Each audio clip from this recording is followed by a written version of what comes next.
2020, a year unlike any other. A global pandemic, an economic recession, social unrest. It has tested our resolve, but it also has opened our eyes to how swiftly business can adapt, how dramatically the environment can heal, how resilient and connected we all are. This crisis is a call to action, a challenge to do more than return to normal. It's an opportunity to create a better normal, a world reimagined that acts on society's needs.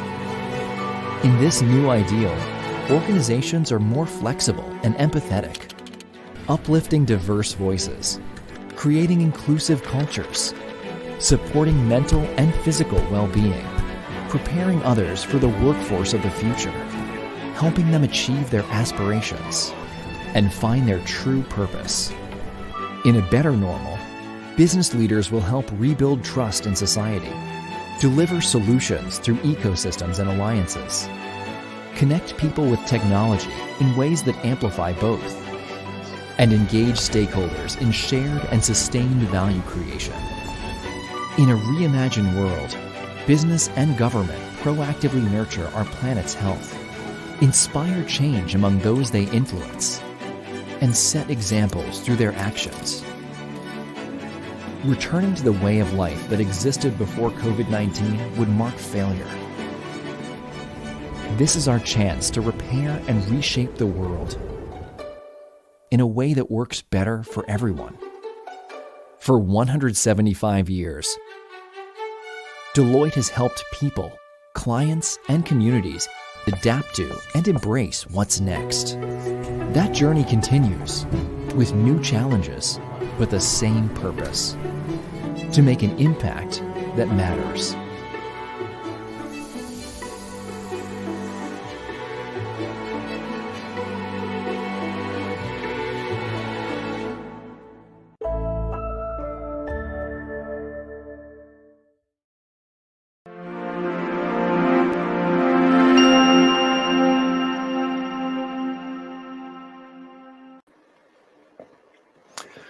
Dear distinguished speakers, dear ladies and gentlemen, good evening or good morning, depending where you are.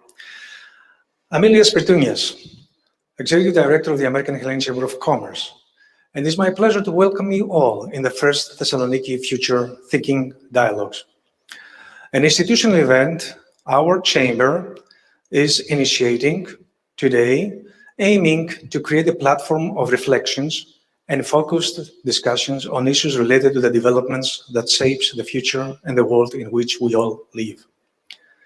The central theme of the first TFTD, by the way, we at AmCham's Live acronym, is a hub of talent, innovation, and technology in the making, and is about the rapid expansion of city innovation districts globally and their impact on many aspects of cities' activities, from their economic development to social balancing and cohesion. We are living in quite disruptive times where breakthrough technologies affect the way we work, think, and act. The speed of innovation in our times is unprecedented, and this comes as a result of widespread efforts in research and development in every part of the world. We're witnessing an escalated need for new innovative products and services aiming mostly to make our lives easier and at the same time to confront disruptive issues such as the environmental pollution, the increasing need for energy resources, or catastrophic pandemics, and others. New ecosystems are popping up in various areas as a result of a growing number of startups, mainly from young people, who in many cases are driven by their dreams to make the difference, ambition to succeed and make money, and at the same time to offer something valuable to the community. These urban, mainly ecosystems are providing the best shelter to try to incubate their ideas and make them happen, and at the same time to be at a place where they can interact with each other, exchange views, and share ideas, and in general, enjoy their living. About these ecosystems and what impacts entails for urban societies, we will discuss in our first day of the forum, with the help of highly knowledgeable experts who will share with us their views and experiences from such places. In the second day, we will focus on the prospects of Thessaloniki and other regions in Greece to develop their innovation districts and attract corporations and investments for the benefit of their societies, and what it takes to succeed on that from government side, from academia side, and from the private sector side. More on the districts, the program, and the speakers, you will hear from Mr. Kafatos, who is next.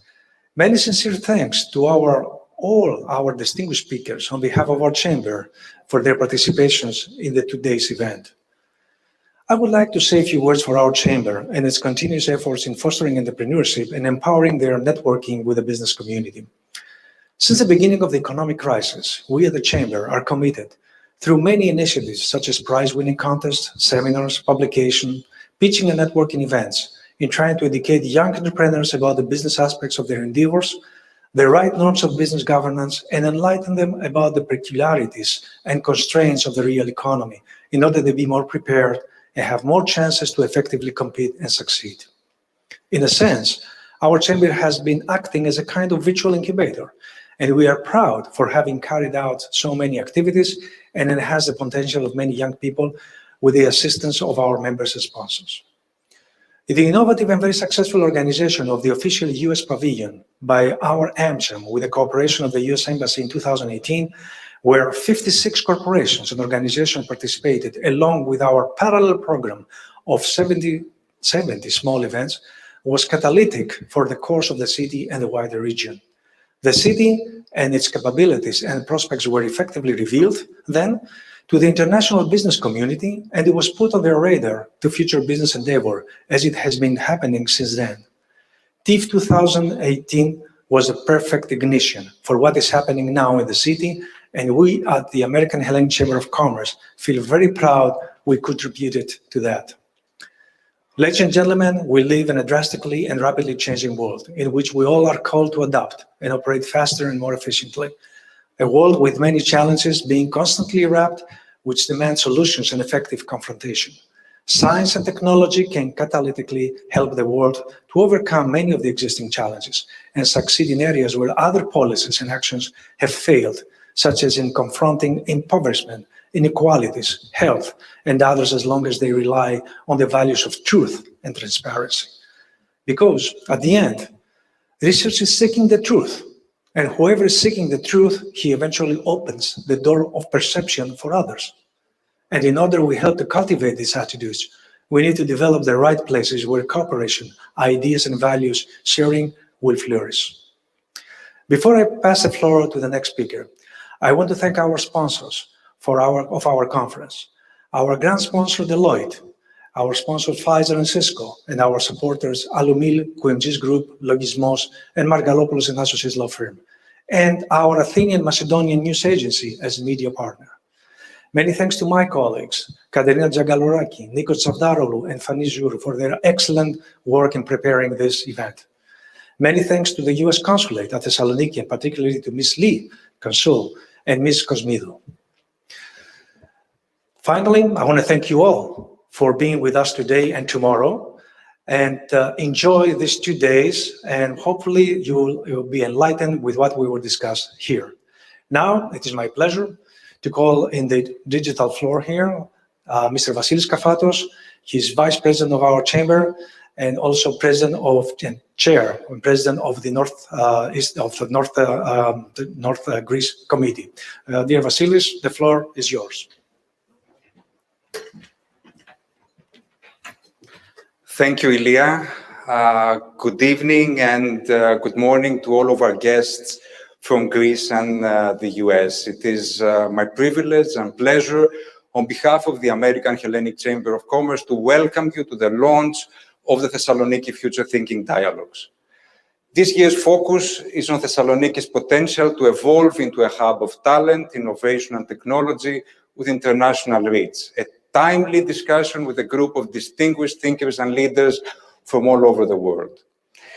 Ladies and gentlemen, for a generation of leaders who have been operating in and living through uncertain times, continual disruptions and global shifts like digitization, technology transformation, environmental pressures, evolving business model, and geopolitical shifts have been challenging the very notion of decision-making. We have been talking about a volatile, uncertain, and ambiguous environment for all aspects of our lives, and especially in business. On top of that, the COVID-19 pandemic has changed our collective calculus of uncertainty and our definition of disruption.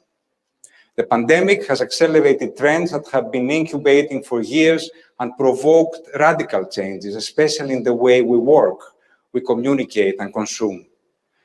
States, businesses, and civilians alike have been so far preoccupied with responding to the severe challenges of the COVID pandemic and trying to recover from its impacts.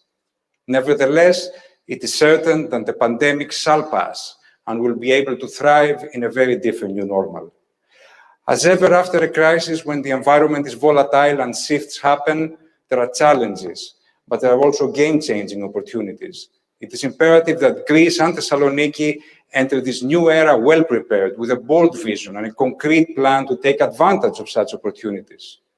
Thessaloniki Future Thinking Dialogues aim to help us embrace uncertainty and zoom out to a disrupted new world, to establish a continuous, inspiring, and actionable discussion about the future and the strategies needed for the country to position itself at the forefront of the new economy. Thessaloniki will be the starting point as the focus of attention of this year's event, and will function each year as the host city of an event that aspires to have international appeal.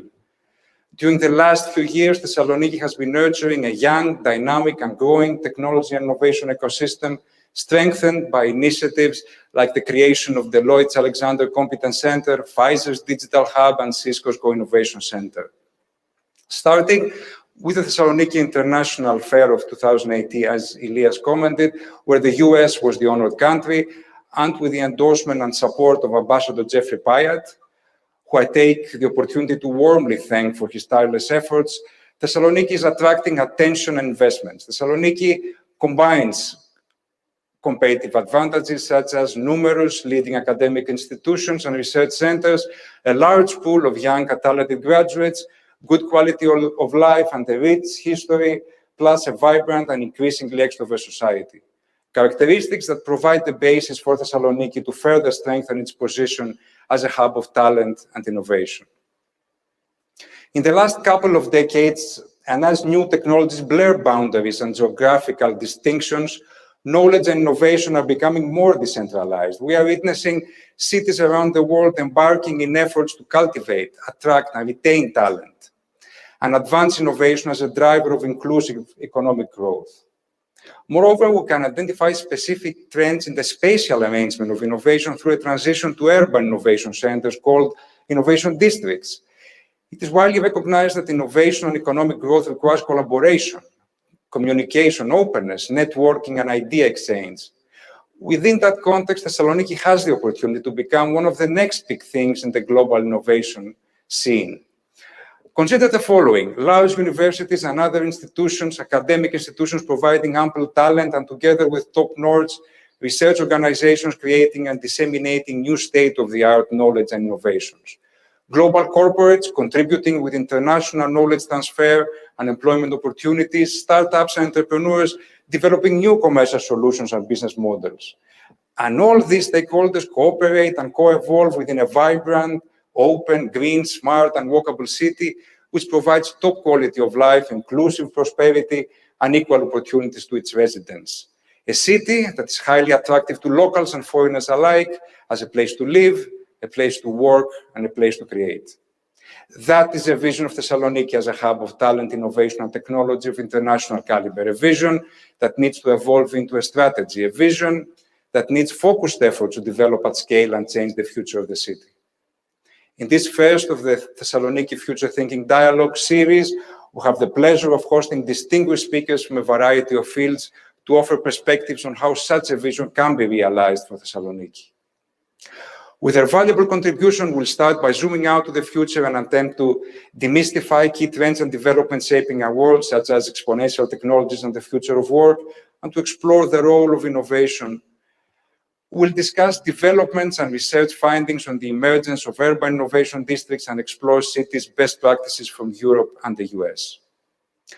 We will elaborate on the role of the state in advancing innovation and discuss the EU agenda on reskilling.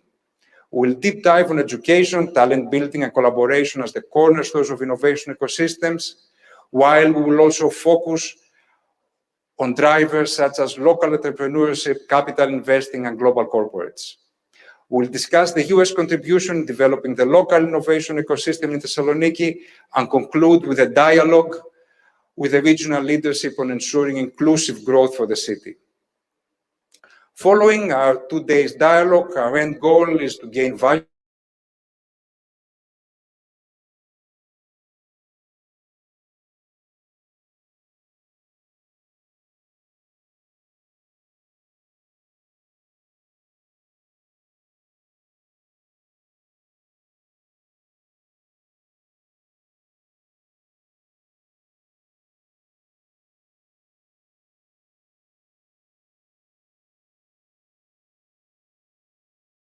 Thank you very much for your support and for honoring us with your presence at the first Thessaloniki Future Thinking Dialogues. The floor is yours. Kalispera σας. Thank you, Nicolas, Elias, and AmCham committee members for inviting me to speak at this conference.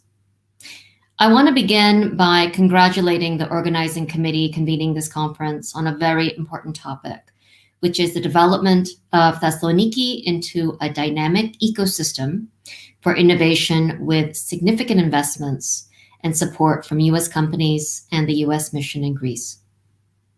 We're all still struggling with the many challenges that the global pandemic presents. But I'd like to briefly highlight some of the fantastic progress we've made together, despite the difficulties. As many of you know, our partnership with AmCham to bring the very best of American technology and innovation to the 2018 Thessaloniki International Fair was a game changer that revitalized US engagement in Northern Greece. The US investment that we're seeing now from companies like Pfizer, Cisco, and Deloitte had their seeds in the American pavilion when the US was TIF's honored country.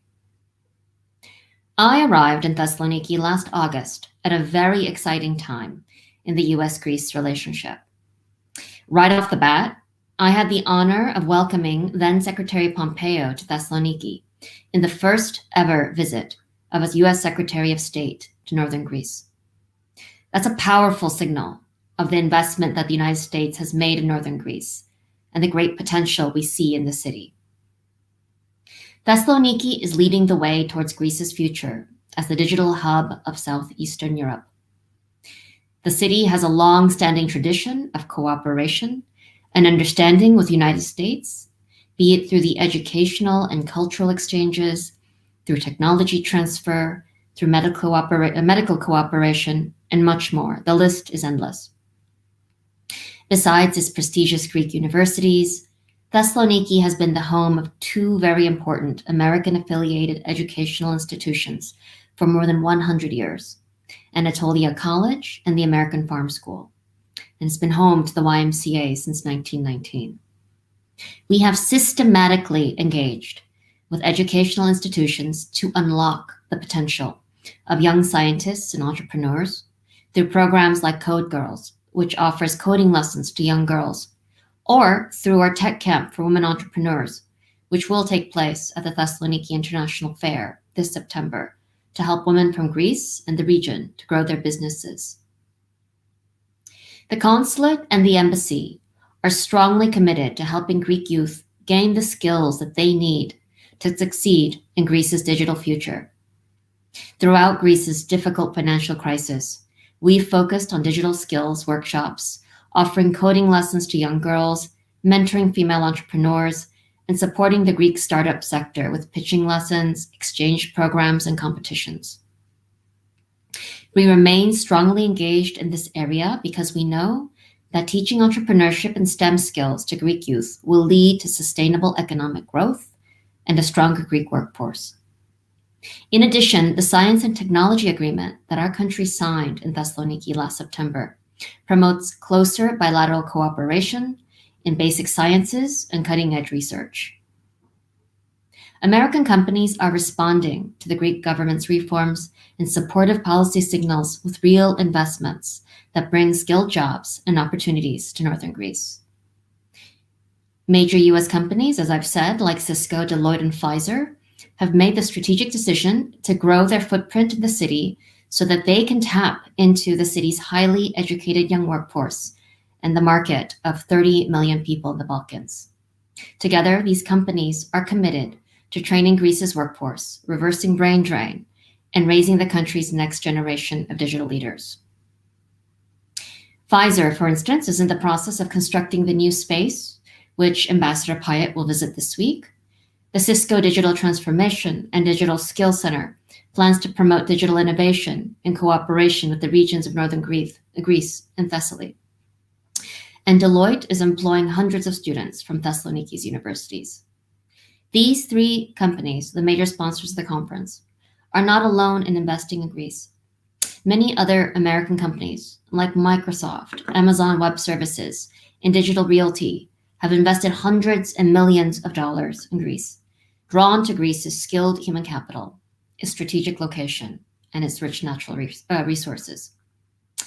In my view, the trend of American investment in Greece's digital economy is just beginning, and it's put Thessaloniki on the map for US investors. As Ambassador Pyatt has said in the past, American business leaders, they no longer ask, where is Thessaloniki? But rather, where else can we invest in Thessaloniki? The US is firmly committed to Greece's economic recovery and its digital future. So, I look forward to this conference and discussing the future of this beautiful, dynamic city. Ευχαριστώ πολύ και καλή αρχή.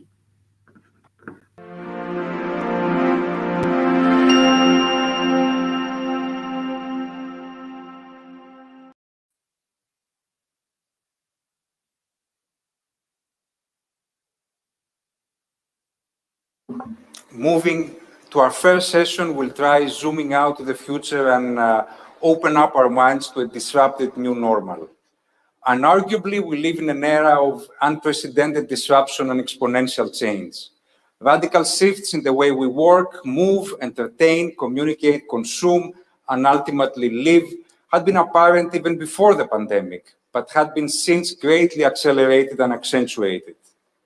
Exponential change is not an intuitive concept for our linear mindsets to comprehend, yet this phenomenon will continue to affect our world beyond our imagination. In the first panel, we'll attempt to zoom out and take a glimpse of the future and the things to come. We'll focus on key areas affecting the future of cities and explore the role of innovation. I'm very happy to welcome Mrs. Nisita Henry, Chief Innovation Officer of Deloitte in the US, and Mr. Vasily Bertoin, Managing Director of Deloitte's Center for the Edge in Europe. Welcome, Nisita. Welcome, Vasily. Thank you. Nisita drives Deloitte's innovation agenda by working with cutting-edge technologies, engaging the startup community, and driving the transformation of next-gen technologies into practical solutions for companies and the US federal government. She works across the landscape of emerging technologies such as AI, cloud, cyber, IoT, quantum computing, and is responsible for sensing, incubating, and scaling innovative solutions to meet Deloitte clients' critical needs. Nisita, it would be very interesting to hear your thoughts about what are the different meanings and types of innovation and how innovation and business can converge to deliver measurable impact. Perfect. Nisita, the floor is yours. Thank you so much. It's a pleasure to be with you all this morning.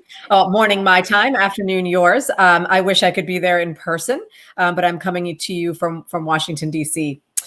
So for the question around innovation, it's a big word. It's a very popular word, and many people ascribe it different meanings. What I'll say about how we view innovation here at Deloitte is in multiple ways. One, we talk about delivery innovation. And that's really about how are you helping to automate, standardize, create consistent experiences with your existing services and solutions. And it's important that we do that, right, in order to continue to remain competitive, continue to make sure that we can deliver a higher quality product at a lower cost and provide better return for your stakeholders. The second type of innovation we talk about is new services. And that's really what I'm focused on creating net new businesses and thinking about ways your businesses can expand beyond the markets they're already playing in. right? Whether that be your services business getting into the product space, whether that be products businesses in certain industries entering new industries, whether that be rethinking economies in general. And so I'll talk a little bit about the fact that there are core, adjacent, and transformative innovations, right? That kind of continue to evolve your consistent set of services.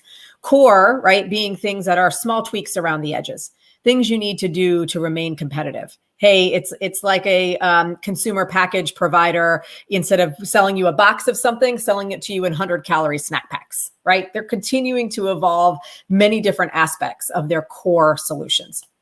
Then there are things that are adjacent. How do you get into net new businesses that use what you do at the core and is not too far away from your consistent set of solutions, but that get you into new spaces? And then there are transformative ones, right? Ones that truly turn the business on its head. And of course, we all think of the Ubers of the world. You think about Apple iTunes, you think about Netflix. It truly disrupted the way we consume those services. And it's important for organizations to have a balance across that spectrum. And then last but certainly not least, the way we've got to think about innovation is all around talent. It's all around how do you attract, retain, and retrain your workforces. And it's important, right, from an attraction perspective, that you continue to rebrand yourself. You continue to demonstrate your ability to do new and exciting things, and that you understand the benefits to the talent that you're attracting so that you can articulate that to them. Then in the retain portion of it, right, we've got to continue to provide people the opportunities. You've got to be able to deliver on the promise that attracted them, and you've got to be able to show growth. How do people succeed and achieve in your organization? Is it just through pay? Is it through positions? Is it through different types of opportunities? Is it through mobility? Is it through flexibility? What's going to be your differentiator in retaining and in the attraction of this new workforce? And then, of course, there's the retrain bit.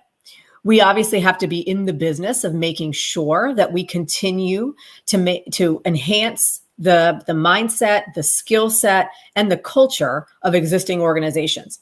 So what are we doing, not just to attract people that already come with a certain set of new skills, whether that be in AI or cloud or IoT, but how are we actually developing programs to enable your current workforce to gain those skills? Because they are the ones that really know the business the best. They probably have the depth in your clients the best. And so it's a lost opportunity if we're not investing in our current workforces. So those are the types of ways I think about innovation, and I'll turn it back over to you. Very much, Nisita, for your insights. It's very interesting to understand what innovation really is. Moving from the East Coast to the other side of the Atlantic, to the Netherlands, Vasily and his team at the Lloyd Center for the Edge help leaders understand the fundamental changes shaping the world, identify and make sense of emerging opportunities, and implement them into their business context. The Center for the Edge provides senior executives with alternative perspectives and approaches to strategy in a world that defies prediction. The disruption in the workplace and the ways of working, already a much talked about phenomenon and substantially accelerated by the pandemic, is a trend that affects not only companies and organizations, but also cities and countries. AI, diversified employment models like gigs and crowds, and the move to flex work and hybrid workspaces, to name a few, are forces that redefine the future of work and subsequently living. Vasily, thank you very much for being here with us today. We would be very interested to listen to your views on disruptive trends that shape our world in the post-COVID-19 new normal, and learn more about the future of work and the way that affects cities. Vasily? Thank you, Vasilis. Do you hear me loud and clear? Yes. Great. Good afternoon, and great to be here. Well, let me share some first views, and then let's have the conversation together. We are zooming out constantly with the Center for the Edge, and we have also the last year, but many years, have many conversations with CEOs of the big corporates in whole Europe and also in the globe. And we discuss with them what's happening on your edge between business, technology, and society, and the insights of those years, but also, especially last year, I will share with you now here in this session. And of course, what we saw is that what always have been a good idea, like the digital rise, has accelerated last year. And the urgency came up, and has also, with urgency, created momentum for change, which is great. And what is the change? What is, of course, we have all heard about exponential technologies, because chips and bandwidth are becoming cheaper and cheaper in an exponential rate. People start being innovative with that, like we just heard about it. And with that innovation and with these exponential technologies, there's democratization of knowledge and of access of people to things. Dematerialization, like everything goes to the cloud, and with that also, again, the accessibility, but also the cost go down. And demonetization. And let me give some examples. That this combination creates eroding barriers to learning, which I think we also talk about today. An example is first build of General Electric. That is an innovation hub on the edge of General Electric. And that was meant to be to accelerate that product innovation, as we just learned, from like years to months. And the key thing there is that with the eroding barriers, with the access of knowledge, they create an experimentation zone where all talent could come in and just aim to experiment and to bring in new products very soon to the market. I think that's a great learning curve. The barriers to entry, Amazon, of course, with the cloud services, and many companies now can easily enter, become a company and start their own company on their platforms. And commercialization, like sourcing platforms like Indiegogo and others. And what does it also? Basically, if we zoom out a little bit, is that the last decades and over a century maybe, we have learned in the industrial age that we organize around manpower with a lot of assets and stocks of our own, being in our own factory at our own place, and focusing on efficiency, making it every day 1% better, or every year. So it's about planning and pushing your product to the market. And that's not the world we're in now. Oh, sorry. It's a world that's about exponential growth, and you need to organize our digital power, really start digital first. And if you do that, you can tap into external flows of knowledge, like we do now with yours in Greece. And then pulling the assets together and focusing on scalable learning. The one that learns fast is much more successful than just focusing on efficiency. And then what does it mean on a broader scale? What do we see happening where the CEOs are struggling with, and corporates, and where you can maybe help with your talent pool, is that we were focusing on a mission, but it's of course now about purpose. What do we really add value to the society and to our customers? From linear to exponential, we discussed add digital first. Of course, Tesla is a great example. If you really rethink a model, and it's about digital and of course also about energy, and you take it first, so you start designing from that principle and not adding a digital layer to an old process, you really win. And I think that's what we have to learn. Last week, of course, Shell and the oil industry had a big, crisis, so to say, or impact, because a lawyer and then there was a verdict in the Netherlands that they have to diminish their CO2 reduction by 45%, not only in 2050, what they were planned to do, but in 2030. So the public took over. And then they think they cannot do it. But Tesla proved that if you really want, you can change the system from thinking digital first, or in this case also electrical first. And then what we said, scalable efficiency to scalable learning. From assets, having your own assets, to being crowd-based, tapping into external flows. You don't have to have all your people exactly around your factory, around your office. Based on algorithms, data, in open ecosystems and networks, instead of a closed supply chain that never changes. And the corporates feel also that it's from ratio to emotion. The public, with that democratization of knowledge and entry of information, they really feel that the public comes in. They have an opinion, not always based on ratio. It's also an emotion. At the end, they feel like, is the company really purpose-driven? Is the initiative really good? And so we go from, you cannot control that totally. You also have to have a world of trust. And with the open and the transparency of information, if you beat that trust, or if you attack that trust, you will be punished also by the system and by the open information. So organizations feel the pressure from linear logical systems with a ratio and a strategy to an exponential organization that feels like chaos, and maybe ecosystems feel sometimes like chaos, but the new talent does understand it, and they drive much more on their emotion, and they want a narrative. They want to join something bigger and really add value to a bigger narrative. I think that's also something great to take from today. What is the narrative of your region, of Thessaloniki? And that might be a great input. And then what do we need? What talent do we need to do this? We need diverse talent. Of course, diversity and inclusion is a great topic that also, for different reasons, took uplift last year. And that's very valuable because the talent doesn't want to be task-driven anymore. They want to have the passion of the explorer. They want to have commitment to a domain. Of course, they have to know something about an industry or about a certain technology or about a certain skill. But then they don't have to know everything. They look it up on the internet, for example. But the bigger habit or mindset is that they don't try to solve it on their own back down somewhere in the office. No, they go out. They connect with others to learn faster and to together solve the problem.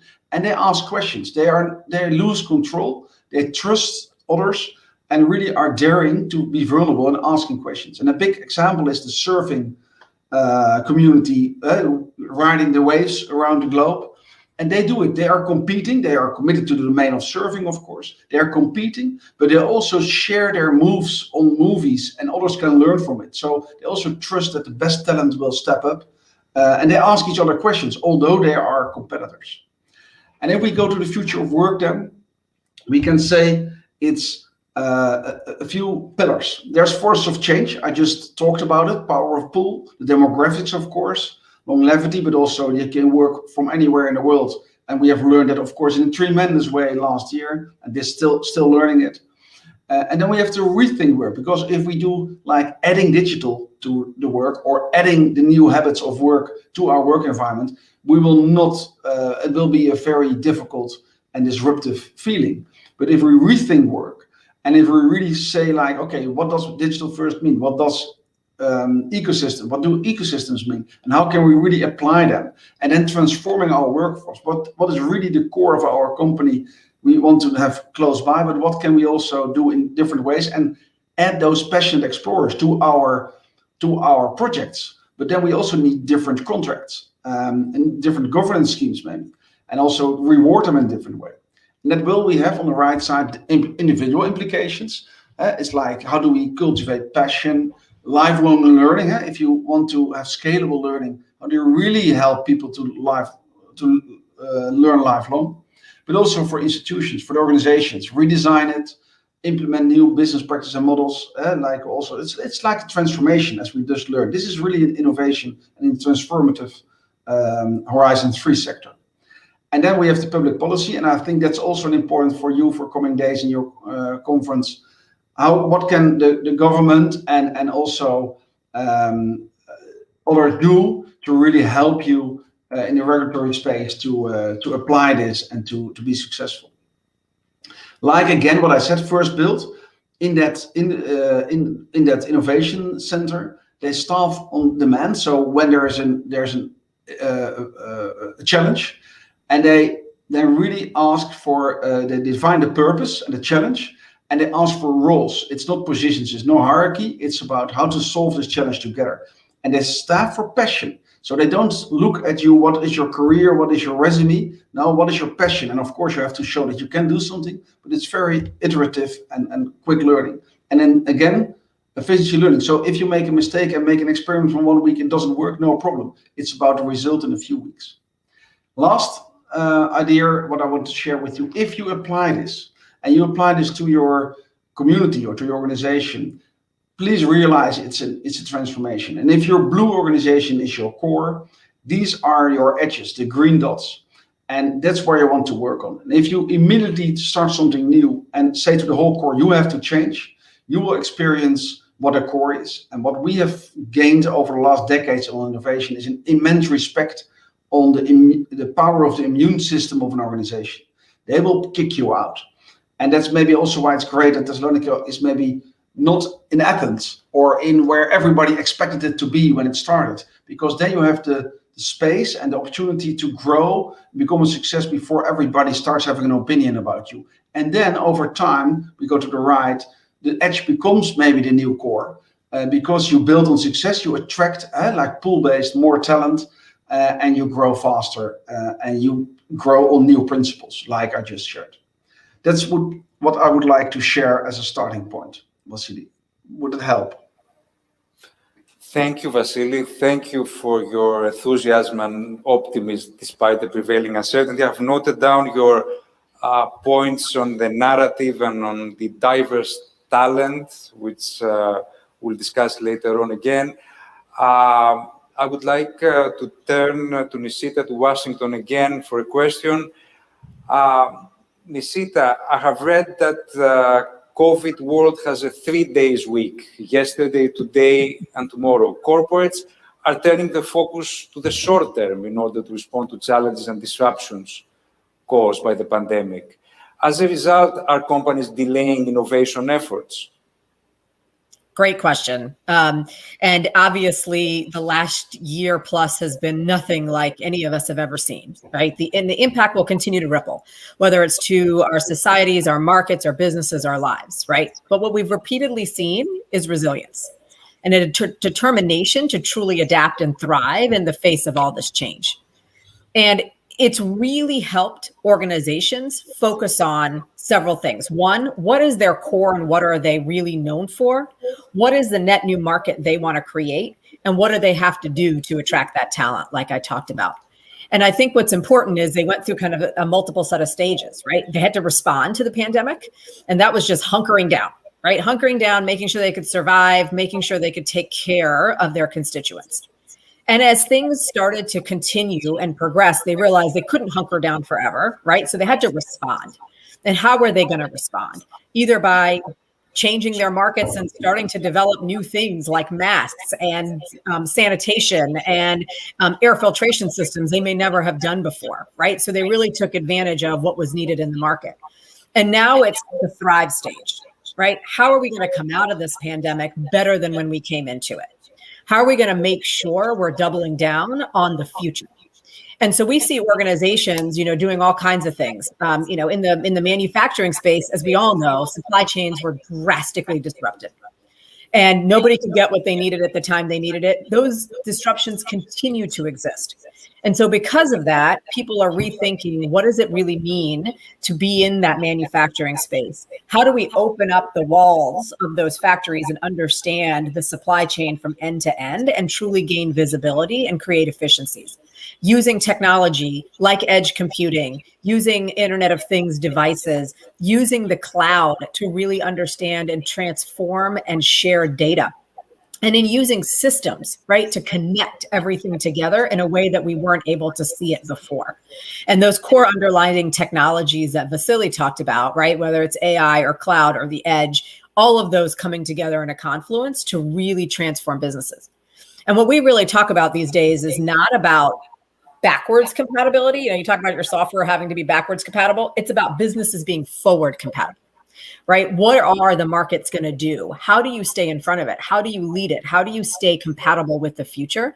And that's really how we're going to calculate ROI and really calculate the return on the types of investments in people, resources, and in technology that we're doing.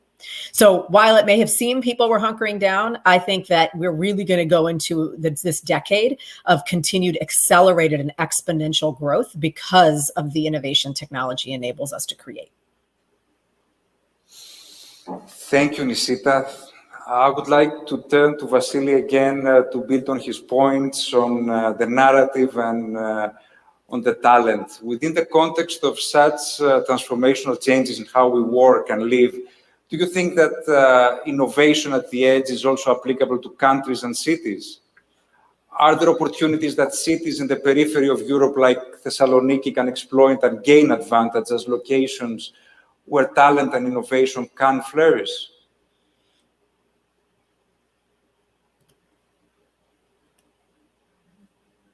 You are on mute. Yeah, I muted my mic because I thought there was an echo. So now, absolutely, I said. So what I see is you can see the city as two things. It can be kind of an organization / structure, and then you can help to create the right governance and the right incentives to be there. And I think there it's crucial that you really feel like diversity and inclusion. We talk about it, but really apply it, and like people feel like included in a bigger narrative in that area is a crucial idea, I think. Second, that you can see the city as a point as a hub in an ecosystem, and in that ecosystem, I think that is what we see now happening. That those ecosystems, you have to be known, and there again the narrative is important, and that's why this 2-day conference is so great, that it really becomes known even better. But also in those ecosystems is like creation spaces. So talent is looking for the spaces where they can, on the one hand, have a great life and a great talent opportunity, really exploit their passion, so to say, and bring their passion to the work. And on the other hand, can meet a lot of people. So it's not all cloud. It's also about meeting other people that can inspire you. Because if you inspire them, they can learn and they can get energy to the next level. So I think that the cities and regions can be two things in that talent war. And I think you're a great position, because the last decade was about exponential technology. That's still an underlying driver. But I think the next decade will be about human, about really being connected to each other. Diversity, inclusion is one, but it's also well-being. We have learned how important well-being is at work, but also at home, health. So I think the human side is crucial. So I think you have an excellent starting position at the moment, because you don't have to start. You are already scaling. Thank you, Vasily. Nisita, I've heard you saying that we need to take isolation out of innovation. How important is communication, collaboration, connectivity for driving innovation?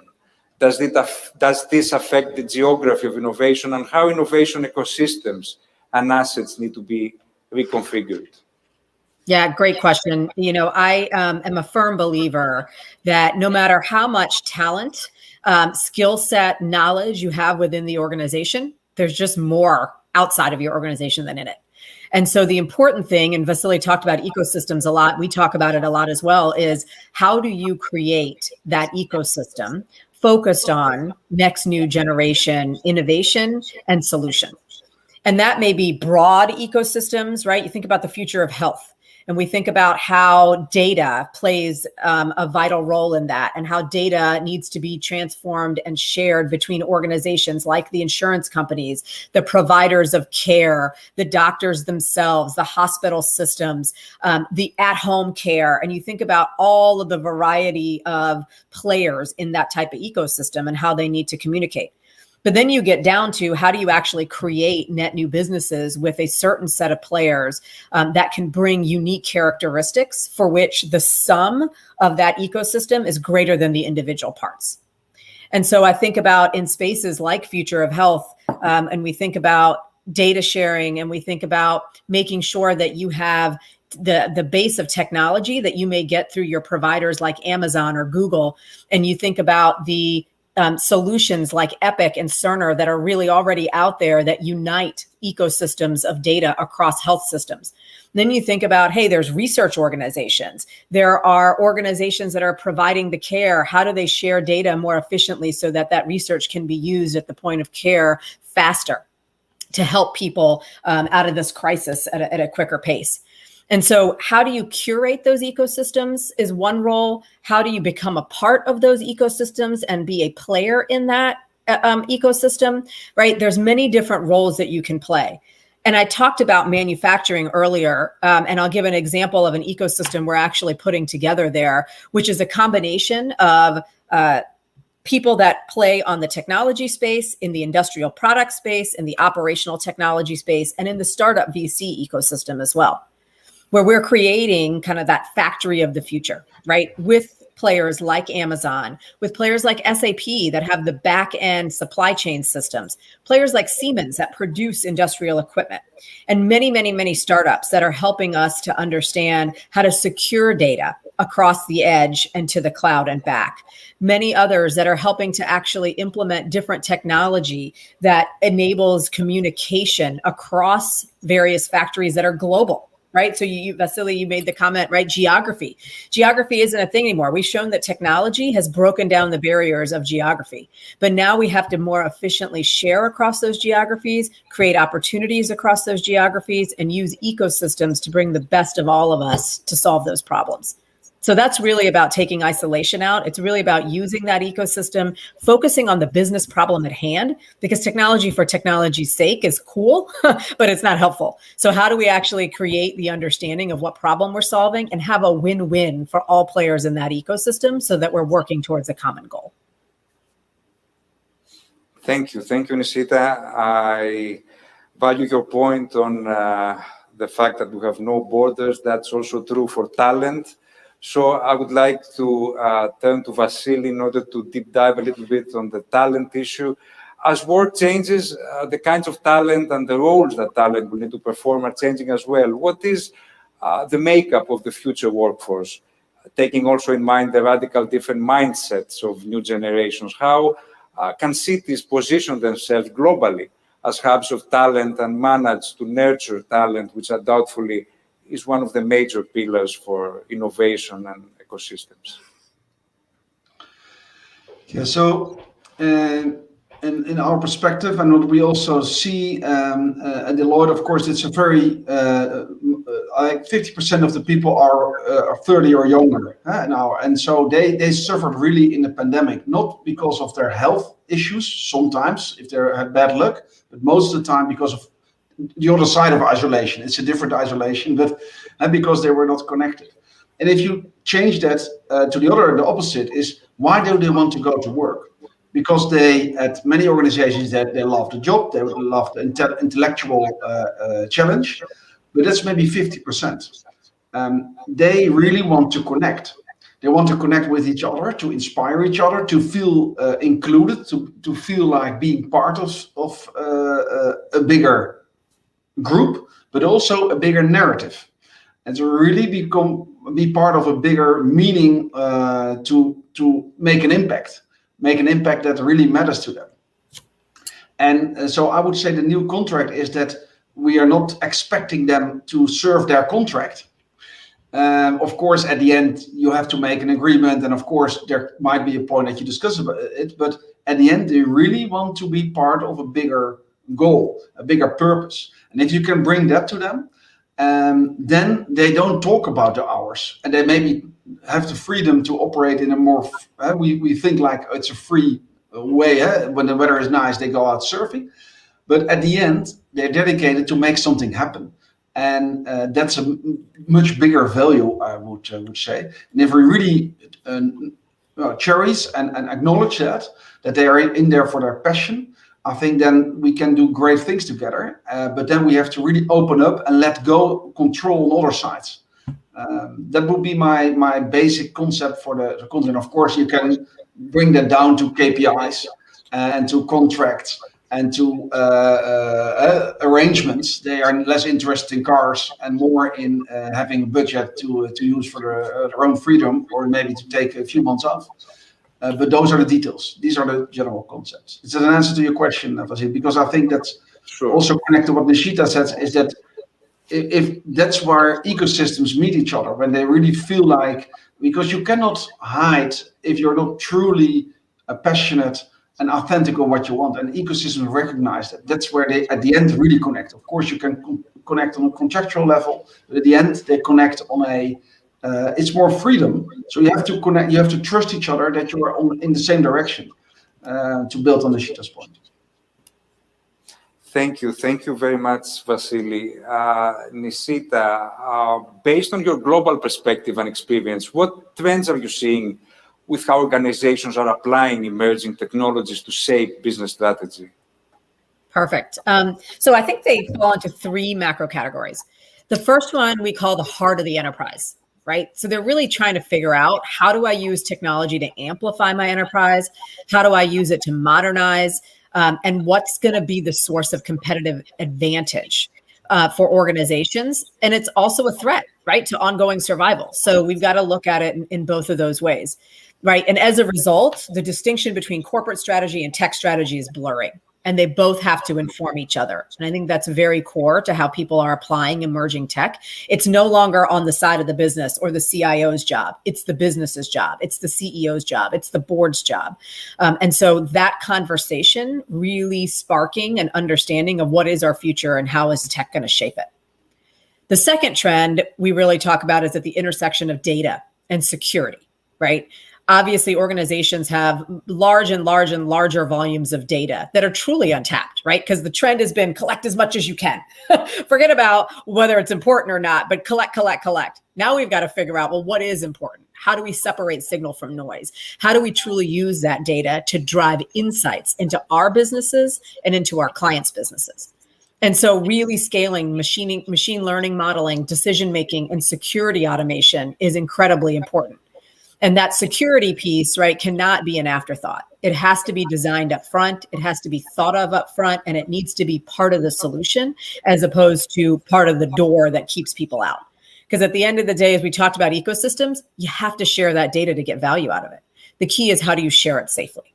How do you protect it? How do you ensure people's rights continue to be taken into consideration first and foremost, in addition to using that insight to influence industries?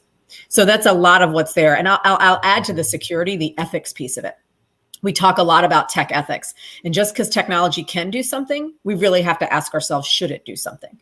How do we take the biases out of that technology? Because listen, technology is only as unbiased as the human who designed it is. And we all know as humans, we have biases. So we need to make sure we're checking ourselves, creating, as Vasilis said, the diverse workforce that's helping us to make sure that we're thinking of all the edge cases and we're thinking of all the challenges that could occur and solving and mitigating for them up front. And then the last trend I'll talk about is kind of the integration of people and tech, right? Everybody has this dystopian view of the future where robots are taking over, right? I actually firmly believe we're in the age of with. It's about people working with technology, right? People working with automation, people working with robotics, people working with data. And so what technology is going to enable us to do as people is focus on the things we are really good at: connecting with others, creating experiences, understanding how the data is going to impact the future of our world, whereas tech is going to be that enabler. And so it's incredibly important for us to make sure we understand that connection, and we're planning for that in mind. And that we also have places where we're experimenting with the digital and physical coming together to form a more human experience, personally and professionally, right? Experiences that are highly personalized, extend seamlessly from online to in person, right? And continuing to create a way that technology improves our safety, our commitment to diversity, equity, and inclusion, and our commitment to helping all of us thrive in the new economy. Thank you very much, Nisita. One question to Vasily on handy advice. You have both helped us zoom out to the future to sense the impact of shaping trends in the future world. Now, if we zoom in today's world, what is the one or two things we can do that can help us make a step closer to the things to come? Yeah, so a great question. And if you zoom in, and maybe I can easily build on Nishita's 3 points. So it was like the broader trend and the CEO, and everybody has to step in. If you apply that to your region, who is the CEO and of your community, so to say, or the CEOs? It should not be one. It's an ecosystem, of course, in Thessaloniki. But if the CEOs of the organizations, but also the mayor of the city, etc., if they can really create together the narrative of your initiative, of your movement, and share that, because then you can attract the best talent. And they should really show that they are behind it. So that will be my first. Second, on organizational level, the participating organizations, they can deliver the infrastructure Nishita was talking about the data, the digital, the cloud, etc. But then they should be at the forefront, because otherwise you're not a trusted partner of the globe with that talent if you're not showing that forefront yourself. So that will be the second layer. And the third layer is the individual, the talent. Please make sure that you can really make sure that they feel included there in your region, and also that they can really feel like they can bring their passion, and they can add to that bigger narrative. If you combine those three and align those three, the narrative of the region, the big power of the organizations that are technology enabled, and then the passion of the explorer of the talent you have, then I think it will be easy to scale. Thank you, Vasily. Before closing, I would appreciate a final word and a key takeaway from it for our audience to keep following our very interesting discussion. Nishita. Sure. Thanks again for having us today. Great conversation. I've enjoyed the welcome and the comments from my co-panelist. I would say a couple things. First and foremost, make sure that you are focused on the business impact at hand. Right? Technology is a great enabler, but figure out what is the problem you're trying to solve? What new market are you trying to enter? What new solution are you trying to create? Then it's the what technologies will help me get there, and how do I use a combination of those technologies to achieve my goal? And then last but not least is who in that ecosystem is going to be a part of creating the solution, because you can scale faster, you can move faster, and you can create better solutions with a combination of ecosystem players. So I'd say that first and foremost. And last, but certainly not least, as we've talked about on the talent front, the importance in focusing on ensuring you have the right talent helping you along the journey. And that talent can be inside your organization or outside. They could be gig workers, they could be contract workers, they could be ecosystem providers, and obviously your core group of talent within your organization. How are you helping to retrain, train, and continue to advance them for the common good and for the benefit of the individual businesses? Thank you. Thank you very much, Nishita. Vasily, last word from you as well. Well, I think, first of all, compliment. The first thing what I said is, going back to the beginning, is that the best passion of the explorers are opening up. And that's what you're doing. You open up to a big community globally to learn and to get inspiration. So I think this is the right attitude. And we also know that innovation is about 10% vision, 10% new ideas. I think you both have already. Maybe the 10% vision you can turn into a narrative and then share it with the globe after this conference. And then 80% is relentlessness, having the founder spirit and having the relentlessness to iterate and learn and keep going. And I think you have been doing it. Otherwise, we would not have this big conference, and also the success so far. But if you can keep that with your fellow leaders going forward, I'm confident it will scale. So, and I wish you lots of joy. Thank you. Thank you very much. Both understand that talent is the cornerstone of innovation. I would like to express my sincere gratitude to my partners at Deloitte, Nishita Henry and Vasily Bertoin, for the valuable insights. Thank you very much, Nishita. Thank you very much, Vasily, for your commitment. You have surely helped us open up our minds to a very different world that appears to be much closer than we think. Thank you very much. Thank you for joining. Thank you.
Hello, we are back again, having explored the role of innovation and talent in the new landscape and in shaping the future of cities. We'll now move to our next session on innovation districts overview.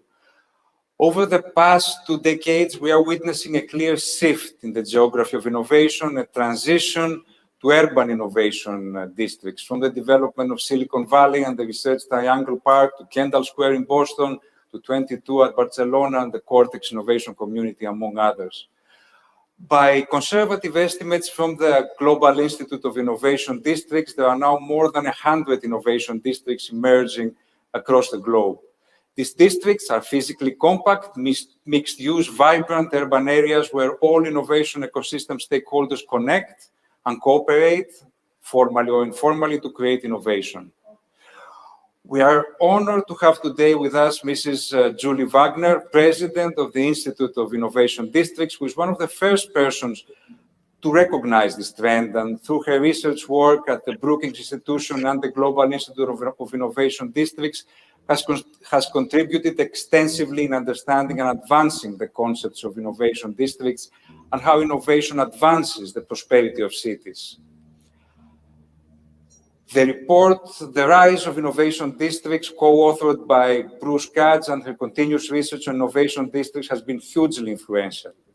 Julie, we are warmly welcoming you to Thessaloniki, and we are keen to learn more about the concept of innovation districts and how your insights on how cities can evolve into hubs of innovation and talent.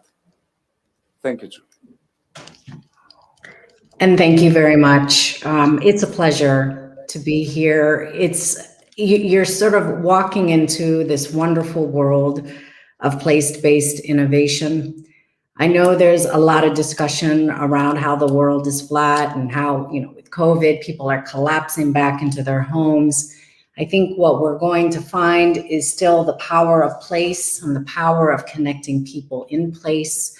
And that leads to the power of innovation districts. And this is what I'm going to walk through today, is to really talk through what is it, so to define that paradigm, and to talk through some of their unique strengths and potential.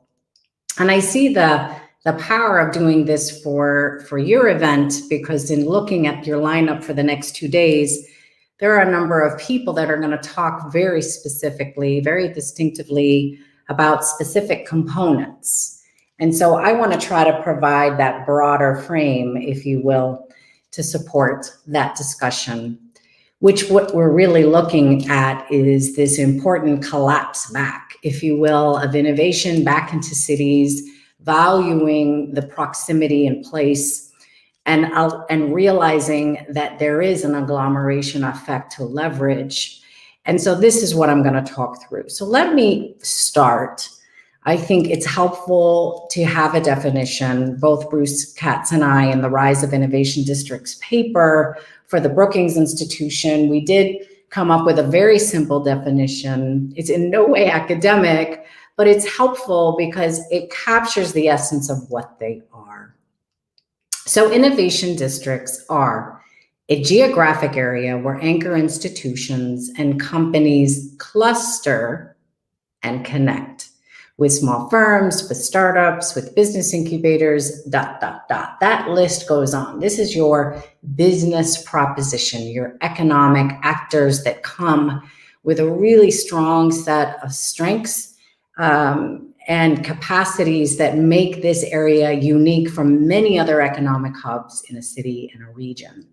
But it's not just happening anywhere, and that's the second part of that definition. They're occurring primarily in physically compact areas, or they're trying to become more physically compact. They're transit accessible, technically wired, and they have a mix of housing, office, and retail. And so if you want to really push on the definition, it's probable that you could call this an innovation community, because it's less about just institutions. It's really about this mix of actors and uses and activities that make it vibrant and buzzing and magnetic. So it's all those things. And they're really emerging, as we found through the Global Institute on Innovation District, they're emerging in different regions around the world.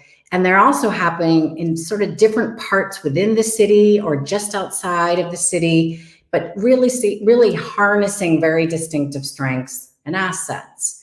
So what makes them so unique and so distinctive can include things such as which anchor institutions are there and which companies are there, what their R&D strengths are.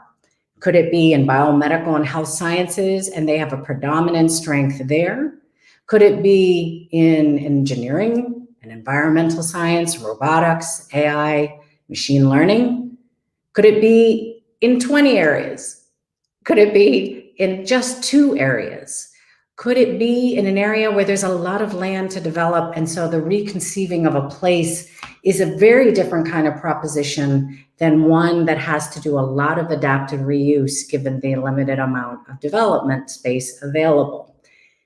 The leadership is very different, the culture is very different, and all of the laws and the rules governing not just districts, but cities and states are so different from place to place. So you can imagine how the journey to go from something organic to something highly intentional looks and feels very, very different. And so if you look at this story here around this particular part of the world, in this particular part of the city, you can see the start of something organic. And now the question is, does this kind of emerging innovation ecosystem want to become something much more intentional, much more defined, much more using a collaborate to compete agenda, working across different actors? This is the question. And this is the question that all these other districts have asked themselves on making a decision on how they want to move forward. So for us, as an institute, a research institute that is grounded in practice, we find ourselves starting to look at these places first through these 3 circles, looking at those economic assets, those actors that I just talked about, the physical assets, the places and the spaces and how much there is, and then the networking assets, which often get forgotten, which is around how people are connecting, how they're networking, how they're learning, and how they're collaborating. So we look at this very quickly, and then we almost sort of jump off into that and look much more deeply into specific areas, including unique specializations such as R&D strengths and how to strengthen those, around critical mass. So how much talent do you have? How many actors do you have? How much technology do you really have? And where is it located? Where is it located? A very important question. And convergence, how the different kinds of research strengths actually are coming together, how the different disciplines and the researchers are coming together that commonly may not come together in very discrete fields to drive new insights and new discovery. So that's sort of one part of our work. And then the other is sort of more around place, thinking around how you create quality connected places that's walkable and bikeable and connected. And also on this buzzing connected community, this blue side, really around how you're creating the kinds of networks and programs that keep people tied together and keep them bound to this place, which is a really important proposition. And then lastly, around how you organize for success. How do you leverage all of this? How do you create a collaborative vision across actor? How do you sequence a financing that allows you to do things such as remake a park? How do you orchestrate programming across? All these things are about organizing for success, and these fundamentally matter. So we look at all of these things as we look at districts. And when we look at districts, such as this one here, which is the Pittsburgh Innovation District, and in 2020, we looked at Pittsburgh in addition to 8 other innovation districts across 6 countries to really get a handle of how different and how powerful they can be. We can find in all of the cases that they're powerhouses of R&D funding and activity. And this is really exciting. So here's this proposition that the world is flat. Technology has made the world flat. And what this is saying is that the world is spiky, that there is real concentrations of R&D funding, of talent, and of activity that make these places a strong competitive proposition. So if we look then, and here's Pittsburgh that in just 1 year had $1.4 billion in R&D spending, which says a lot around who's churning out this research, the kinds of discovery, whether there's startups that are coming as a result of the IP that's being generated. All of these things start to churn. And with that comes a set of spaces, a set of innovation infrastructure spaces, whether it's institutes or robotic labs or prototyping spaces that are often very, very expensive and cutting edge, and that they are fundamental to advancing the R&D. Now, when these kinds of spaces become more accessible to not just institutions, but to companies and to startups and to others, they become sticky. This is what we call, they become sticky to others to say, oh, I'd like to be physically located nearby to access these facilities. This is one, but by no means the only, reason why we see a co-location effect with institutions and actors such as knowledge-intensive companies and startups. That there is this really interesting coming together in a smaller geography of space and place. As you see here, it's Melbourne and Medellin that we also studied last year. And you see this co-location effect happening in different ways. And interestingly, the alignment between these knowledge companies and the R&D capacities of the institutions can vary quite significantly, especially if they're thinking about a convergent play of coming together of different disciplines, and others that are just trying to be strong powerhouses in, say, biomedical and health sciences. So these kinds of sort of stories start to unfold as we analyze these districts. Further analysis of districts, as we look at the power and the potential, is that it's not just about these anchor institutions, it's also importantly about these other actors that are coming in, playing a facilitative role, a supportive role, that are really working across startups and institutions, companies and institutions, or helping a variety of actors with their translational research, that these are fundamental. They're the ecosystem builders from the ground up. And the more and more we start to look at innovation districts, the more we realize these are fundamental players. And so we started to map and then look more deeply into the role that they're providing. And let me just say again, fundamental. And so for every innovation district or any place that sort of says we want to have this strong ecosystem focus, this is an important kind of actor that you want as part of that story.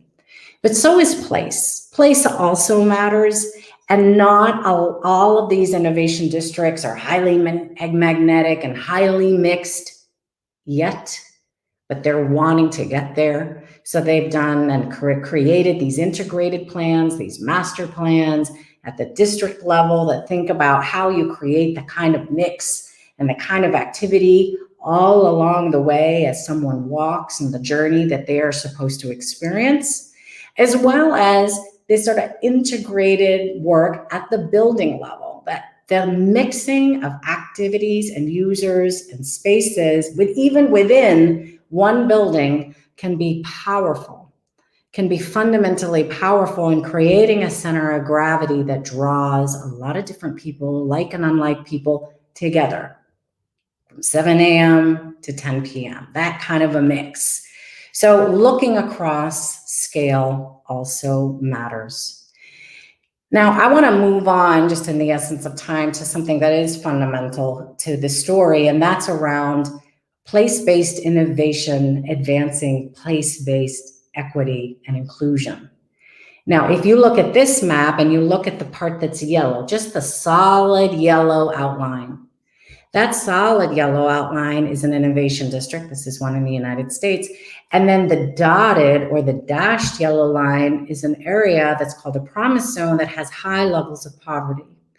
Now look at the level of poverty just adjacent to this innovation district. You see these two very different worlds that have been coexisting.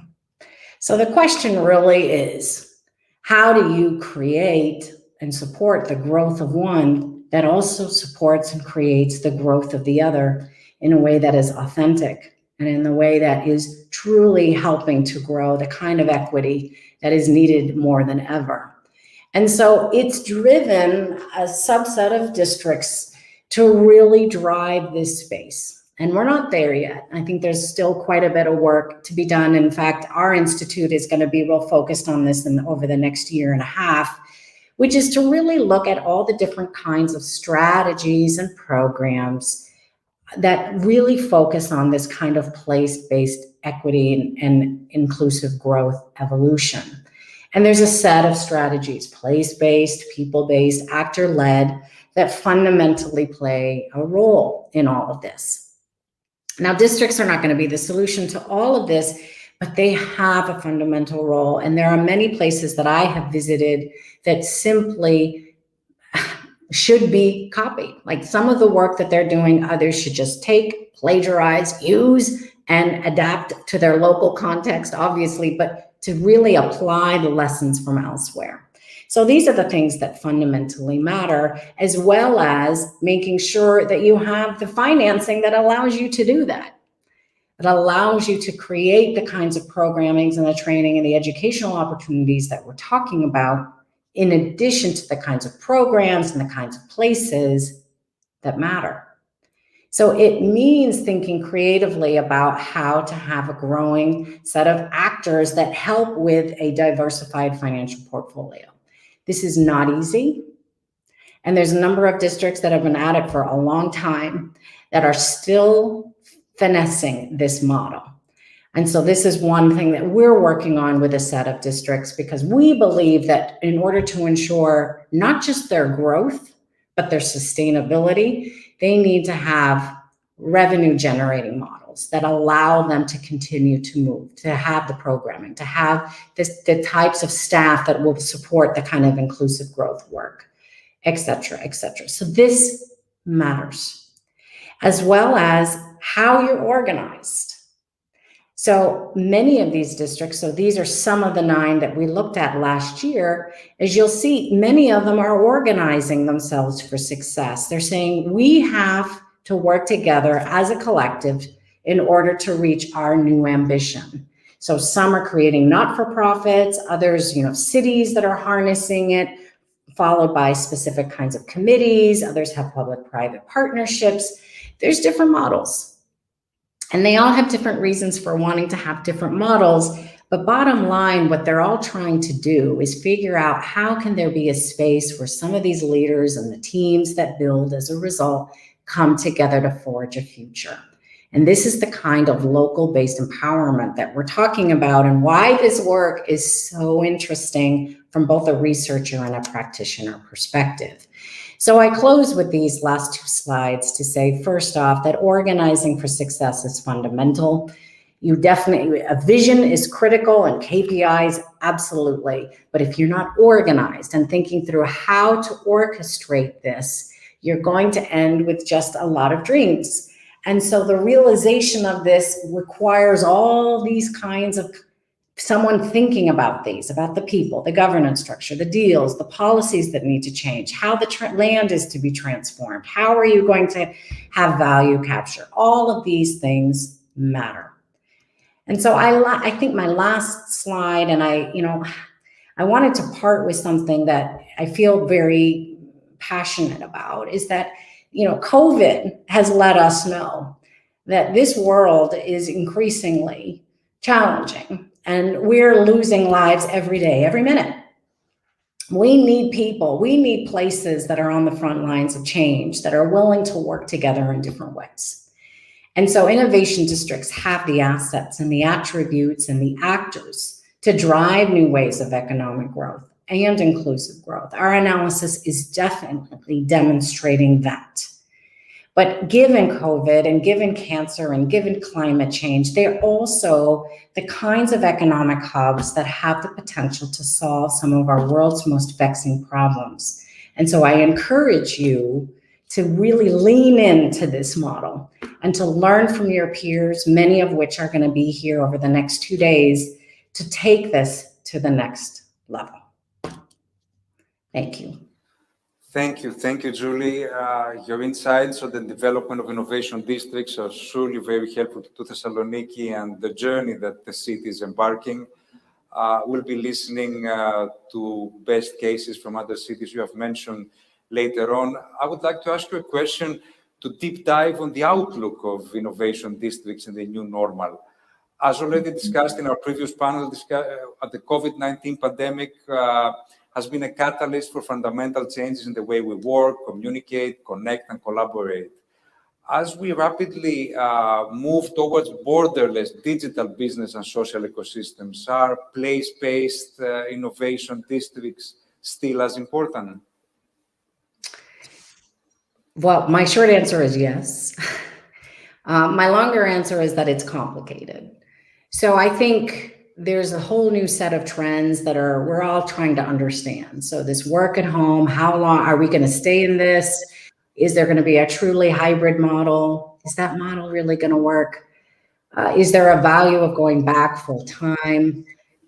So that's a broader question that every economic hub is looking at, including innovation districts, okay? And downtowns and financial districts, right? They're all asking these questions. But innovation districts also have a very unique set of assets, including this innovation infrastructure that requires people actually to go into the lab, that requires people to rely on the kinds of technologies that you can find there. So in many cases, if you were to look at innovation districts relating to, I don't know, a downtown or a financial center, you could call these more resilient in the long term because of the particular assets they possess. But there's more to it than that. And the complexity of a lot of the information that they have to work through does have a value proposition of the physical proximity. So this is why we're finding, even in the midst of the pandemic, there's been a significant amount of investment underway in districts, from Melbourne to Atlanta to Pittsburgh, more investment in innovation districts for new R&D facilities, centers of excellence, and spaces for community, because they want to create this critical mass. So the numbers are telling us, the market is telling us that this is going to be an area of growth in the future. Thank you. I'm realizing that in the new reality, talent is becoming a very scarce resource. All geographies around the world are in a race for talent, and innovation districts are no exception. What could Thessaloniki do to support this unique need for talent globally?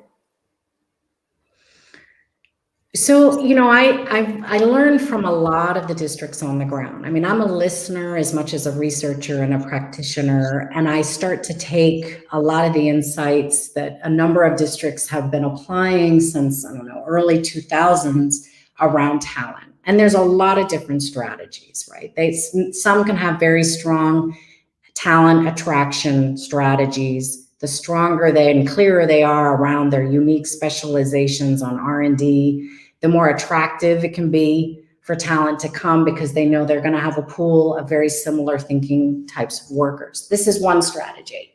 Another is around quality of place. There's a lot of stats that show young millennials and others really want to be around quality places with amenities. That's cool and hip. And so you find, even in Silicon Valley, they're needing to remake some of their places to be much more of a talent magnet. So place has a role. But I think the part that's real important is the growing of talent. And so the proposition of a place-based innovation ecosystem is around, how do you grow your local residents into jobs that are evolving in that district? And this alone should be a whole day of a discussion. But this is where you're talking about growing local talent, local jobs, and even local firms. And that is a powerful proposition when you're thinking about how you're growing your economy and the competitiveness of your economy. So it's about growing talent, it's about retaining talent, it's about attracting talent, it's all of these things, but please do not forget the growing of the talent. Thank you. You have mentioned and discussed extensively about companies moving to be near other companies and talent, and then this magic happens. Would you believe that initiatives and investments in talent in Thessaloniki, such as Deloitte's and Pfizer centers, could form the ground for something bigger in the city?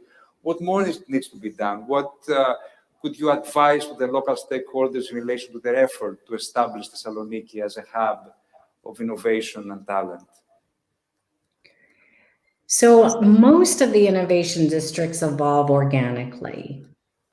And so you can have this sort of natural agglomeration effect of different actors that are coming together. And often they're coming together for their own reason. And they just finally ultimately decide that there's more that can be done. So if there's one sort of takeaway from my presentation, this is about intentionality. So this is about actors sitting down, leaders sitting down, local leaders, and talking about the potential to be more together. So this is this collaborate to compete sort of paradigm. This is more than a vision and vision setting. It's about a set of common KPIs, how you want to share your talent, your resources, how you want to create common spaces that allow the kind of mixing, how you want to change your policies and your programs, how you want to finance, how you want to organize. This is all about intentionality. So that is the work that has to happen. And that is the work that's happening in innovation districts all over. Those intentional efforts to do and be more. So this is where you have to start. You have to be sitting in a room and starting to have these real deep conversations supported by empirical work. Thank you, Julius. We're moving close to the end. I valued your point on how innovation districts can contribute to inclusive growth, economic prosperity, and social cohesion. I would recommend closing that very interesting discussion with elaborating more on this very interesting point, if you may. Look, this is a moment. We're at a moment. I think COVID has exposed the level of inequities, the level of those that have and those that don't. And we have to do more. Many of these geographies, because they have a place-based approach, they're looking at the local condition, will find themselves inclined and to have the imperative to grow people into a stronger future with jobs, with living wages, with greater access to opportunity. This is what happens when you take a place-based approach. You're thinking much bigger than yourself because you can literally see those around you.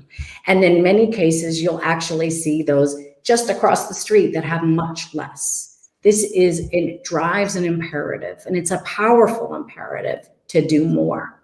So I encourage as many innovation districts that are listening and others that are thinking about it, that there is a set of goals specifically around how you marry innovative and inclusive growth.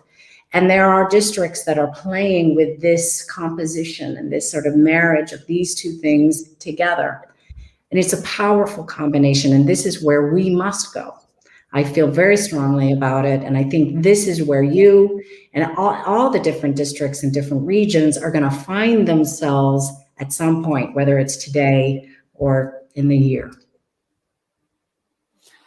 Thank you very much, Julie. I really enjoyed the discussion. Thank you very much for your valuable insights on innovation districts, which actually sets the stage for a whole event and for our next session on discussing with cities that have successfully managed to develop such hubs in the US and Europe. And I really, really thank you for your time and commitment. Great to be here. Thank you. Thank you, Julie.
Ladies and gentlemen, good afternoon. My name is Alexander Kostopoulos. I'm the Secretary General of the AmCham, and it's an amazing pleasure and a privilege to moderate the discussion on innovation districts best practices with some of the most inspiring people on our forum today.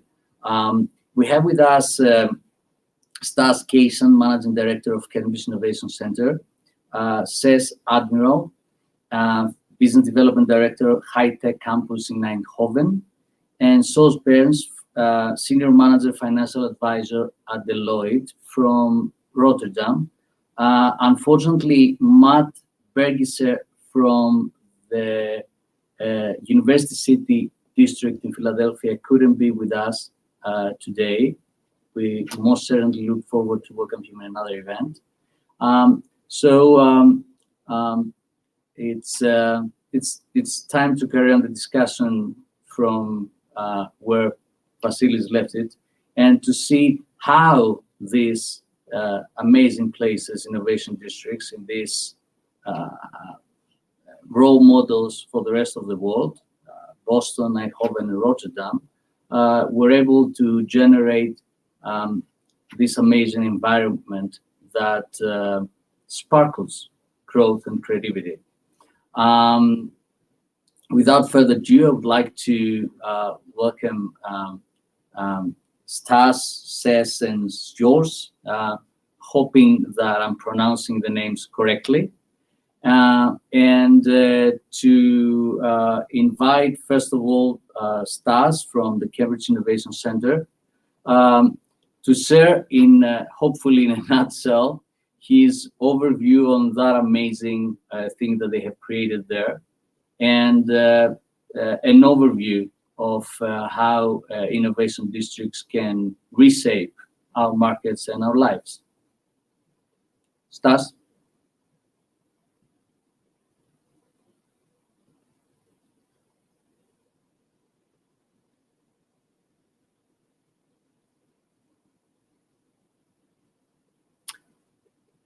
I think we will have a small change, and we will start with source from Rotterdam.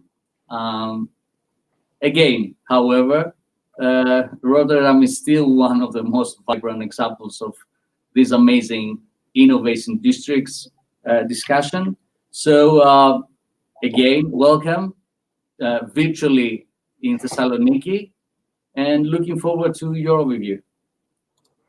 Hi, Alexandros. Thank you for having me, of course, first of all. So I'm pleased to introduce the Rotterdam Innovation District indeed. I'm currently sharing my screen, I believe.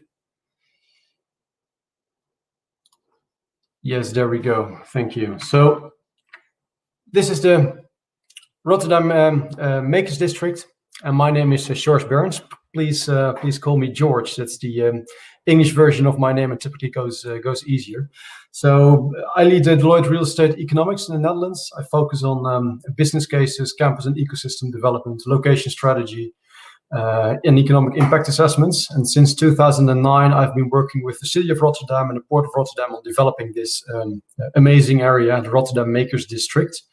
So my involvement with Rotterdam Makers District includes business case development, partnership governance, inward investment, innovation ecosystem development, and real estate developments.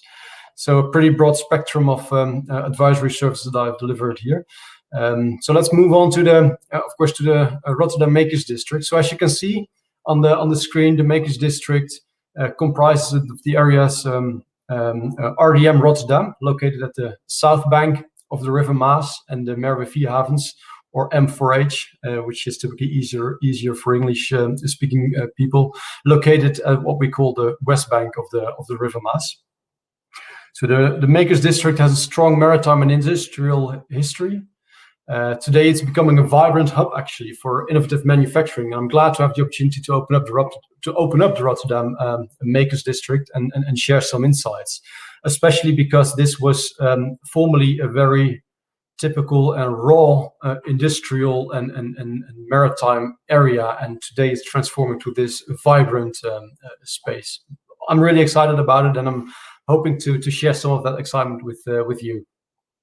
So briefly go to the Makers District, which aspires to be the best location in the region for innovative manufacturing industry. It's a clear vision articulated by the city and the port jointly. And to live this vision, we give actually small and large companies the opportunity to experiment with new products and processes. Companies can invent here, they can test here, they can implement new technologies, and it's a testing ground and showcase for the new economy. And it's visible to everyone.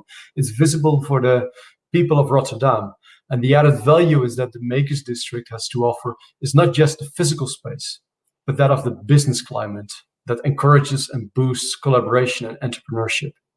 Cooperation with knowledge and educational institutions in the region, it's crucial with university, higher education, but also vocational education. This is where young people are introduced to the techniques of the future and where new innovations arise.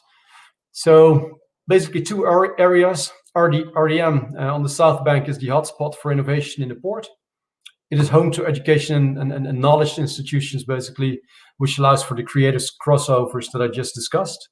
M4H on the West Bank is all about manufacturing at a larger scale. But in the future, it will also provide attractive residential area, residential space, allowing for more unexpected encounters.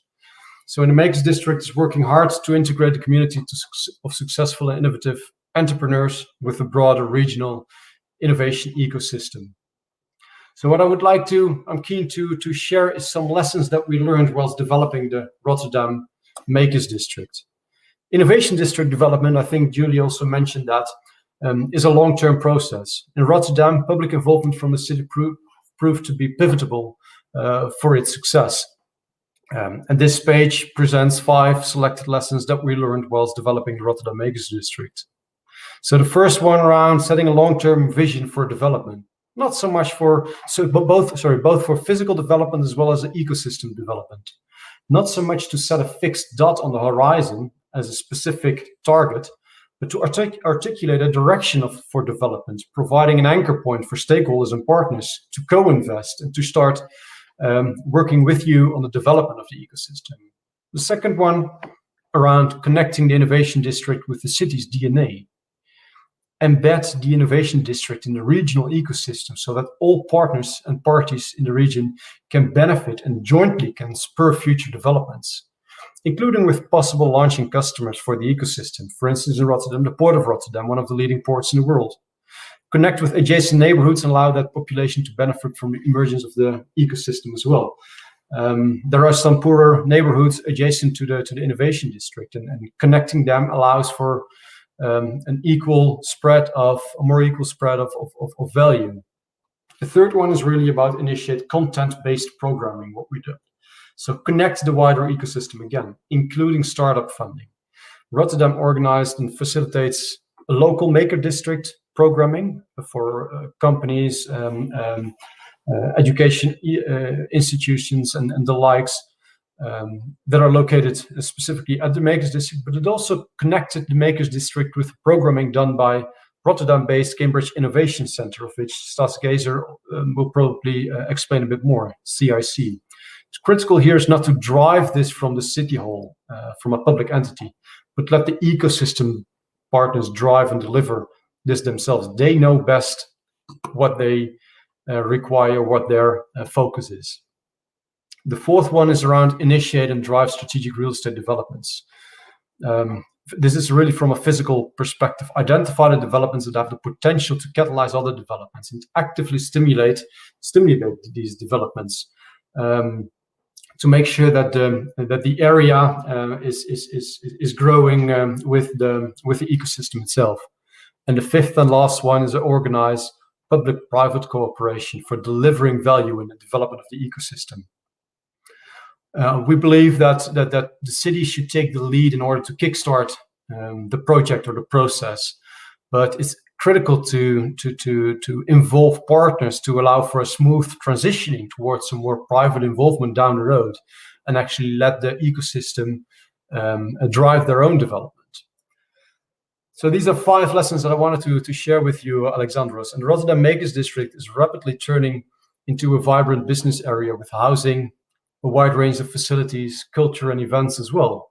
But it's work in progress, and it will be work in progress for the many years to come. I think that's something that characterizes many innovation districts around the world. Thank you for allowing me to introduce the Rotterdam Makers District, and look forward to hearing some of the other speakers and to continue the panel discussion. Back to the studio.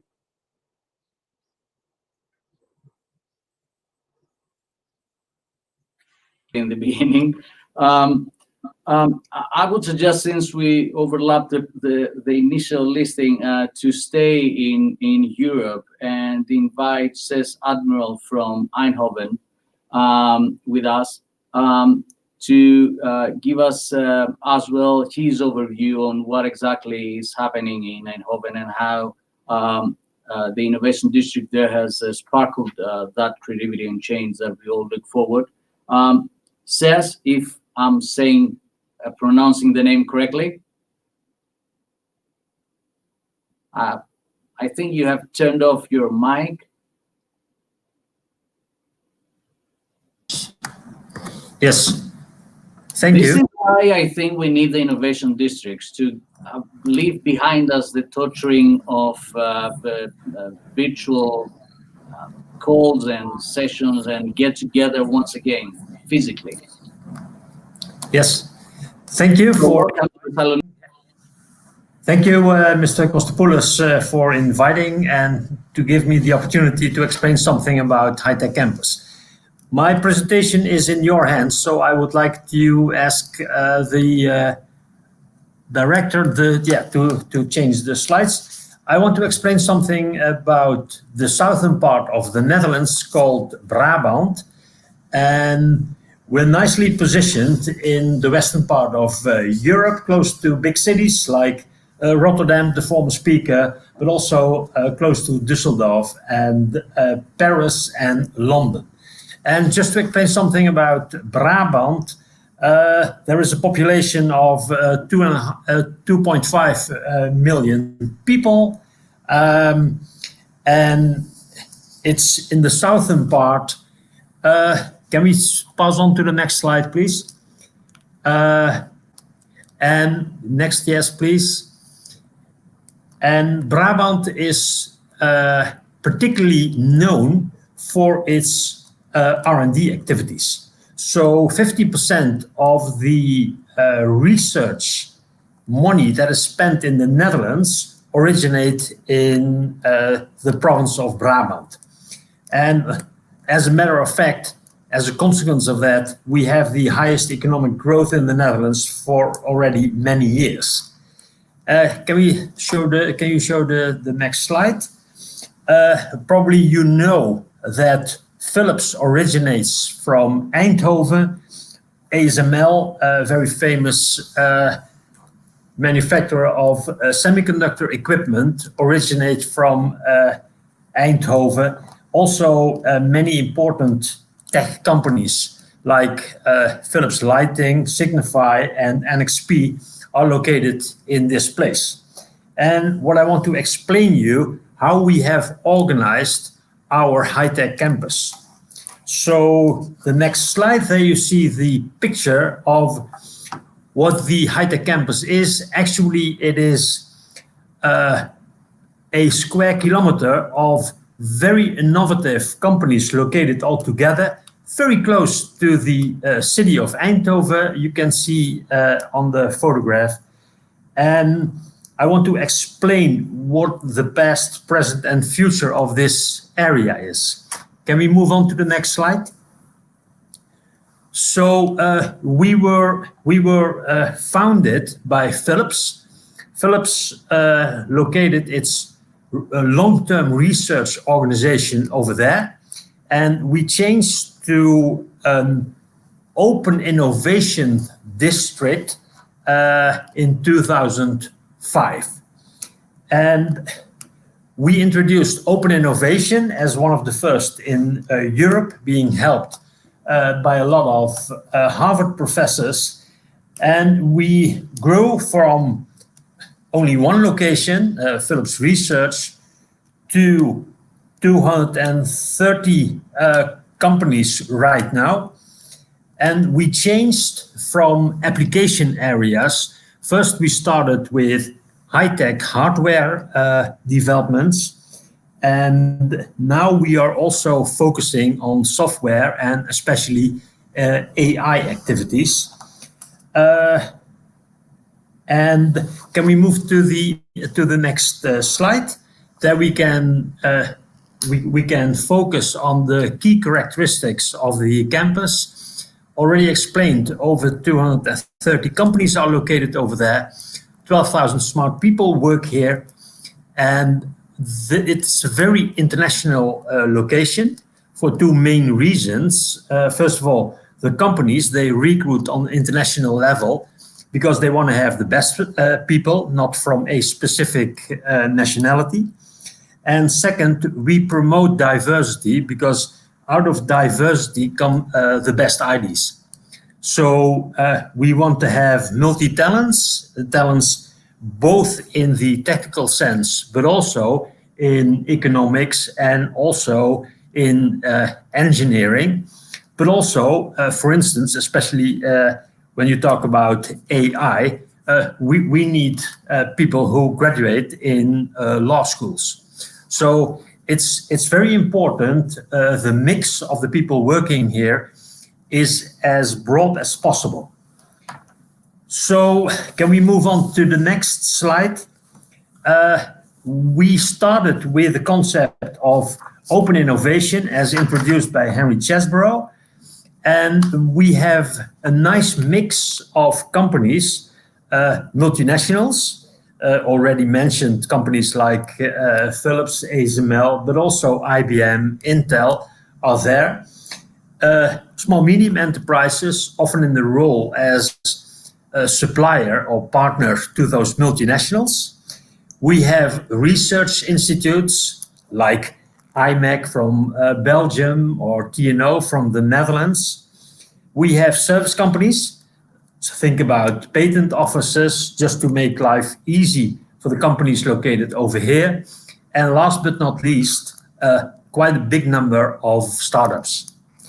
And the mix of those companies makes it interesting, because if we would only have multinationals, it would probably be very boring. If we would only have startups, we would probably be bankrupt before Christmas. So we have a nice balance in stability and in risk, which makes this ecosystem quite attractive for companies. Next slide, please. These are the focus areas where we deal with. So I will briefly explain them. We are active in the area health and vitality, meaning both the curing part as well as the preventive part of the health sector.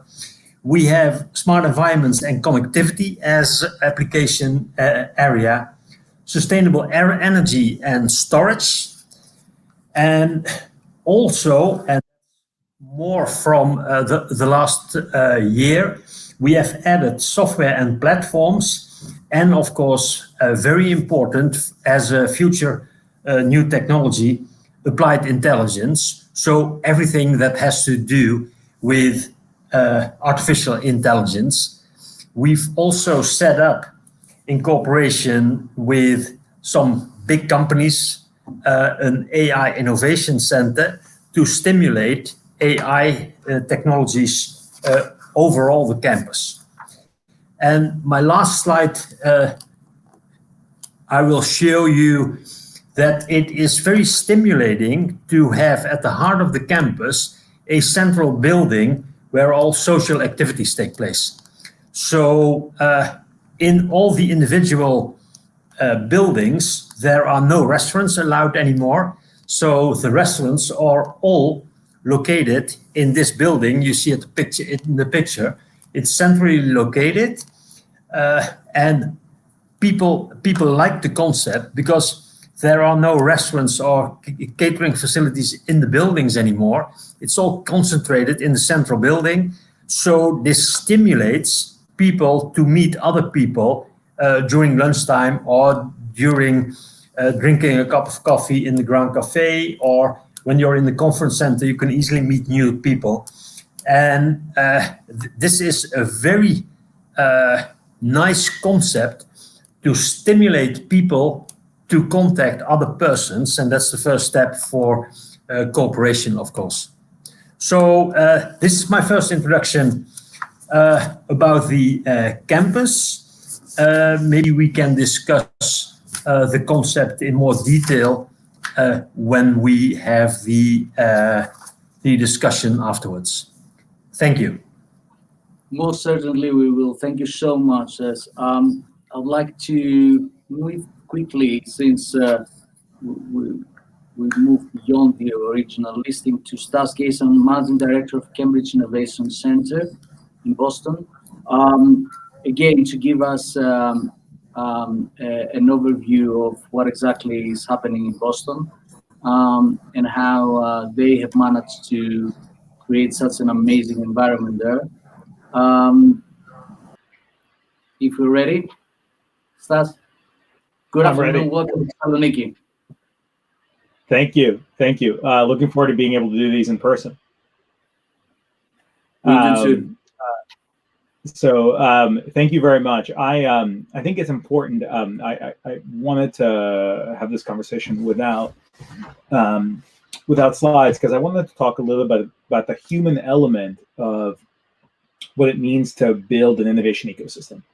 So I think it's really, really critical to think about innovation as a human-centered process, and especially from our place. So Cambridge Innovation Center is a shared office space for startup companies. We've been around now for 21 years, and we started in Cambridge, as our name speaks, but we are now also in Miami, in St. Louis, in Philadelphia, and in Providence, Rhode Island, in the United States. And outside the US, we are, as you heard, in Rotterdam, right by Central Station, in Tokyo, and in Warsaw, and we're looking forward to growing that footprint once the world comes back a little bit more to normal. And really what we want to do is ask a very foundational question.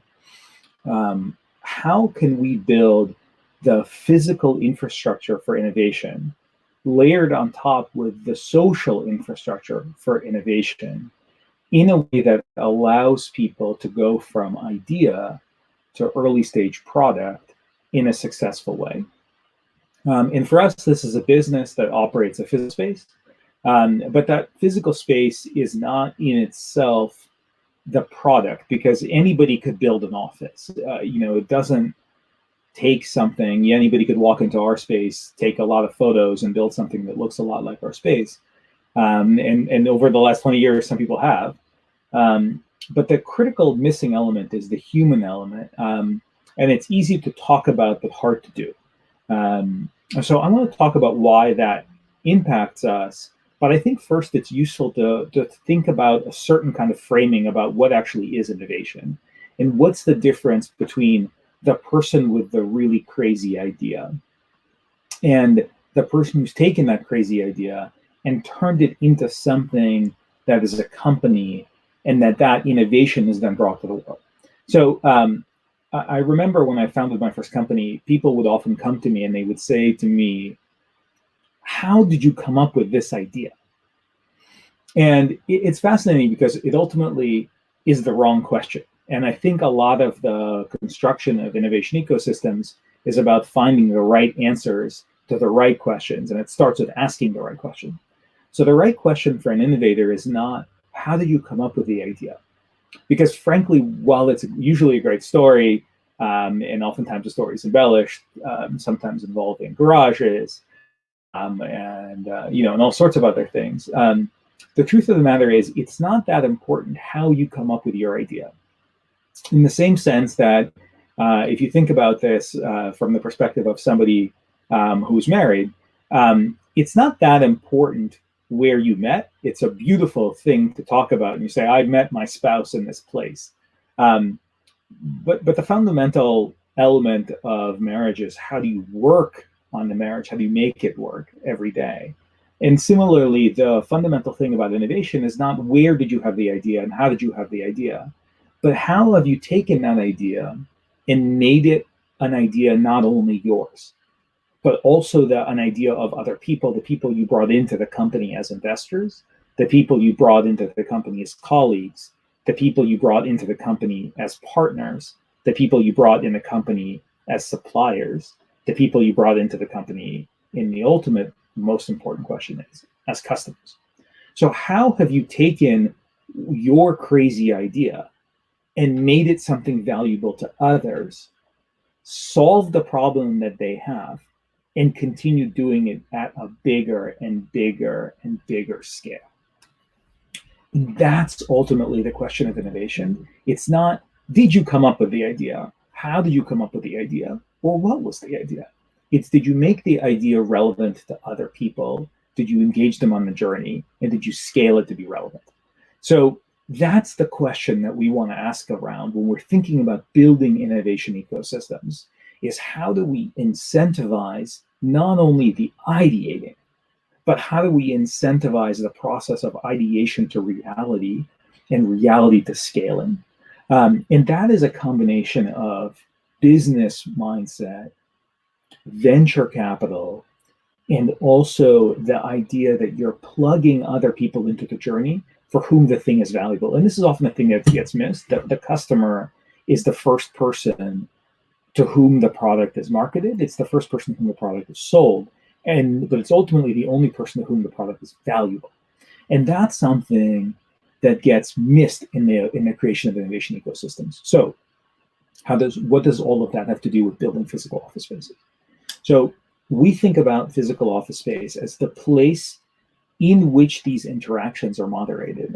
So you heard a previous speaker talk about putting the restaurant only in one building so that everybody's forced to collide. We do something similar by filling our kitchens and having incredibly nice kitchens with lots and lots and lots of open seating space and lots of food. And at least this is how we were thinking about it in the pre-COVID world and the world that we'll come back to after COVID. That the kitchen is a place where the interaction is not specifically curated, that the interaction is engineered for longevity, but not curated by design. So we don't want to say, okay, at noon, one engineer, one investor, and one CEO walk into the kitchen and they have to sit at the table for 10 minutes and come up with an idea. What we want to do is we want to make the kind of kitchen that is an interesting place to hang out. So that when you get a cup of coffee, you're not immediately tempted to run back to your office and sit down, but you are tempted to sit and see who else is there and run into somebody you haven't met and have a conversation with them and engineer that way. And it turns out that if you do engineer this, you can create some really remarkable things. So in Cambridge, our buildings there, which are all next to one another, represent more venture capital than all but 3 states in the United States. So I'm going to say that again because it's pretty critical. There's more venture capital in CIC's buildings in Cambridge than there is in all states in the United States except for California, New York, and Massachusetts. We're in Massachusetts. So there's more venture capital in CIC's buildings than in the entire state of Texas. There's more venture capital in CIC's buildings, to put this on an international context, than in the United Kingdom. And the reason for that is because if you properly build that community, you can actually create an environment that so welcomes that interaction that you can get to a place where people are engaging and participating and plugging in, building around these fundamental questions. So for us, and I really appreciate AmCham of Greece for putting this together, because I think it's really Greek philosophy where a lot of our foundational questions were taught, which is, what's the best way to live life, and why do we do it like this? these are questions inherently critical to our path towards opening the door for innovation. So within the CIC community, there are more than 1,000 companies just in Cambridge, and many, many, many more in our other cities. There is venture capital, there are government institutions, there are international institutions, and there are large companies who want to have a presence for their innovation on. And all of them are physically located in the space because physical density is really keen to creating a place for interaction. So today's innovation is brought by the intersection between disciplines. So what makes autonomous vehicles real? Electric power, better battery technology, and artificial intelligence, and vision. You're not going to get that unless you put all the people who are doing these interesting things in a place where they can interact. And physical buildings are the first place, neighborhoods are the second place, cities are the third place. And so when we think about building innovation ecosystems, it's not just about the physical spaces and social conversations that are happening in them, but it's also the locations and ecosystems that want to bridge that gap. That's why we're, for example, in Rotterdam, because it's at the central station, because we want to be at the hub of physical human activity and also at a location of intellectual and social activity, a place connected to a lot of others. We think about the city as a macro version of the innovation center and the innovation center as a micro version of the city. It's a place where people who are unlike one another can interact and engage.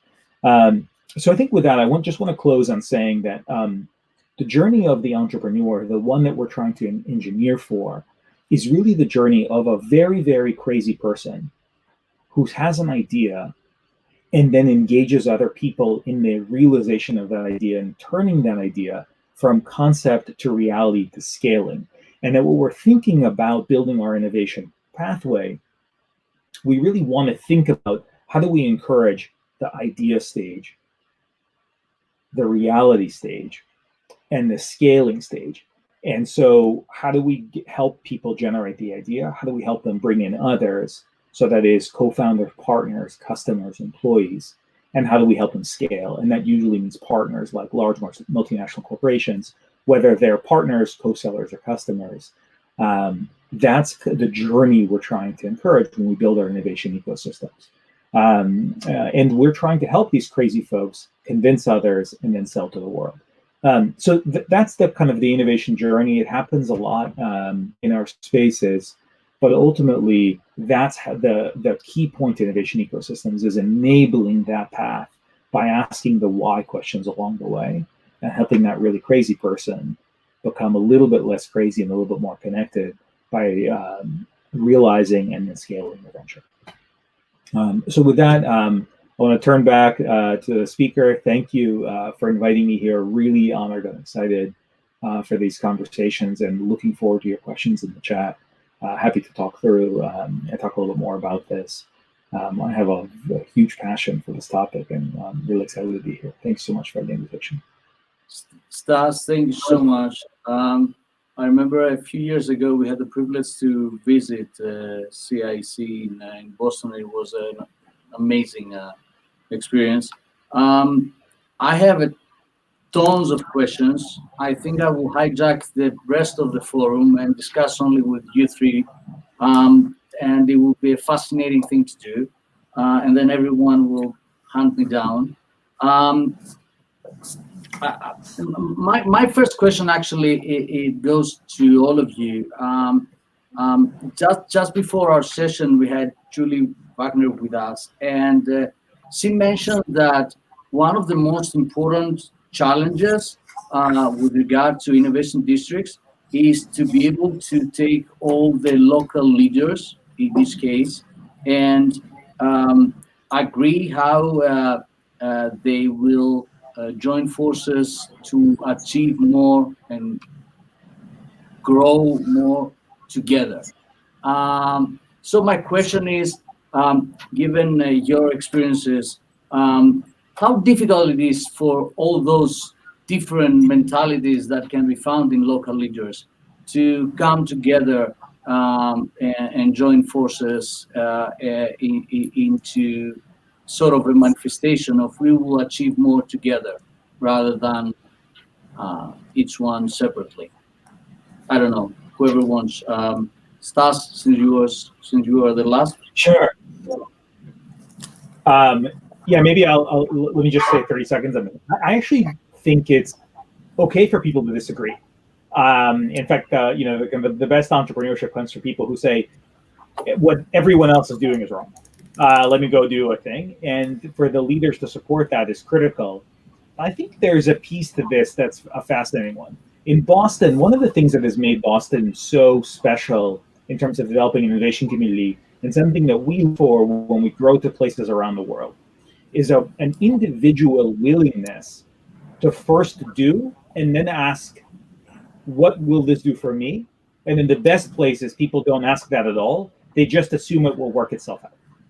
So it's an interesting thing about the leaders. This is the question to ask them: is can you do without getting back? Can you do that first and ask the question? You have to ask this question because otherwise people assume if I do something for you, you do something for me. The best, most interesting connections that have ever happened in the innovation space have happened because somebody did not ask for anything back for the good that they were doing. Because they knew that if the ecosystem works properly, it will pay back many times their original investment, whether of time, money, or connections. And that's I think the thing that's made Boston special. The other side of that connects to it is you have to punish people who are not good players.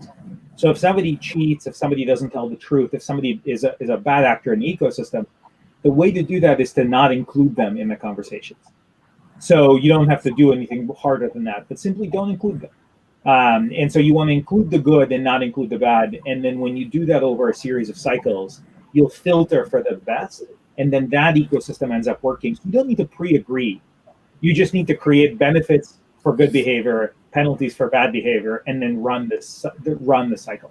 And then every few months, you'll see the good people will get more power and the bad people will get less, and the ecosystem will improve. And that's what works. Says your view.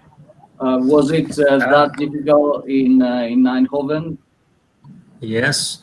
I think in the Netherlands, people used to have long-term working relations with a specific company. And so there is a high level of loyalty to those global companies where people work. And if you work for a global company, you get a little bit isolated because you're promoted to be successful within your team. And I think the challenge is to stimulate people also to do activities outside their main responsibilities within a global company. So once you see what's happening in technology development at startups, you realize there is so much more than only the way of working and the way of thinking and the way of cooperating within your global company.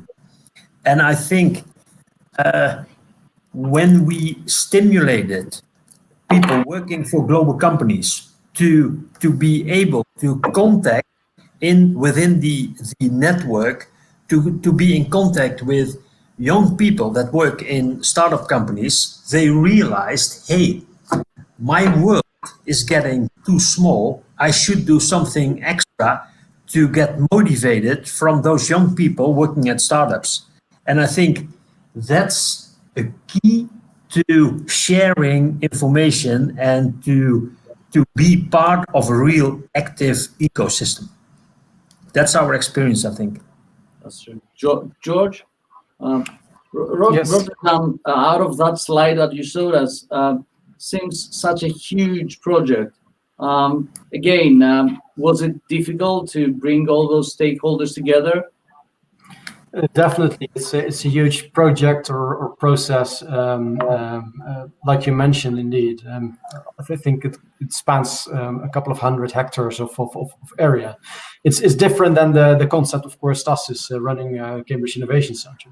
It's a district or basically an area focused on trying to initiate these interactions and to facilitate these interactions and to drive innovation based on these interactions and bringing together the stakeholders to work on this together has been a challenge in Rotterdam indeed. And I think that one of the critical success factors here, and maybe the learnings, is but maybe that's a Dutch habit as well, is to really cooperate, and it's called the Polder model, and to basically give and take, and to create an appealing vision for the district, and Rotterdam adopted the Makers District, but to create an appealing vision for this Makers District, set the dot on the horizon, not as like I mentioned, a fixed point, but as a anchor point for partners to co-invest and to invite them and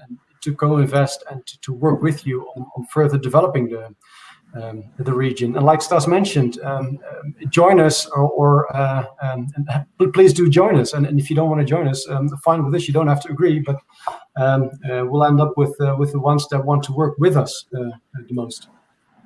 Don't get in our way. How difficult is to attract your new sort of players?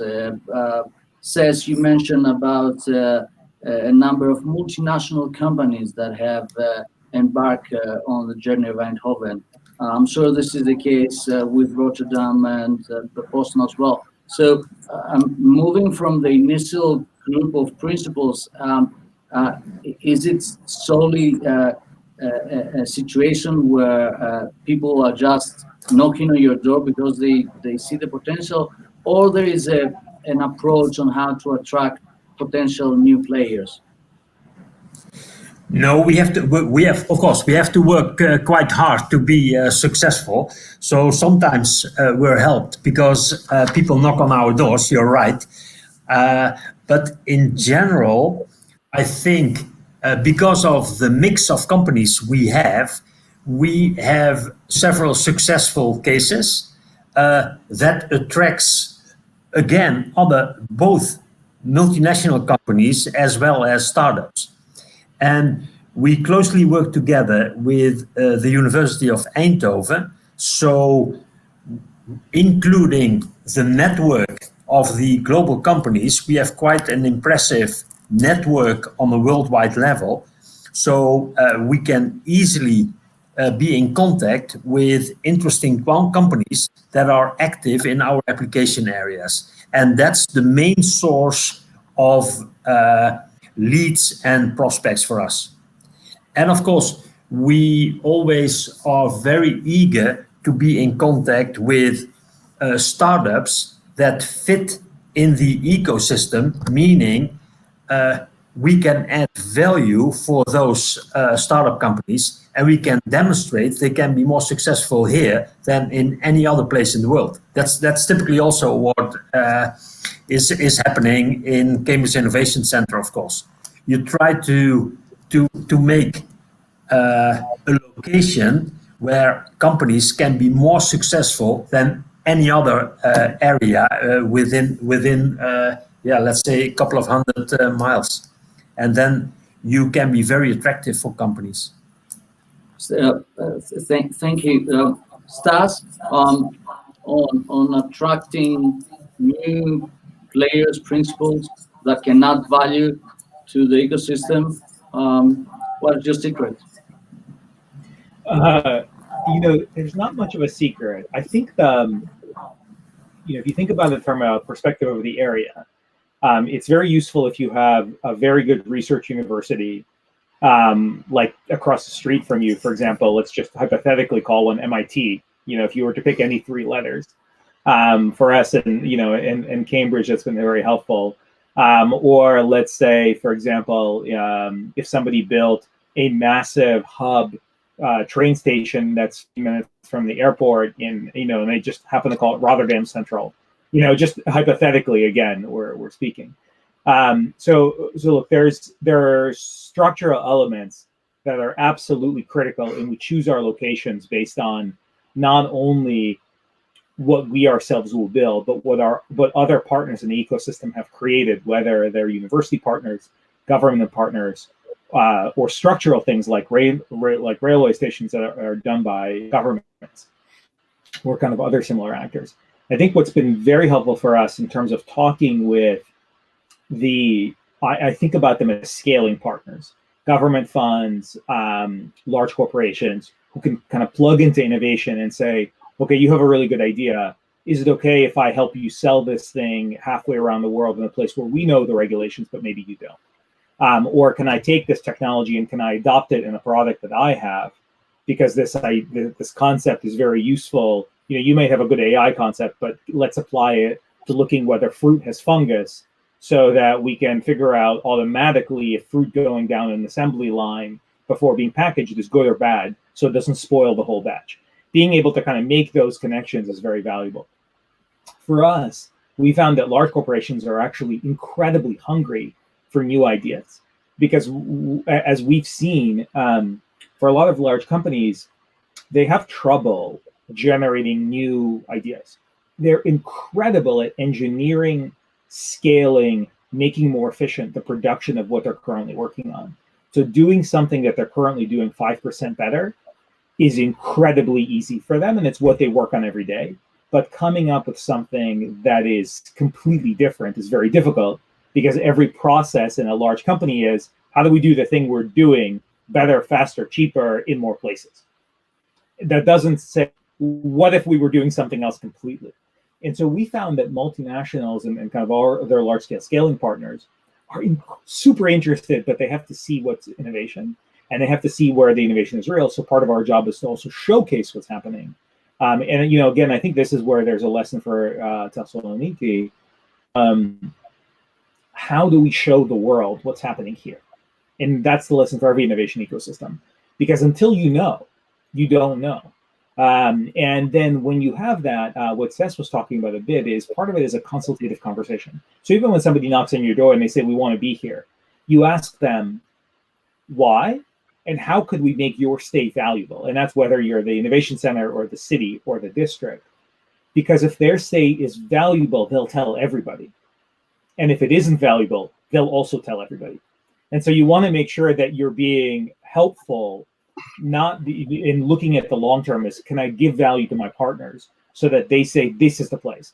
I remember when Amazon was looking where they're going to locate in the US, their second headquarters, and they were looking at a number of cities and they ran this national contest. Boston lost the contest, but we all think that actually won because Amazon said, they were going to put 50,000 jobs in exchange for this huge amount of money, incentives and tax grants. And Boston said, look, we can't really do that for you, but we do have these universities and all of this other stuff. And Amazon said, okay, well, we might not put 50,000 workers. What if we put 10,000 engineers and you don't have to pay us anything, right? And you would always rather have 10,000 engineers that you didn't have to pay for than 25,000 or 50,000, business people that you might have had to pay for. So, those are the kind of things that if you provide the right environment, people can't resist. They'll come to you anyway. And then you value to what they're doing. And then they add value to by their stay. Thank you so much. You are describing a totally different ball game. And I agree with you that Thessaloniki is actually pretty close to getting to that mentality. Back in 2018, when we started with USAT, all those companies were so reluctant to see the opportunities, and now more and more they're coming to this amazing city. George,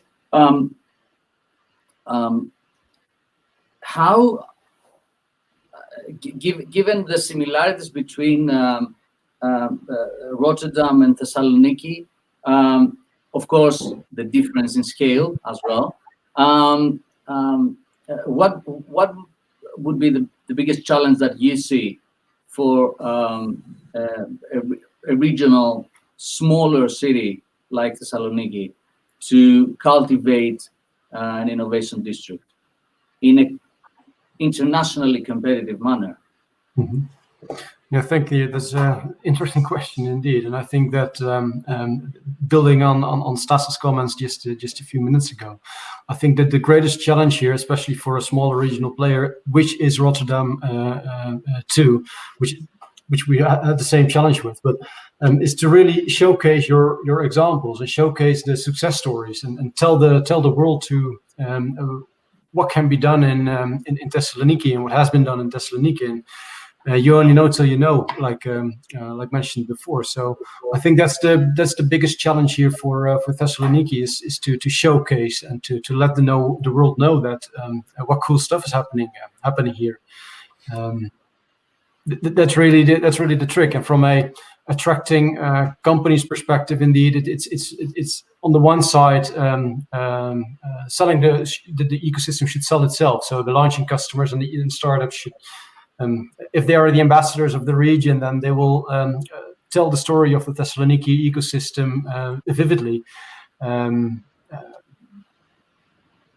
Launching customers are very nice to have, of course, because they'll attract other companies and especially startups. But these smaller companies are especially very interesting and relevant for the launching customers, for the larger companies as well. On the other hand, attracting companies, especially on the edge of your current ecosystem, will drive future growth, and that will also introduce new innovations and the not expected or the unexpected new entrants to the ecosystem will bring a new vibe to the ecosystem, could introduce new ideas and spur innovation. I think that's something that Thessaloniki could learn from and identify these edges of the current ecosystem to further invest in that. Says, given your experience,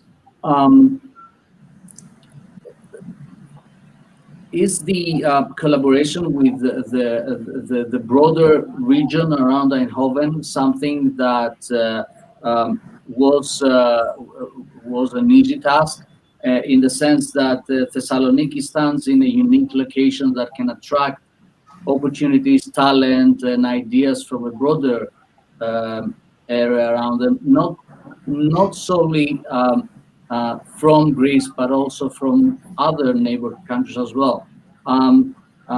Would you see such a potential for Thessaloniki? Was this something that you had as an experience in Eindhoven? Yeah, I think we are in the lucky position that we have some of the world famous global companies, which I mentioned, Philips and ASML, located over here. So there is a question to international well-educated people to work here. From the other hand, I think if you look to software platforms and AI, they are disciplines that you should do in an international level. So our AI Innovation Center works closely with people in Paris and in London as well. So we work over there with Amazon, we work with Accenture, and they're not located within the AI Innovation Center, but they do that online. So I would suggest to you to start working on an international basis, especially when you're in the position to work with AI. If you work on high-tech hardware, of course, you need proximity and you need shared use of infrastructure. But if it comes to activities like AI, for sure, I think it's really stimulating for both your own region as well as for the engineers that work over there to make contact on the international level. Yes. Thank you so much. Stas, a final question actually for all three of you, because we're running out of time. Unfortunately, they didn't let me hijack the rest of the forum.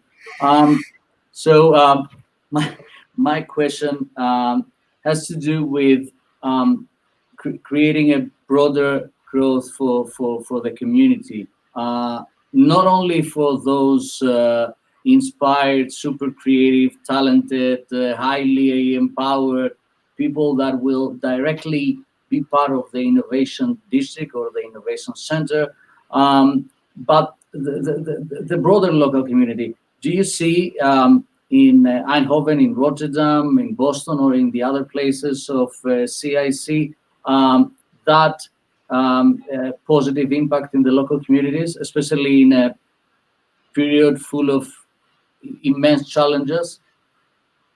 Stas? Sure. Sure. So I could speak about this for like 3 hours. So you've made the mistake giving me the microphone first. But I'll do my best to limit myself to 30 seconds. Look, CIC actually, as part of our response to COVID, we stood up an initiative called CIC Health, which I'm actually the general counsel of. And we've delivered 1 million vaccines, a little bit more than that now. And we've done 2 million COVID tests in the Boston area. So, when you have an entrepreneurial spirit, you're always going to engage as a local problem solver first. And the list of things that we've worked with and coordinated is really long and would take a lot longer to answer than I have here. But I think if you think about, okay, how do I make innovation local? How do I make it locally beneficial? We're always asking ourselves this question.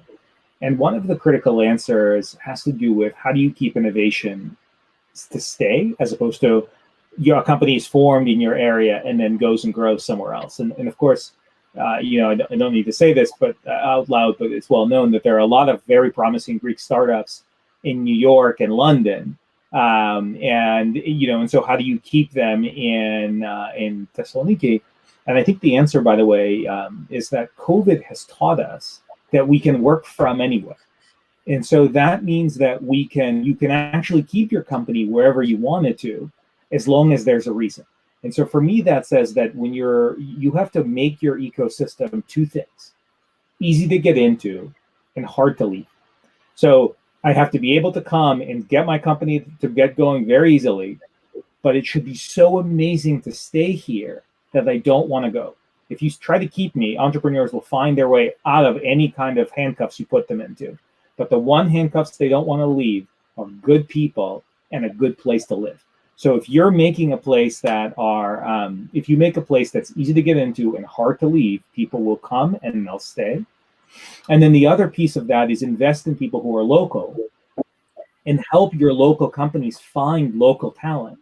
Because one of the things that I've seen in kind of my travels around the world is that it looks to me that if a company reaches about 10 employees locally based, it will not leave. And this is an interesting lesson born, you can look at a neighboring Mediterranean country, Israel. So, a lot of Israeli startups are built to scale globally. And when they scale globally, they leave huge operations in Israel. And the reason they do that is because they tend to get to a size where, maybe some piece of the business, maybe the sales, or maybe some other piece moves to Europe or the US or Australia, or some other part of the world, but the local innovation ecosystem grows. And so the trick to that is helping the startups get to 10. Because if they're 2 or 3, it's very easy to tell 2 people, hey, come to London, we have everything set up for you. But if the place is easy to come into, hard to leave, and you've got 10 people there, they're staying, they're growing, they're building your local ecosystem. And thank you so much again. Thank you so much, and thank you for avoiding the 3 hours answer. Says, your view on how we are, whether you saw in Eindhoven a broader social impact? Yeah, I think it's a very nice question. Actually, we have, during this week, we have Dutch Technology Week. So we get in a lot of young people from all kind of educations, and we explain what is happening over here. And then you see an amazing process going on, because those young people they compare what they are doing, so playing football, with the technology that is shown here. They compare what they are doing for their job as a waitress in a restaurant with the technology done here. And there is a lot of talk about that, and they are really stimulated when they see what is possible if we explain what's going on in, let's say, health business. There is interaction with the young people, and they add what is happening, what could happen with technology in their own environment. So it's really a very good way to stimulate a different way of thinking. And so we benefit very much from interacting with all the persons within the city of Eindhoven, because first of all, they are interested in what we are doing, and so they spread the word.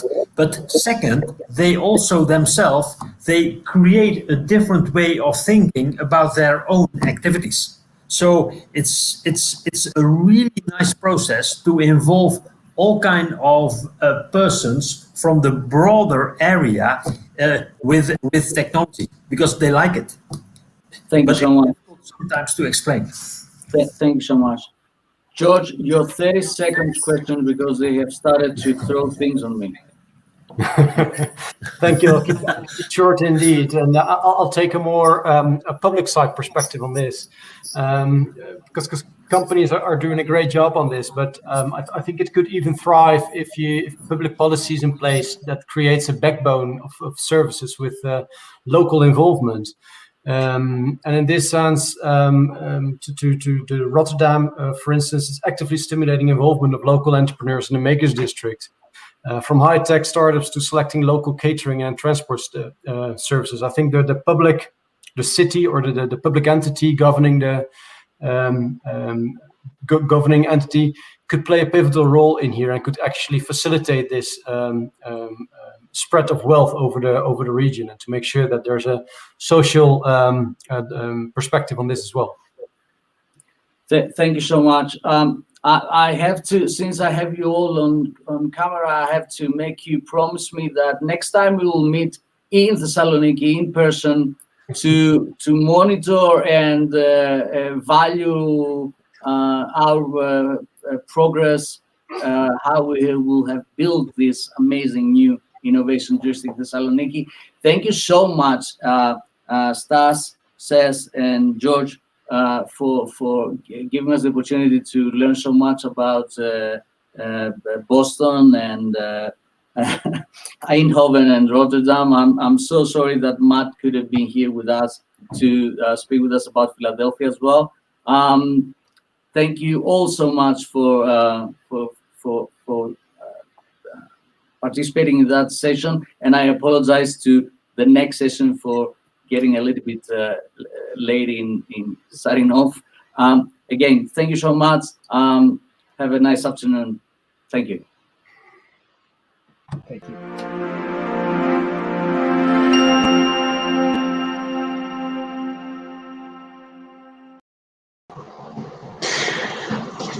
Hello to everyone. I wanted to thank AmChem for organizing this conference on innovation in Thessaloniki. My name is Peter Chrysanthakis. I represent Anatolia College.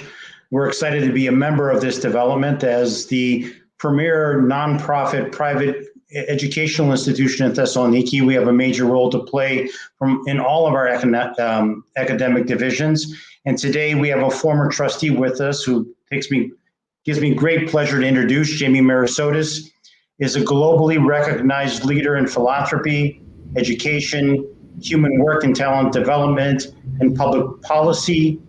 He has been the president and CEO of Lumina Foundation since 2008. That's one of America's largest private foundations. He's served on multiple presidential and congressional commissions on tertiary education. He's also the author of 2 acclaimed books, the most recent being Human Work in the Age of Smart Machines. Jamie, I read that book in one day. It was a great book. We're going to discuss that. He's an innovator and a thought leader sought after by many U.S. and international media entities.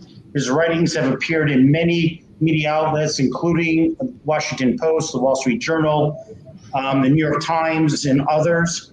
He serves on many international boards and foundations, and one of my favorites is the Children's Museum of Indianapolis. It's the world's largest children's museum, and I've had the pleasure to visit that museum when you and I last met. Jamie, it's a pleasure having you here, and I turn over the floor to you at this time, and then we'll continue our conversation after your opening remarks. Ready, stop, Peter and Kalispera. I'm really delighted to be here. And I want to begin by saying I'm really proud of my Greek heritage. My family immigrated to the U.S. from Crete on my mother's side and northern Greece, actually mostly Thessaloniki on my father's side. So, I'm really proud to be a part of this. I have the sincere honor, as Peter pointed out, of having previously served on the board of Anatolia, the celebrated tradition of serving as a bicultural institution of learning at Anatolia, I think is really important. So this event obviously holds a special place in my head and my heart.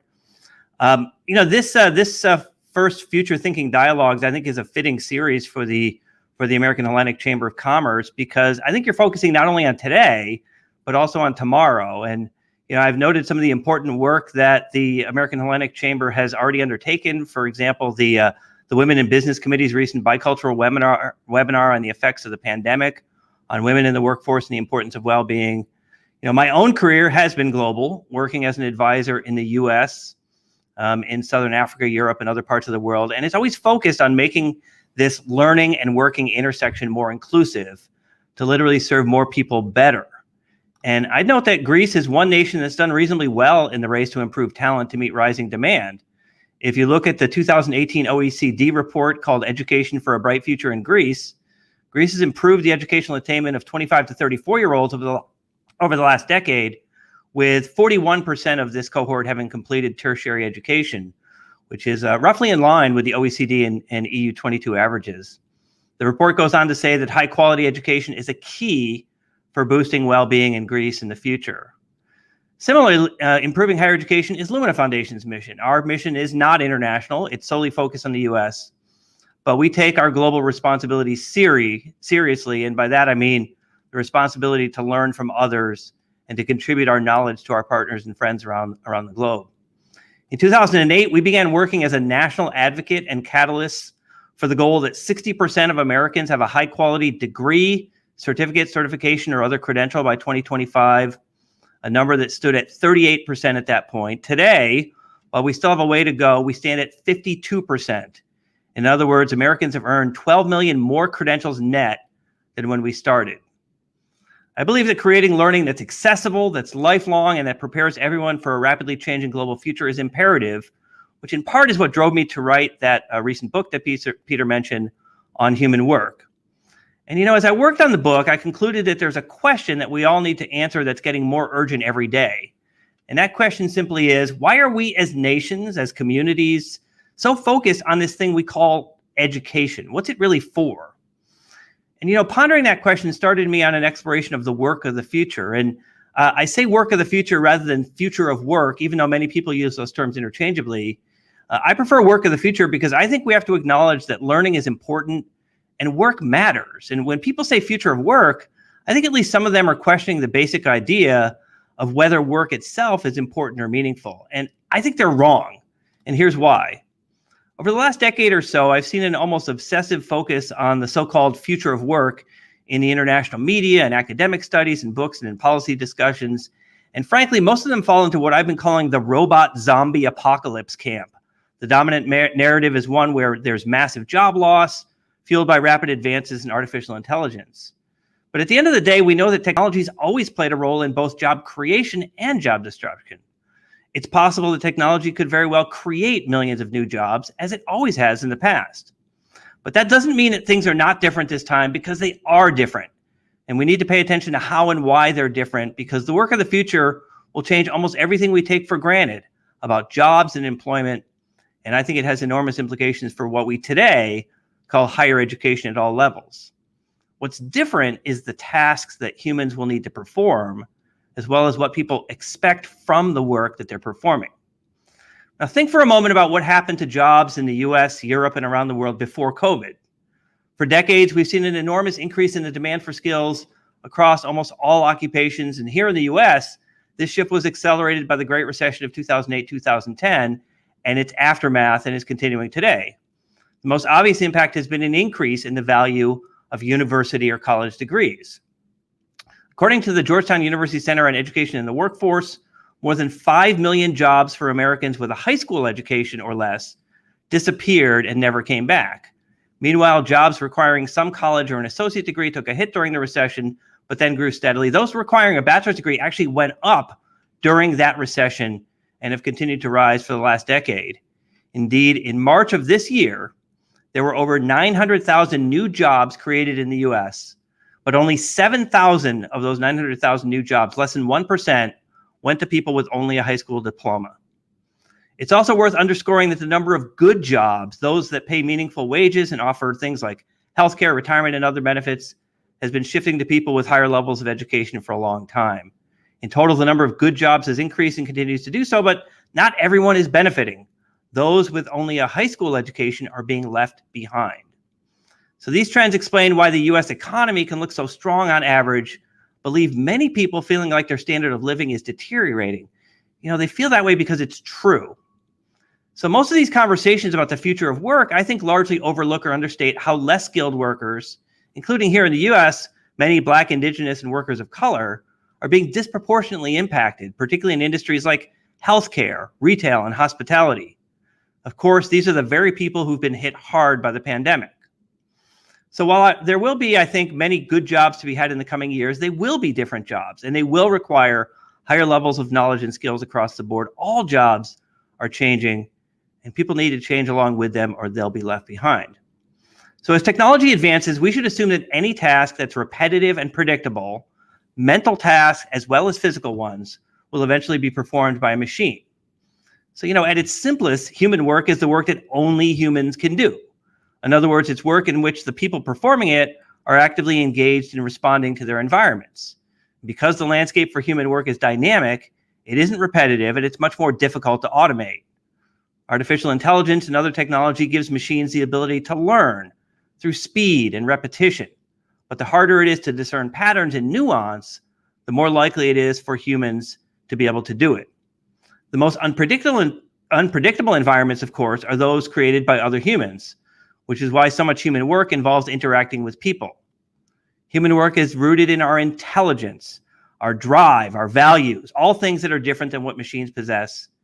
And human work is driven by how we learn. Now, much of the progress in robotics and AI is based on what people sometimes call deep learning. This is a technique, many of you are probably familiar, which describes how machines use algorithmic techniques to methodically drill down into larger and larger data sets. But you know, humans learn in very different ways, what we might call wide learning. And I think this concept of wide learning has three dimensions. One is time, the notion that learning has to take place in a wide time context over the course of people's entire lifetimes, I think is essential to human work. And frankly, it's a virtuous cycle that has to be repeated many times over a worker's life cycle, not simply once early in life. The second dimension of wide learning is the people doing the learning. Human work has to represent a wide range of people, diverse in terms of their race, their ethnicity, their gender, their immigration status, a host of other factors. Human workers, in other words, have to represent the totality of society for all of us to share in the benefits of their human work. And the third dimension is the content of the learning. What people have to learn to be successful in the human work ecosystem represents a wide array of human traits and capabilities. And here we're talking about the breadth of our human traits and capabilities, like compassion, empathy, ethics, collaboration, and analytic reasoning. For wide learning, the content we need to focus on is the skills that human work requires. And as I said earlier, for humans, it matters what we do when we work. It's something that distinguishes us from the machines in a very basic way. Work is and has always been about more than simply collecting a paycheck. People work not only because it helps them economically, but also because it offers them social mobility, personal satisfaction, and at the end of the day, dignity and a sense of self-worth. So of course, everyone wants to make a living to support themselves and their family, but people also want to apply their unique capabilities to strengthening their communities and helping others. In short, learning matters. Credentials like degrees and certificates are important, but humans want and increasingly will need to rely upon their human traits and capabilities, honed by experience and both informal and formal education over their entire lifetimes to achieve the meaning and purpose they crave as workers. So if you add all of these things together, I think what we're describing is a virtuous cycle of earning, learning, and serving. That's the new paradigm of human work. This has enormous implications for business, for education, and for our societies and citizens. We'll need to urgently answer several key questions, like how should we adapt our education and training systems to the new world of human work? How do we address the racial, ethnic, and other inequities that have plagued our countries for too long? And how do we bring people off the sidelines who've too often been left out, especially when the consequences are increasingly dire? So these are just some of the questions we need to be asking and finding answers for in dialogues like this one.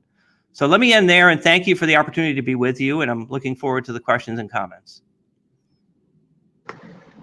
Thank you, Jamie. I'm glad you mentioned that at the end, because that's where I wanted to begin. We wanted to drill down further into your book, the issues of earning, learning, and serving. Under the context of developing a community, an innovation community, what is it that businesses and educational institutions, how can they work together to create this new work environment for the 21st century? And I'm not only talking about undergraduates and graduate students, but also workers that you mentioned that will be displaced, under this fourth, if you want to call it the fourth technological revolution that we're living in. Yeah, absolutely. Employers need to understand that the future is about human work. Those tasks that I mentioned that are increasingly going to be performed by machines are not human work. So you have to embrace the diversity of your employees. You have to define the knowledge, skills, and abilities of what your workers need, and make sure that your workers can develop their talents throughout their careers. You have to provide more opportunities for your workers to do more that's satisfying in terms of their work. From the worker perspective, I always say workers need to own their learning like people now own their health. They need to know what they know and can do. They need to be able to clearly describe it to their current and potential employers. And they also have to have a strategic plan for building their skills. They can work with their employers on doing that. And from the educator perspective, from the higher ed perspective, I think that we have to put the students at the center of all that we do and focus on their success. We have to make sure that we don't leave these groups, and these vary in different countries, right? We have issues with gender in Greece, for example. We have racial issues in the US. We have different issues in different countries. But the point is that we have to focus on making sure that all workers benefit from this rapidly changing field of work. The educators need to make sure that their students do have credentials that demonstrate what they know and can do. And they have to make sure that their students develop not only the so-called STEM skills, science, technology, engineering, and mathematics skills, but also those human traits and capabilities that I mentioned, the ability to think critically, to be analytical, to solve problems, to be ethical and empathetic, and all those things. Those, to me, are the important things that the higher ed sector and the employer sector will need to work on together going forward. And Jamie, if I may ask you to drill down a little bit further, in the book you mentioned a robust internship program where educational institutions and businesses can work together for the benefit of experience for our students and for developing their skill and talent set. Would you like to discuss or speak to that a little bit more? Yeah, I think there's several things that we can do. One is internships, right, which is building the opportunity to bring future employees into your company or firm early and give them the experience of what it's like working there. And along the way, giving you the ability to assess future talent. So I think that's really important. The second is, look, we need to think at a global scale about the models of apprenticeship and how we can do a better job of apprenticing future workers. Work is changing very rapidly, and we need the people who understand the work of today to bring forward those workers of tomorrow, help them understand that work so that they can bring their abilities and skills to this new world of human work. I have to say here, the US is behind much of Europe in terms of the apprenticeship models.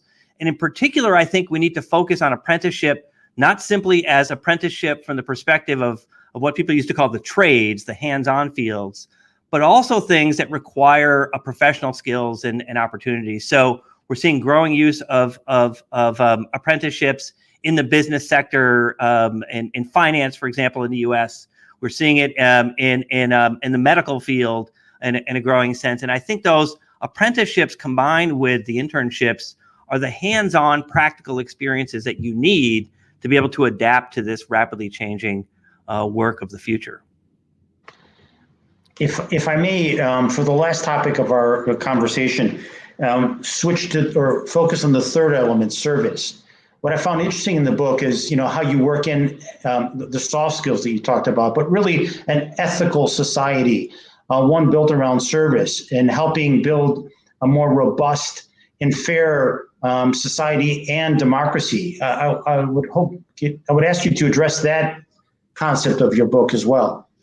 Yeah, I think there's two things that are really important. The first is, and we have very good global data on this point, workers want more than simply to earn a paycheck. In fact, in most countries, even the workers at the bottom, in the bottom quintile of earnings, will say that they will give up money for meaning when it comes to work. They want to be able to contribute to a greater whole. They want to do more than simply take home that paycheck and then go back to work the next week and do it all over again. They actually want to have demonstrate that they are contributing to their communities, to society at large, to something bigger than they are. So that's one point. The second is my observation, which unfortunately is becoming increasingly true around the world, which is that an important reason why we need to make sure that we educate people in this human work sphere is that we know that people with lower levels of educational attainment are actually more susceptible to authoritarianism and more likely to be compelled by these anti-democratic ideas that we see in many parts of the world, including, unfortunately, here in the US. We know that people who develop their critical thinking, their analytic reasoning, their problem solving are not only better contributors to society, as I mentioned, but they're more likely to resist the allure of blaming others, the allure of trying to create change by putting down one part of society to the advantage of another part of society. So, to me, it's very important that, the cradle of democracy, Greece, understands that actually using our educational system to build the active citizenship of our citizens in our countries is extremely important. This is not something that is simply, learning about civics, learning about civic processes, et cetera. This is about being active in your democratic communities and ensuring that you are contributing to the well-being of others. And that starts with a much more robust, a deeper system of education. Jamie, I want to congratulate you on the book. It was very timely. We look forward now with COVID hopefully soon behind us to welcome you back to campus and for us to participate with AmCham and the local community to continue the efforts of Thessaloniki to turn the city into an innovation hub. Thank you for being with us today. I miss Thessaloniki. I look forward to being back. Thank you so much.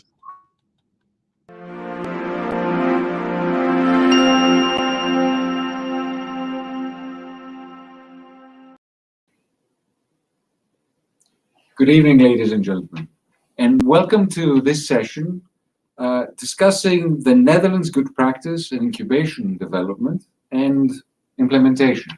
And to discuss this, we have with us the ambassador of the Netherlands in Athens. Lady Ambassador, good evening and welcome. Good evening. How are you? I'm very well, and I hope the same for you. It's been trying times, but I think we're coping, and particularly here in Greece, we're coping well, I think. Exactly. It's good to be here. Thank you very much for doing this. We started this conference with the idea of providing a context that would discuss innovation and we could learn from best practices from other parts of the world, which we could apply to Thessaloniki and help it grow as the center that it's starting to become. Now, I have to admit that today, having listened to the other sessions, I've been blown away by some of the gold nuggets that I've heard, and I think we'll need to transcribe the discussions that have passed so that we learn from each word that the previous speakers have said.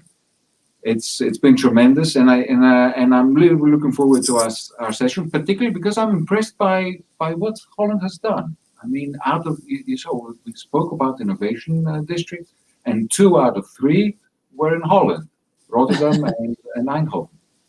Right. And on top of that, I researched a little bit Orange Grove, which was also impressive. Started Yes. back in 2013, and perhaps later on we can discuss a little bit about that. Yes, absolutely. So Let me start with the first question, which is the following. Given the fact that the EU is lagging behind the US and China in innovation, are you satisfied with the strategy and the programs the EU puts in place for advancing research and innovation in the following years? Well, thank you, Mr. Bakatselos, for giving me the floor and for having me at this forum, the Future Thinking Dialogues. It's a very inspiring title, I must say, and it means that I'm all the more honored and flattered to be part of this. Before I answer your question, maybe it would be good to take you through a few things that have happened in the Netherlands. But even before that, I would once again like to say that it's really great, and I want to compliment you and AmCham and everybody who is involved in this forum, that you have decided to do this conference at this point in time, when of course it has been so hard over the past year and a half to think about anything really, let alone think about the future. Clearly, Corona has made it so hard to think even a few moments ahead, or even, as was my personal experience at some points, to think about or to remember what life was like just a little over a year ago. So, but having said that, and it's great to see that Thessaloniki is doing this, I think that there is optimism in the air, as you just commented. Things are possible today that a few months or even just a few weeks ago we didn't consider possible. So that really, I think, gives us the right inspiration for this conference. And as I shared already with you and your listeners or followers yesterday on LinkedIn, the key to the question that you raised, namely how we work, live, and cooperate in the future, is, in my view, innovation. And that brings me to answering your questions. More precisely, I would like to focus on 2 subjects. Firstly is how innovation in the Netherlands is stimulated, and specifically what the role of the government is in this. And secondly, since you referred to Orange Grove, I would like to focus on how we exchange knowledge with Greece about this. So when it comes to the Dutch government's approach on innovation in the Netherlands, an important element is really the underpinning belief that the public sector has a role to play. And this, in turn, is very strongly linked to our perception that innovation can help us address different challenges that confront our societies, be they social, economic, financial, or climatic. And of course, we embrace innovation because we believe it offers opportunities, and because entrepreneurs, and especially innovative companies, contribute to economic growth and high quality employment. But at the same time, what we really would like to focus on is indeed in what way innovation can help us address the challenges of the future. So this is why we have developed policies that enable various tax benefits, innovation credits or subsidies, among which certainly are also the European funds such as Horizon, which is a very known one. And clearly these policies make it easier and faster for innovative entrepreneurs to bring their new products to a market, or to find new ways to tap into international markets. But at the same time, once again, we see a very strong link between supporting innovation on the one hand and stimulating companies to develop innovative products to address social challenges in a different and preferably innovative way. And this really means that we combine innovation with impact. And to put it in a way more generally, we want to make our planet more livable and more sustainable through innovation. And that really is the key priority. If you look at it this way, it means that we see innovation not only as a goal in itself, but as a means also to achieve other, much more far-reaching objectives, such as, and I'll just give you a few examples, longer years of a healthy life, less greenhouse gas emissions, of course, but also plenty of clean water and safe food, affordable and sustainable energy, and at the end of the day, a safe country, a safe Netherlands to live in. And key technologies such as photonics and artificial intelligence play a central role, of course, in this. So through research institutions and in cooperation with innovative entrepreneurs, the Netherlands is aiming to provide solutions to global challenges in these specific areas. And we are, of course, very happy that our policies have led to the Netherlands being an innovation leader in the EU.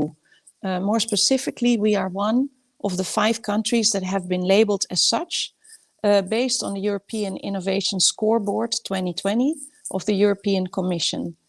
And this scoreboard compares the innovative strength of EU countries on, among other things, public-private cooperation, but also digitization, the impact of innovation by SMEs, and investments in research and developments. And I think what was, by the way, interesting for your audience to mention is also that Greece is one of the countries that made the largest increase in performance in 2020. Just to give you a few more figures and data before I come to your question. So concrete examples of how we are trying to implement these policies focused on innovation. We have signed, that is the Netherlands government has signed with 2,200 companies, but also knowledge institutions and local governments, a knowledge and innovation covenant, which means that we invest almost 5 billion euros in economic and social opportunities and key technologies. And out of this amount, 3 billion comes from public funding and 2 billion from private investments. But we have also developed a national science agenda through which or within which we have identified themes on which science should focus in the coming years. So the question there is really, what are the upcoming and promising challenges for Dutch science? And how can science contribute to solutions for social issues, again, and economic opportunities through innovation? And last but not least, we've also made extra money available for innovative SMEs through the Future Fund. And this fund started in 2018 with 200 million euros. And the Dutch state is now adding annually 5 million to this. One very interesting example of how this works out in practice is Brainport Eindhoven. So there you see that the national government, together with Brainport Eindhoven and the province of Noord-Brabant, has drawn up a Brainport National Action Agenda, which consists of priorities such as a better connection between education and business, but also investing in new technologies and the further improvement of Brainport Eindhoven as a place of business. And this region, as some of the viewers or listeners may know, is really known for developing 3D printing, but also their photonics and robotics, among other things. And I know that you have a representative of the high-tech campus in Eindhoven among your participants, Mr. Kees Admiraal. So I'm sure that he can elaborate further on his experiences or the experiences that how this works, how we develop such a concept. So that was really to give you an overview of what the Dutch government is doing. The policy of my embassy in Athens, the Dutch embassy in Athens, is really to try and share as much of the experience that I mentioned up till now with Greece. And this is really not, and I would like to underline that, because we think that we know better, but really because we have acquired experience over the years through, on the one hand, initiatives that have worked out well, but also through mistakes that we have made. And this is where we like to indeed work together with Greece, share our experiences. And in this regard, I would like to just highlight 2 initiatives that we have really worked on, that my embassy staff has worked on over the past few months, and that we will continue in the years ahead. And this is indeed where, as you mentioned, Orange Grove comes in. The initiative that was launched several years ago during the time of the financial and economic crisis, which was really meant for young, innovative entrepreneurs. So in the last few years, in the last 2 years, I should say, Orange Grove, basically also accelerated by the whole corona crisis and the pandemic that hit us all, has turned into a fully digital countrywide incubator. Apart from the incubation programs, which are cross-sector, and that, of course, we will continue to offer, since they are really at the core of the work that Orange Grove has been doing, or even as we say, it's the Orange Grove DNA. We've also expanded to 2 more fields, which are interesting in the context of this conference. I also listened to the previous speaker who was addressing this, and the first one is our new project, Entrepreneurial University, which is a series of masterclasses that we have set up together with the Amsterdam Center for Entrepreneurship, and which aims at sharing the experience and knowledge of this Amsterdam Center for Entrepreneurship in the area of teaching in universities, innovation and entrepreneurship, creating entrepreneurial ecosystems around universities and setting up tech transfer offices. We do this together with the Greek Ministry of Education and Religious Affairs. And I think it's a very good example of sharing experiences and creating, building on that, new networks and common projects between, in this case, universities in Greece and in the Netherlands. And secondly, I should also mention in this regard our cooperation with Wageningen University and research, which concerns the area of agri-food technology, with a big component of sustainability. And one part of this cooperation, again, is sharing knowledge and expertise with agri-food and tech entrepreneurs through our programs at Orange Grove. The other component is an extensive communication and cooperation with the Ministry of Agriculture, with whom we are currently running a number of initiatives in the area of knowledge exchange. So I think with what I just said, I have in a way already answered your question also regarding the comparison between the EU on the one hand and the US and China on the other. Basically by indicating I'm optimistic. I wouldn't dispute with your the first part of your question, saying that maybe in recent years we've lagged behind, but I think that we have become aware of the importance of innovation and also research, and you see it by the sheer basically by the sheer amount of money and prioritization that is now given to innovation and research. And of course, this was needed because certainly we see what is happening in the US and in China. But I think with the amount of attention that is now being paid within the EU to this topic, it will ensure that we are better prepared for the future. And I should say this will also help us deliver the European Green Deal, which is of course a very central focus of this innovation efforts. And if you look at the budgets that are proposed in the context of Horizon Europe, you will definitely see that this is a very powerful accelerator to achieve environmental and digital transformation of the EU. So that was a very long answer to your question. But a very thorough one, and I thank you for that. I think you've covered everything. Let me just say congratulations on your ranking.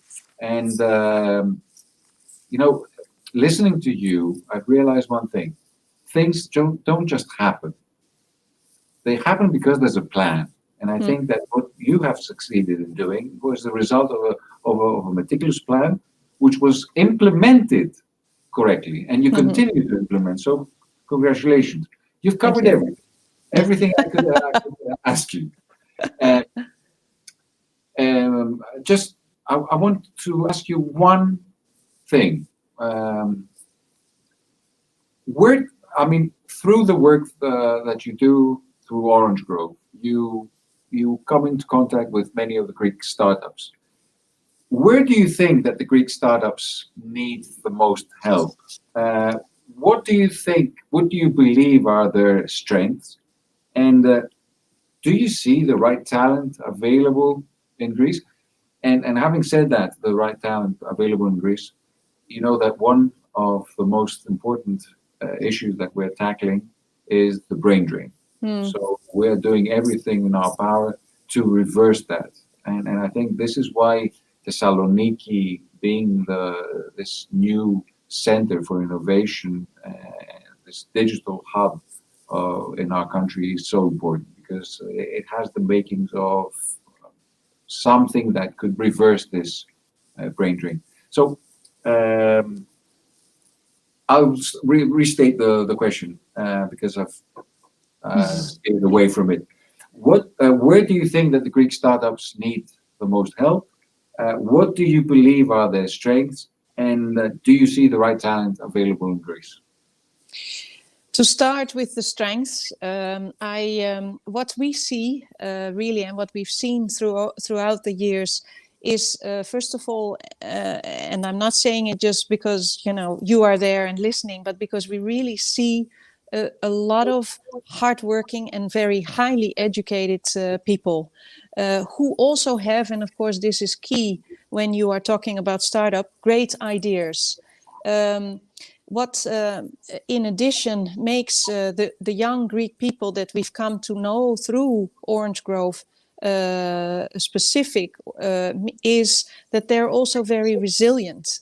They're courageous and creative, but the resilience, I think, stands out.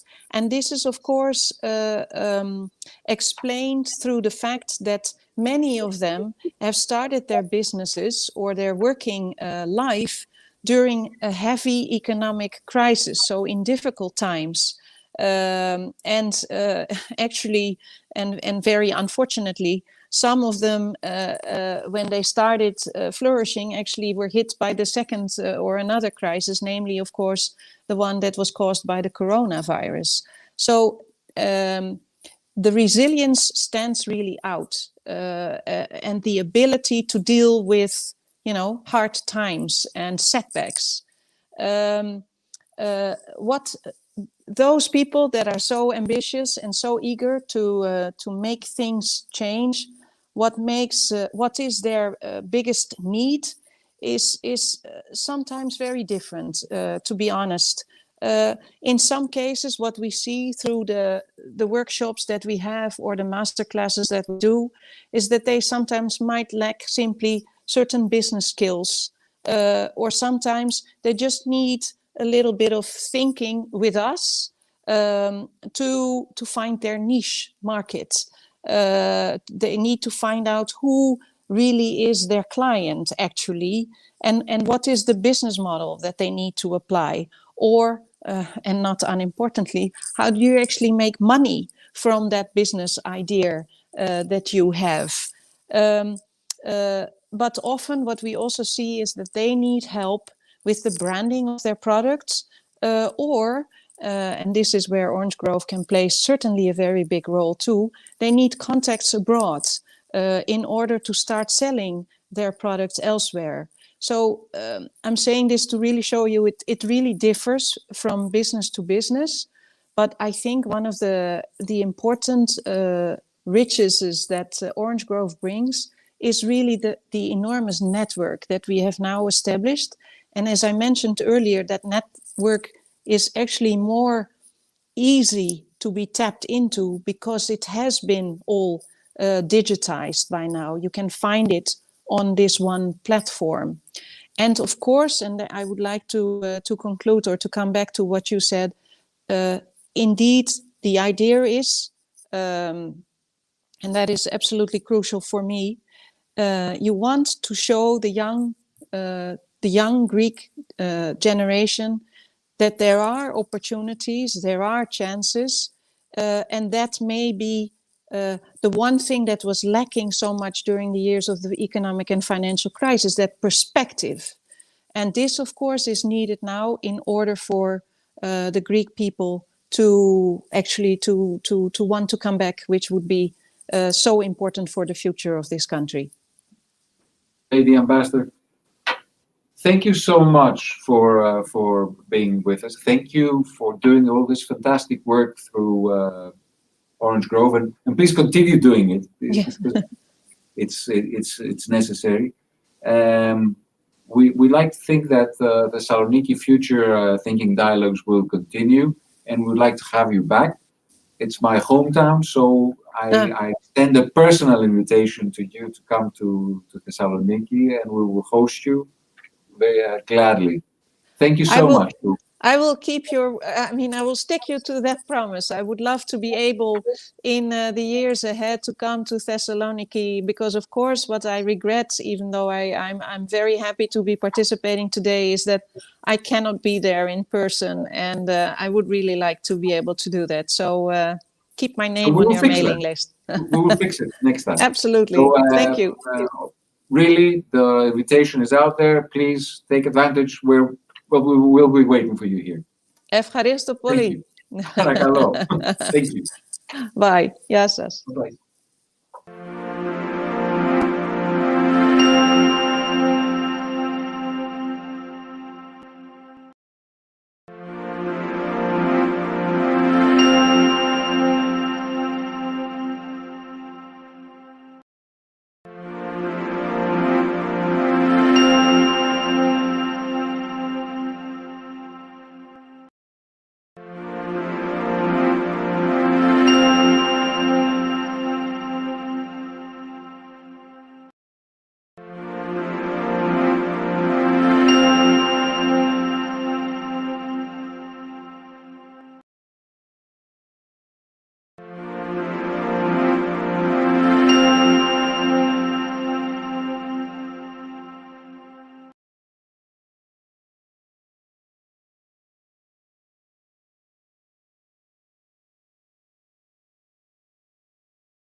Good evening and welcome everybody to this excellent event that is the first time, but we strongly believe that it's going to be continuous because it is extremely important.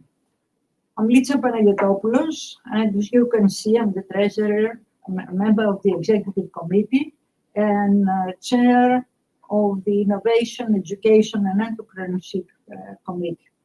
Today, we are going to discuss an extremely important subject, supporting innovation, with two very distinguished, very prominent ladies, but they are international. They are going to join us all the way from the US, but these special ladies have a Greek origin, and they are Mrs. Marina Hatzopoulos and Mrs. Sofia Kabanis. I am really extremely happy and honored that I have to discuss with both of them. Good evening, ladies. Nice and welcome. And it's very, very nice to just discuss for this extremely important subject. We have a bit of short time. I wish we had about a couple of hours at least, just the three of us, we can examine everything. And in order to shorten my speech time, I just have to say that what we're going to discuss is the ways of supporting innovation, and if we can, to present some existing solutions. The main subject is the networking assets, which develop the relationship between individuals, firms, and institutions, and have the potential to generate, sharpen, and accelerate the advancement of innovative ideas and the materialization of these ideas. We are going to run this wonderful 20 minutes in about 3 rounds, and we'll try to get the most benefit of our excellent ladies. So the first round of questions, actually they are not typical questions on the subject, and they are: how does the Hellenic Innovation Network empower startups from Greece and Cyprus with a bridge to the US? And how are you helping Greek startups to expand and increase employment opportunities in Greece? Furthermore, how your network amplify the digital reach of your work as well as the work of other stakeholders active in the Greek tech ecosystem by sharing information about events, startups, and innovators in the community, inclusive to anyone and agnostic to any organization, and how you support and assist small and medium-sized innovators grow and thrive.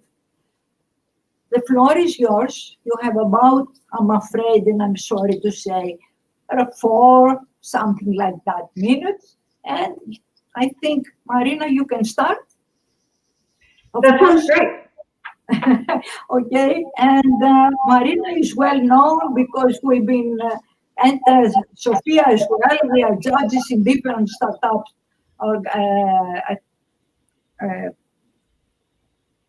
organizations, etc. So I'm starting with Marina. I didn't try to say anything about your background, about your CV. There is we have, it is presented in order to just benefit of the time. The floor is yours. Thank you. Great. So I'm a recovering entrepreneur from Boston. And what I wanted to start with is a context here. When we look at startups, they tend to cluster. Most of the venture funding is very concentrated in a few hubs around the world. In the US, this is San Francisco, New York, and Boston, which attracts the large majority of venture capital investment. Each of these startup hubs have particular components which help foster innovation and entrepreneurship. These are First, they're all grounded by a strong university and research center sort of global hub. So this is where research and innovation is developed and student talent is developed. And all of these are really core to developing a startup hub. Also, many of these educational institutions will have entrepreneurial programs.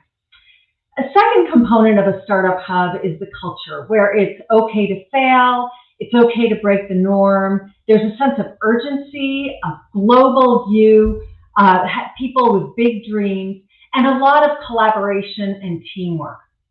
A third component of these startup hubs is access to funding. So as I mentioned, there's tremendous venture capital available, but there's also angel investment available at the very earliest stage.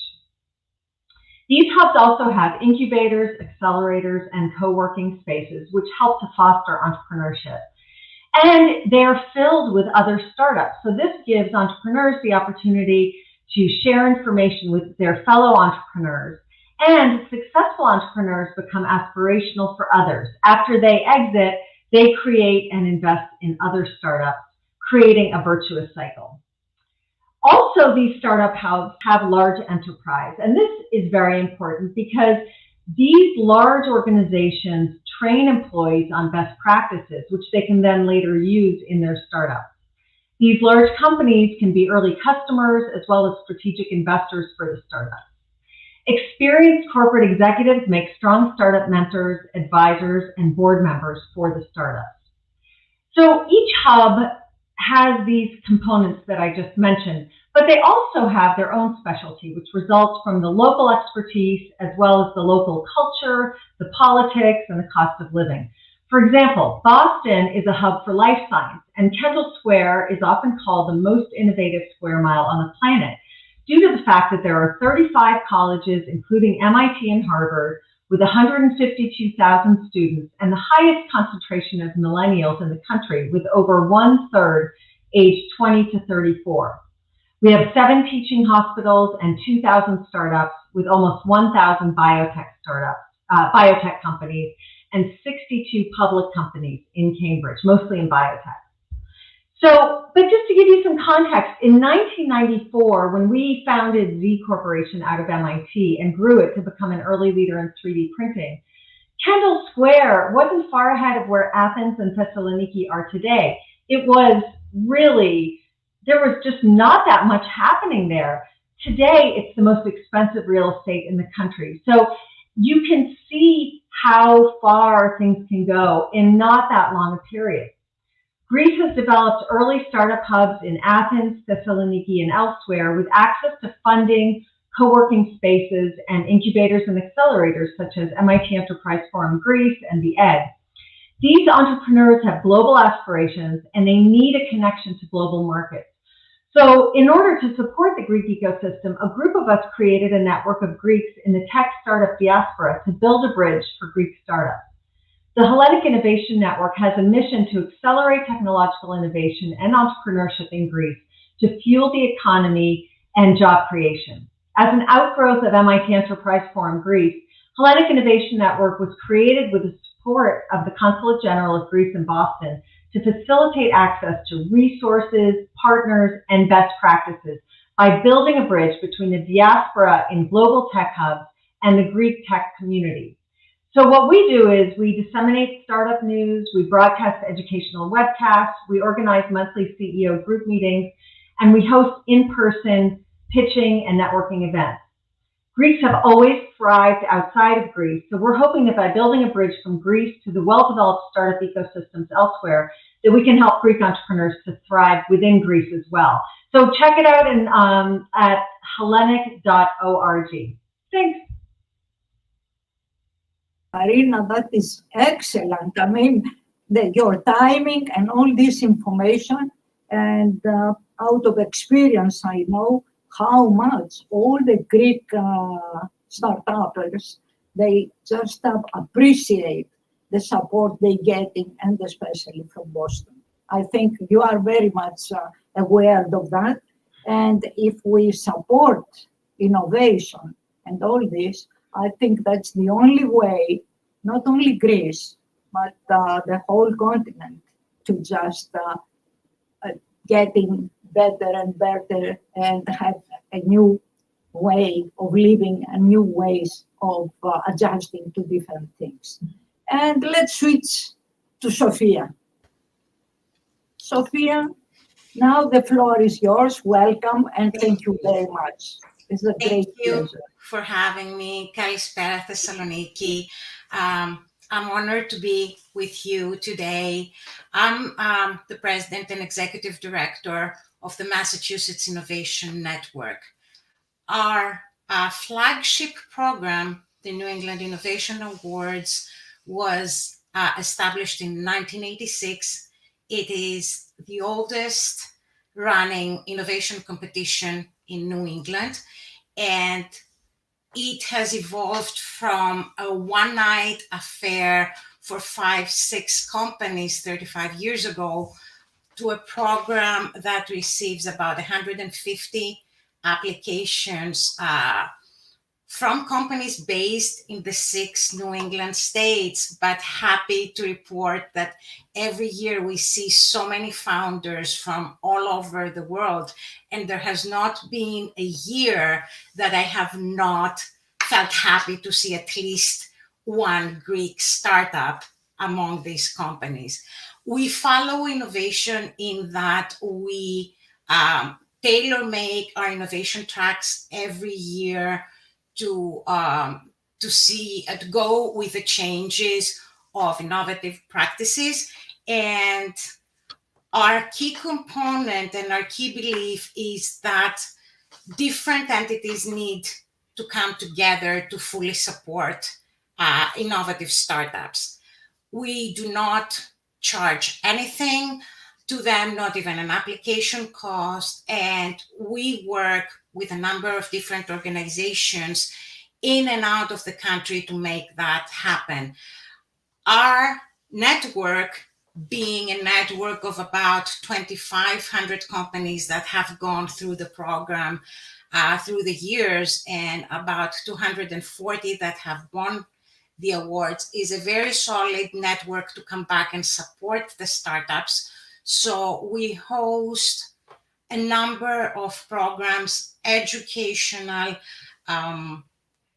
informational, and exchange of information focused to bring together, which I believe is our most interesting components, people who are attempting to solve problems. And these problems are not within the boundaries of one country. They happen no matter where you are in the world.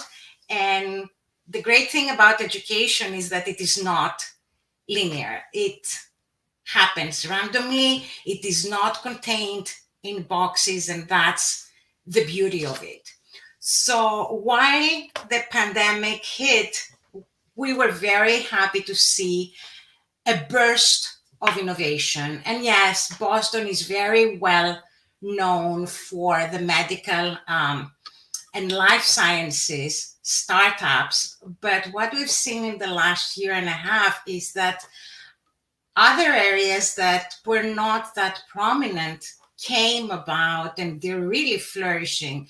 So last year and this year, we saw an enormous amount of AI and robotics teams come together, and many blue tech teams, especially from Europe.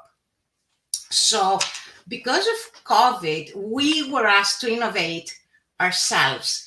And what the New England Innovation Awards program does in the New England area for the 8 months of the year, usually from beginning of March to mid-November, we were asked to offer it to companies incoming the US market.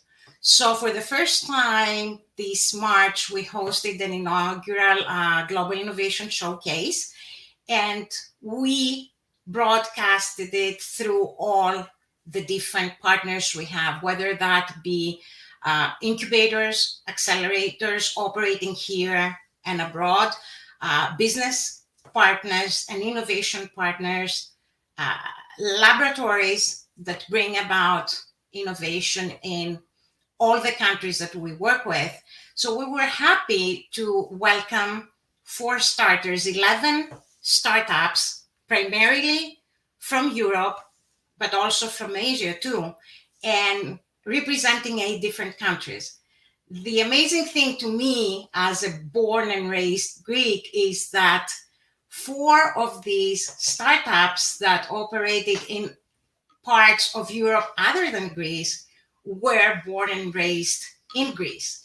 Whether they left Greece during the brain drain or before that, like myself, I can't say, but I can say that these are some brilliant thought leaders, some brilliant scientists who always think of how to make things better in Greece too. So though the startups we currently work with are trying to launch US operations, and they're based in the UK, in Switzerland, in Sweden, and in France, they have a second hub in Athens, a second office, some employees in Athens. And I'm also very happy to report that they cooperate, because at the end of the day, many people are trying to address the same challenges. So if these people come together, then the result is more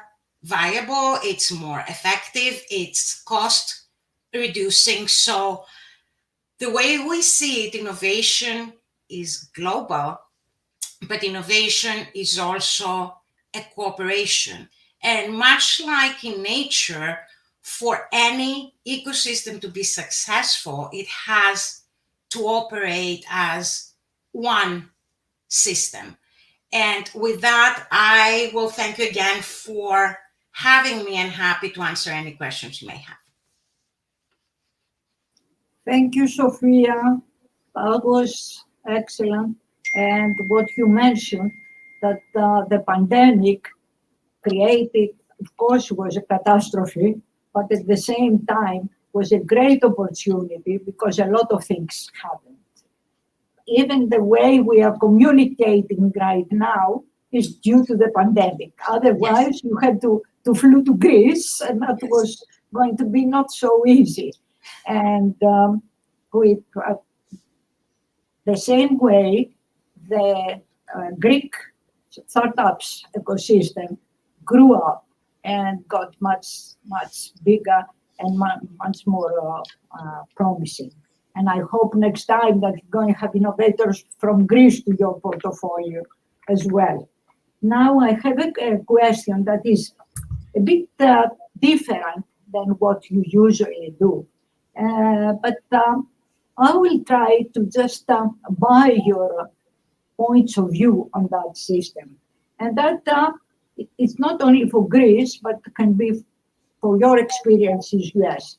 And the question is, which features you believe make the structural differences in institutions and innovation networks and remain invariant and necessary between decades, and how knowledgeable about such features can be employed in policy at the national and regional level, and how innovation networks can be set up quickly and agilely to meet current innovation challenges. In other words, if you believe that in any system, in any country, there are some of these features existing, or there is not, or what they are have changed, and if it is necessary to be there in order to provide.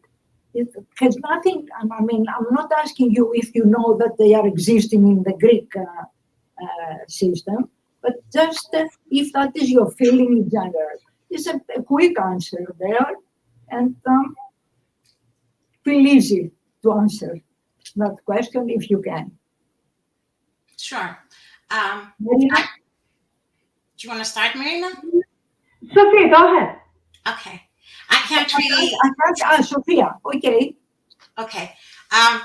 For me, it's really difficult to address this as far as Greece is concerned.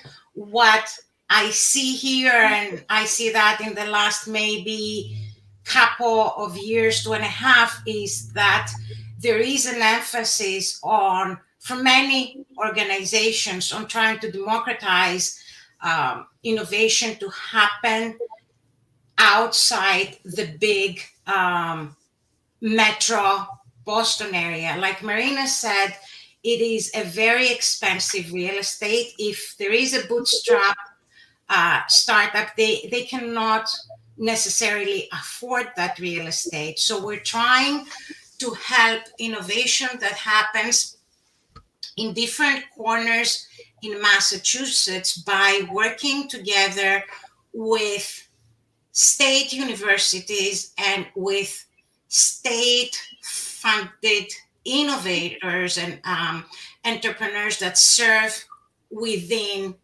incubators primarily and accelerators to a second degree to make it easy for them. But I believe no matter where you are in the world, and I can't imagine that Greece is different in that respect, is you need to have people willing to support.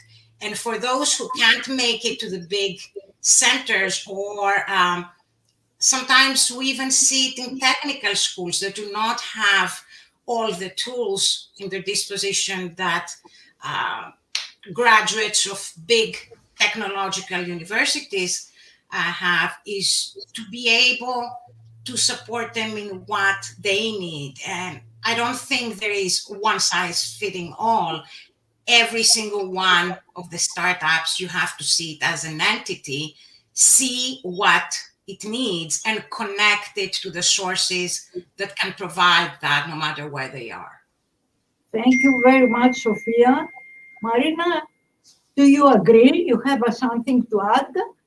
Because we have 2 more rounds and few minutes, but we have to cover because they are very hot subjects. Yeah, no, I mean, the only thing I would add is that policy can really help support it. And the current Greek government has done a great job in introducing legislation for stock options and other incentives to promote entrepreneurship. But there are still, things to be done in terms of the justice system and lowering taxes. All of that will continue to help foster entrepreneurship. So great strides so far, and there's still work to do.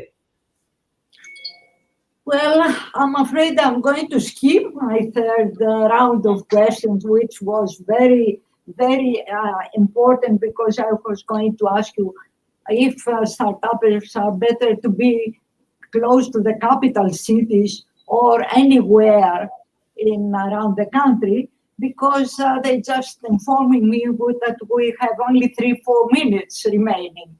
And I like to very much to go to my very serious closing question, which is Greece offer contemplates adding business administration teaching to schools at the secondary level.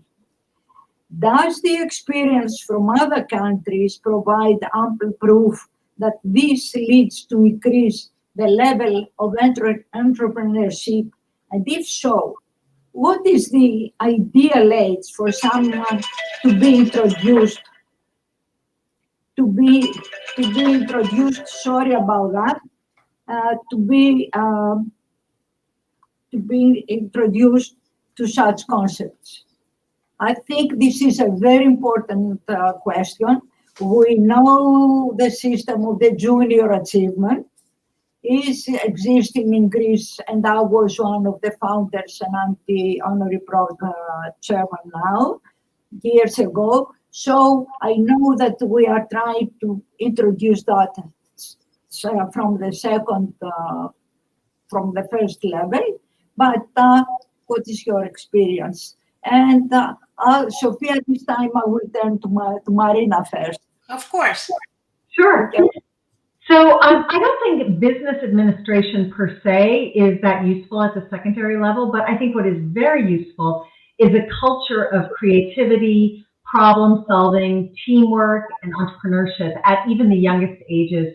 So that means working in groups, practice at leadership, coming up with a creative out-of-the-box solution to problems, And this can be done in many different classes like chemistry, physics, biology, math, social science. It doesn't need a class of its own. It's really a mindset and it's an approach, seeing the opportunity and taking risks, and not a specific curriculum like accounting or finance.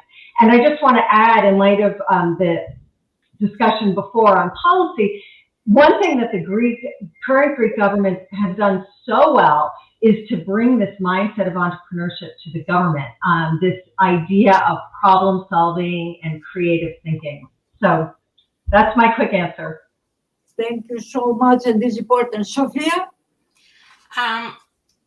Quickly, because they informed me that we finished, but we need to have your answer, definitely.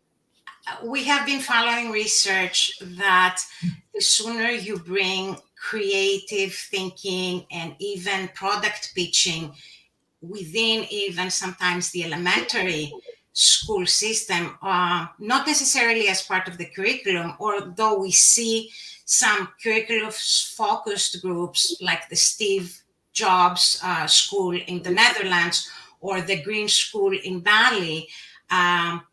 We have seen the impact of thinking outside the box or thinking about selling your product very strongly correlated to entrepreneurial jobs. Actually, we are working with the Commonwealth of Massachusetts on a pilot project funded by the government to bring this program, an 8-month pilot that we are currently executing, to elementary schools in blue-collar working areas and measure the impact. So hopefully 9 months from now, I will be able to share the results. But I have to say it's very well embraced and the children are very engaged in it. Thank you so much. I extremely appreciate, and I hope that we did pass a lot of information. And believe me, we're going to meet again with more time and just examine all this. Have a nice day. Thank you so much indeed. And thank you, the AmCham, for all this event. Have a nice day. Thank you very much. Thank you. Thank you.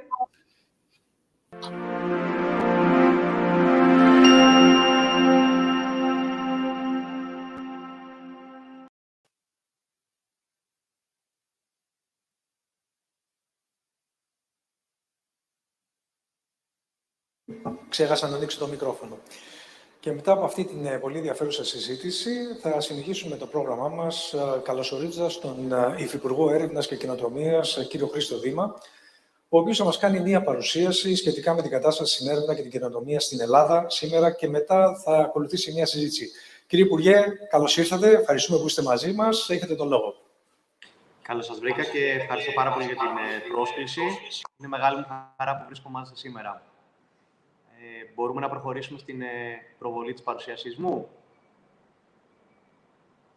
Πολύ ωραία, άρα θα μιλήσουμε για την έρευνα και την καινοτομία σήμερα. Να σας πω ότι πάμε στην επόμενη διαφάνεια. Η παρουσίασή μου έχει 3 ενότητες. Πρώτον, η έρευνα και η καινοτομία σήμερα, άρα πού βρισκόμαστε αυτή τη στιγμή. Δεύτερη ενότητα, τι έχουμε υλοποιήσει 23 μήνες. Και η τρίτη ενότητα, τα επόμενα βήματα. Πάμε στην επόμενη διαφάνεια.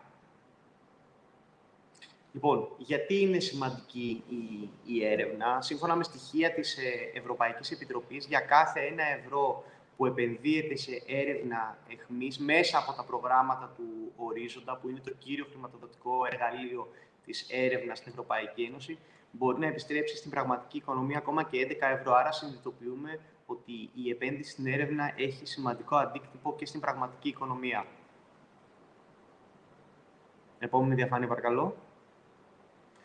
Λοιπόν, η Ευρωπαϊκή Επιτροπή το 2010 είχε θέσει ως κεντρικό στόχο το 2020 τα κράτη-μέλη να επενδύουν ένα ποσοστό που να ισοδυναμεί με το 3% του ΑΕΠ στην έρευνα και την ανάπτυξη.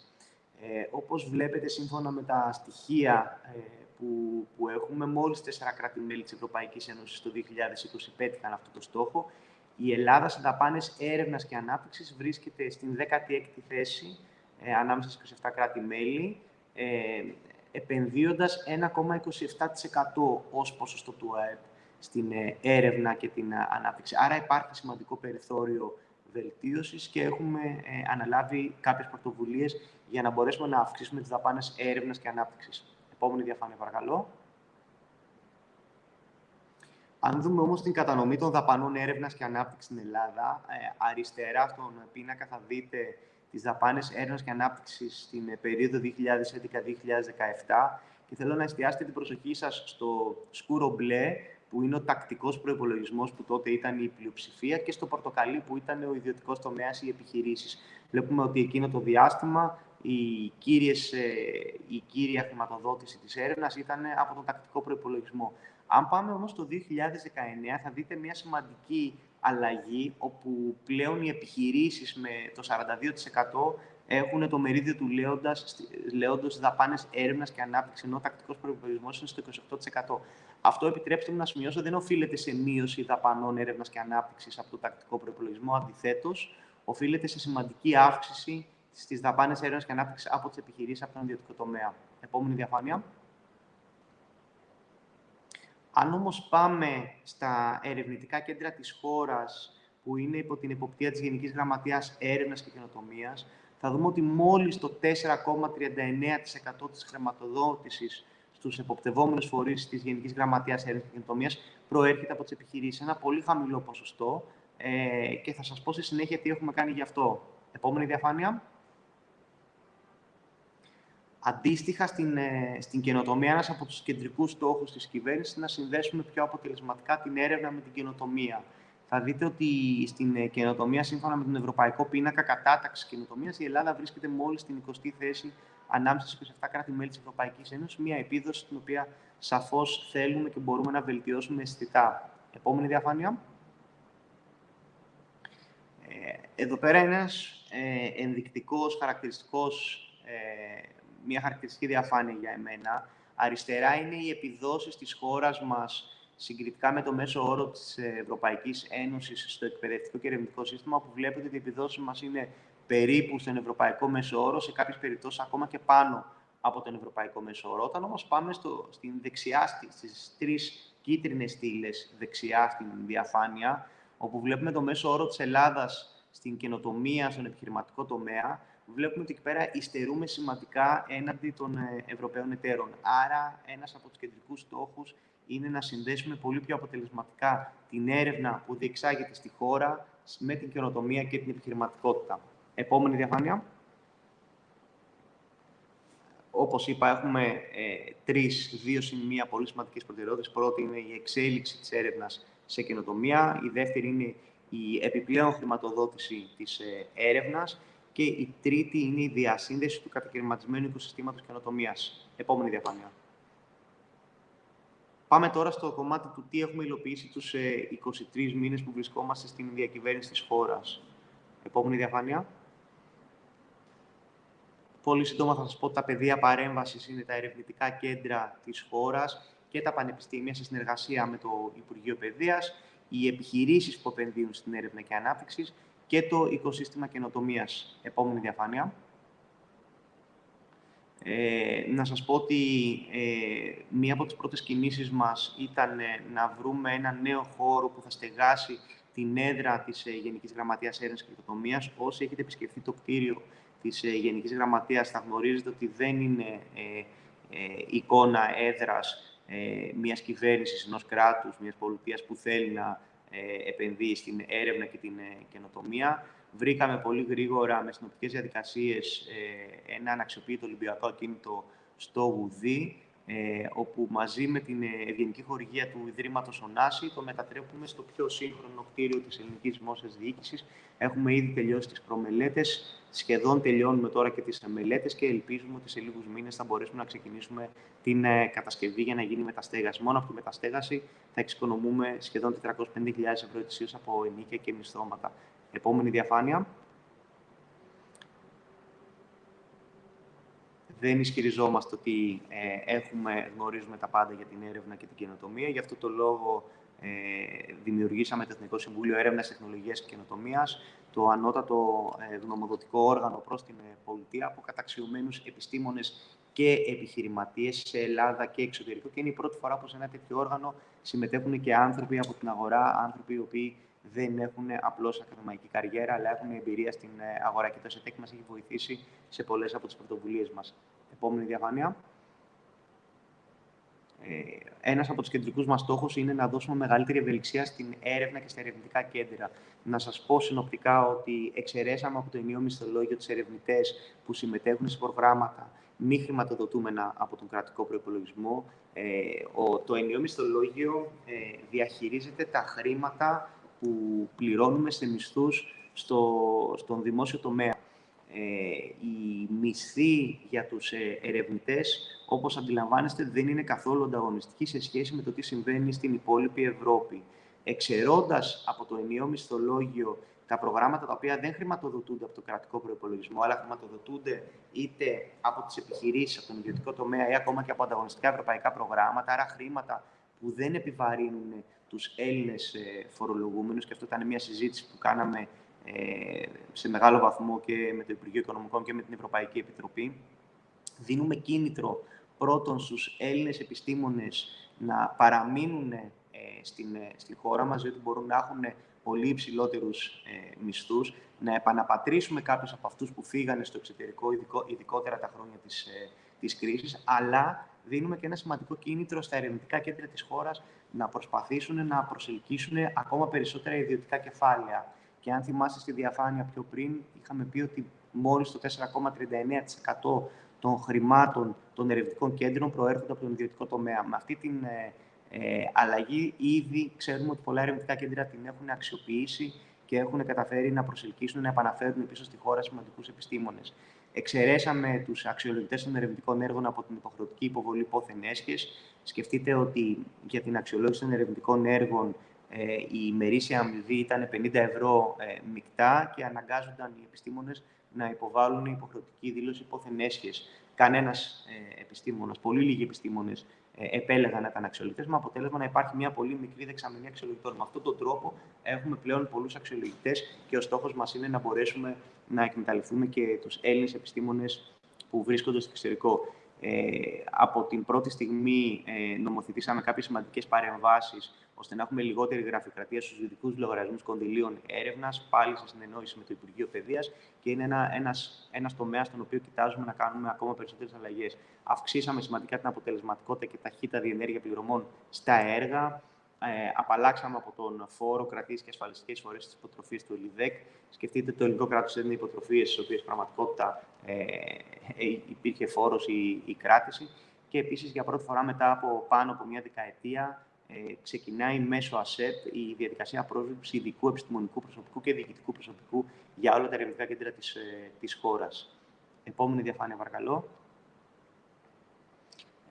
Υπογράψαμε και 3 πολύ σημαντικές συμφωνίες με την Ευρωπαϊκή Τράπεζα Επενδύσεων για την ενίσχυση των υποδομών των ερευνητικών κέντρων, με το Ελληνικό Κέντρο Θαλασσίων Ερευνών για την αυπήγηση ενός νέου ερευνητικού σκάφους, με τον Δημόκριτο για την επέκταση του επιχειρηματικού πάρκου Λεύκηπος και με το Αστεροσκοπείο Αθηνών για το παρατηρητήριο Παγκαία, το οποίο θα γίνει σημείο αναφοράς για την κλιματική κρίση. Παράλληλα, έχουμε ξεκινήσει ήδη συζητήσεις με την Ευρωπαϊκή Τράπεζα Επενδύσεων για 6 ακόμα συμφωνίες με 6 άλλα ερευνητικά κέντρα, προσπαθώντας να αναβαθμίσουμε αισθητά τις υποδομές των κέντρων μας. Επόμενη διαφάνεια.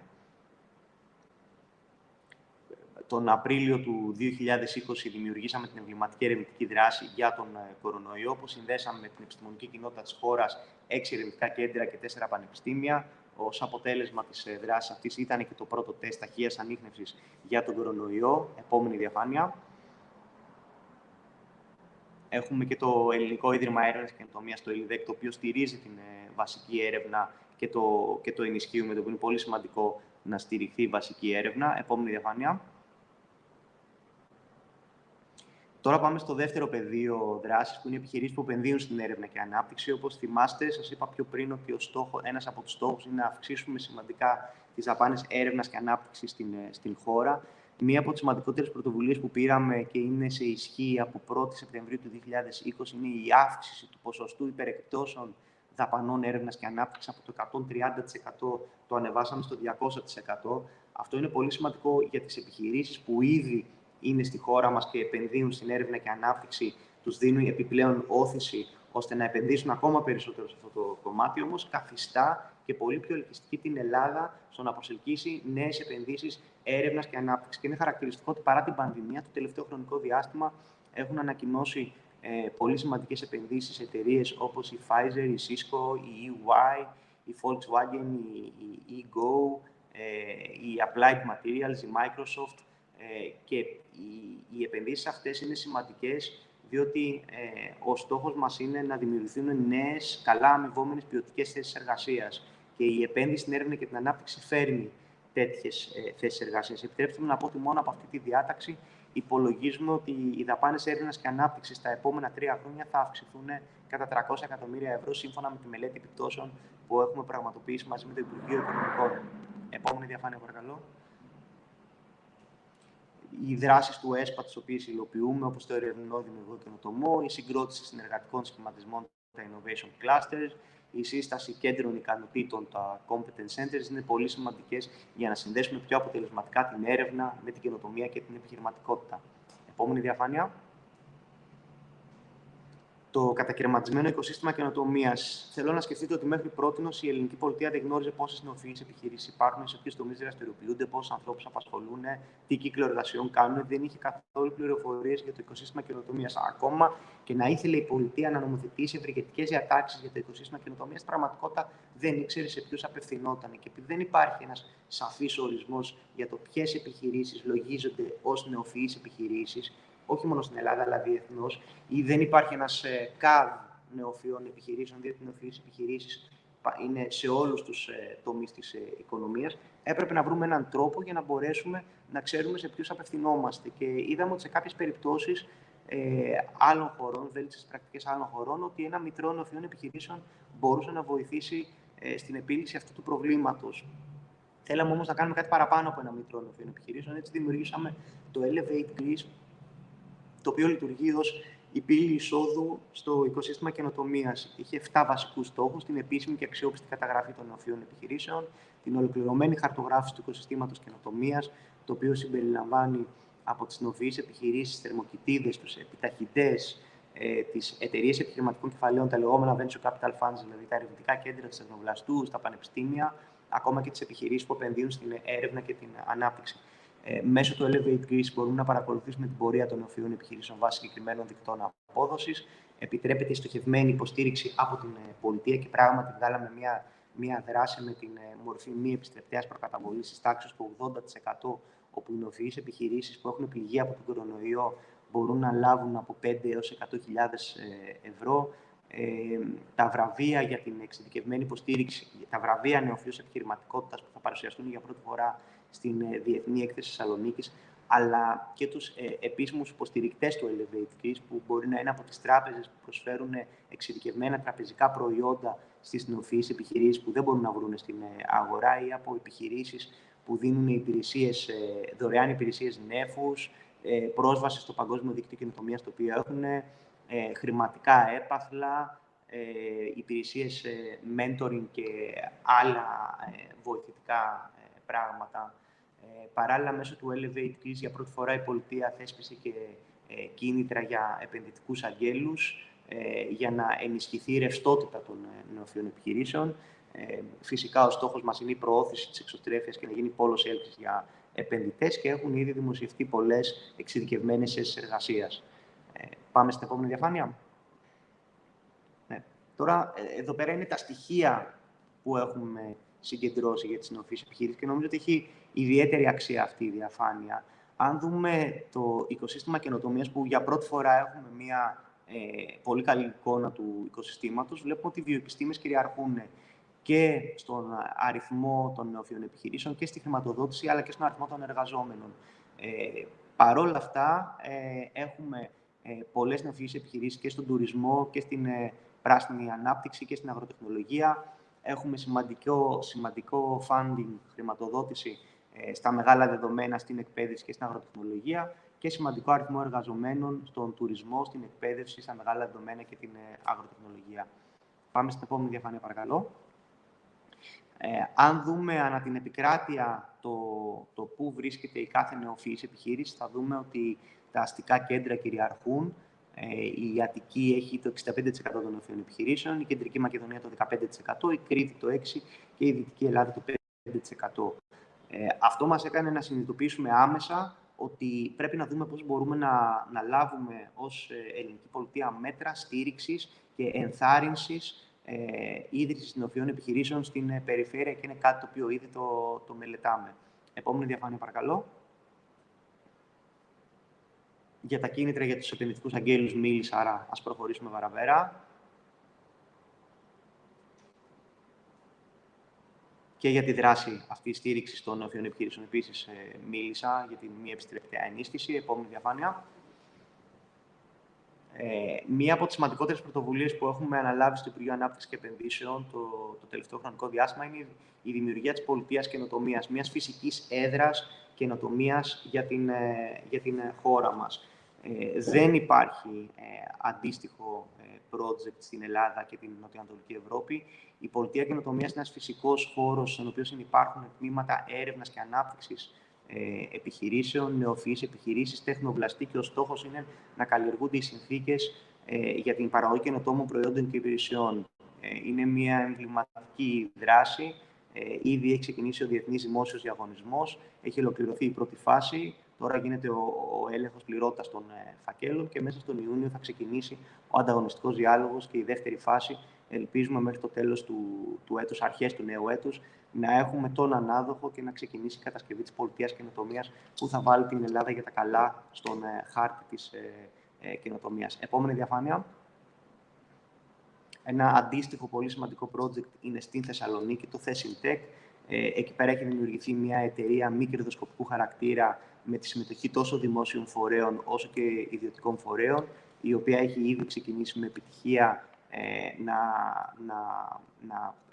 μαζεύει χρηματοδότηση για την υλοποίηση του project. Θα πω πολύ σύντομα, το σκεπτικό εδώ πέρα είναι λίγο διαφορετικό. Ο στόχος είναι να προσελκύσουμε ολόκληρα τμήματα έρευνας και ανάπτυξης επιχειρήσεων και γύρω από αυτά να δημιουργήσουμε ένα οικοσύστημα καινοτομίας. Αντιλαμβάνεστε ότι η Θεσσαλονίκη έχει το πλεονέκτημα της άμεσης πρόσβασης σε βαλκανικές πρωτεύουσες, με αποτέλεσμα να θεωρούμε ότι έχει την δυνατότητα να πρωτοστατήσει στο κομμάτι της έρευνας και της καινοτομίας. Επόμενη διαφάνεια.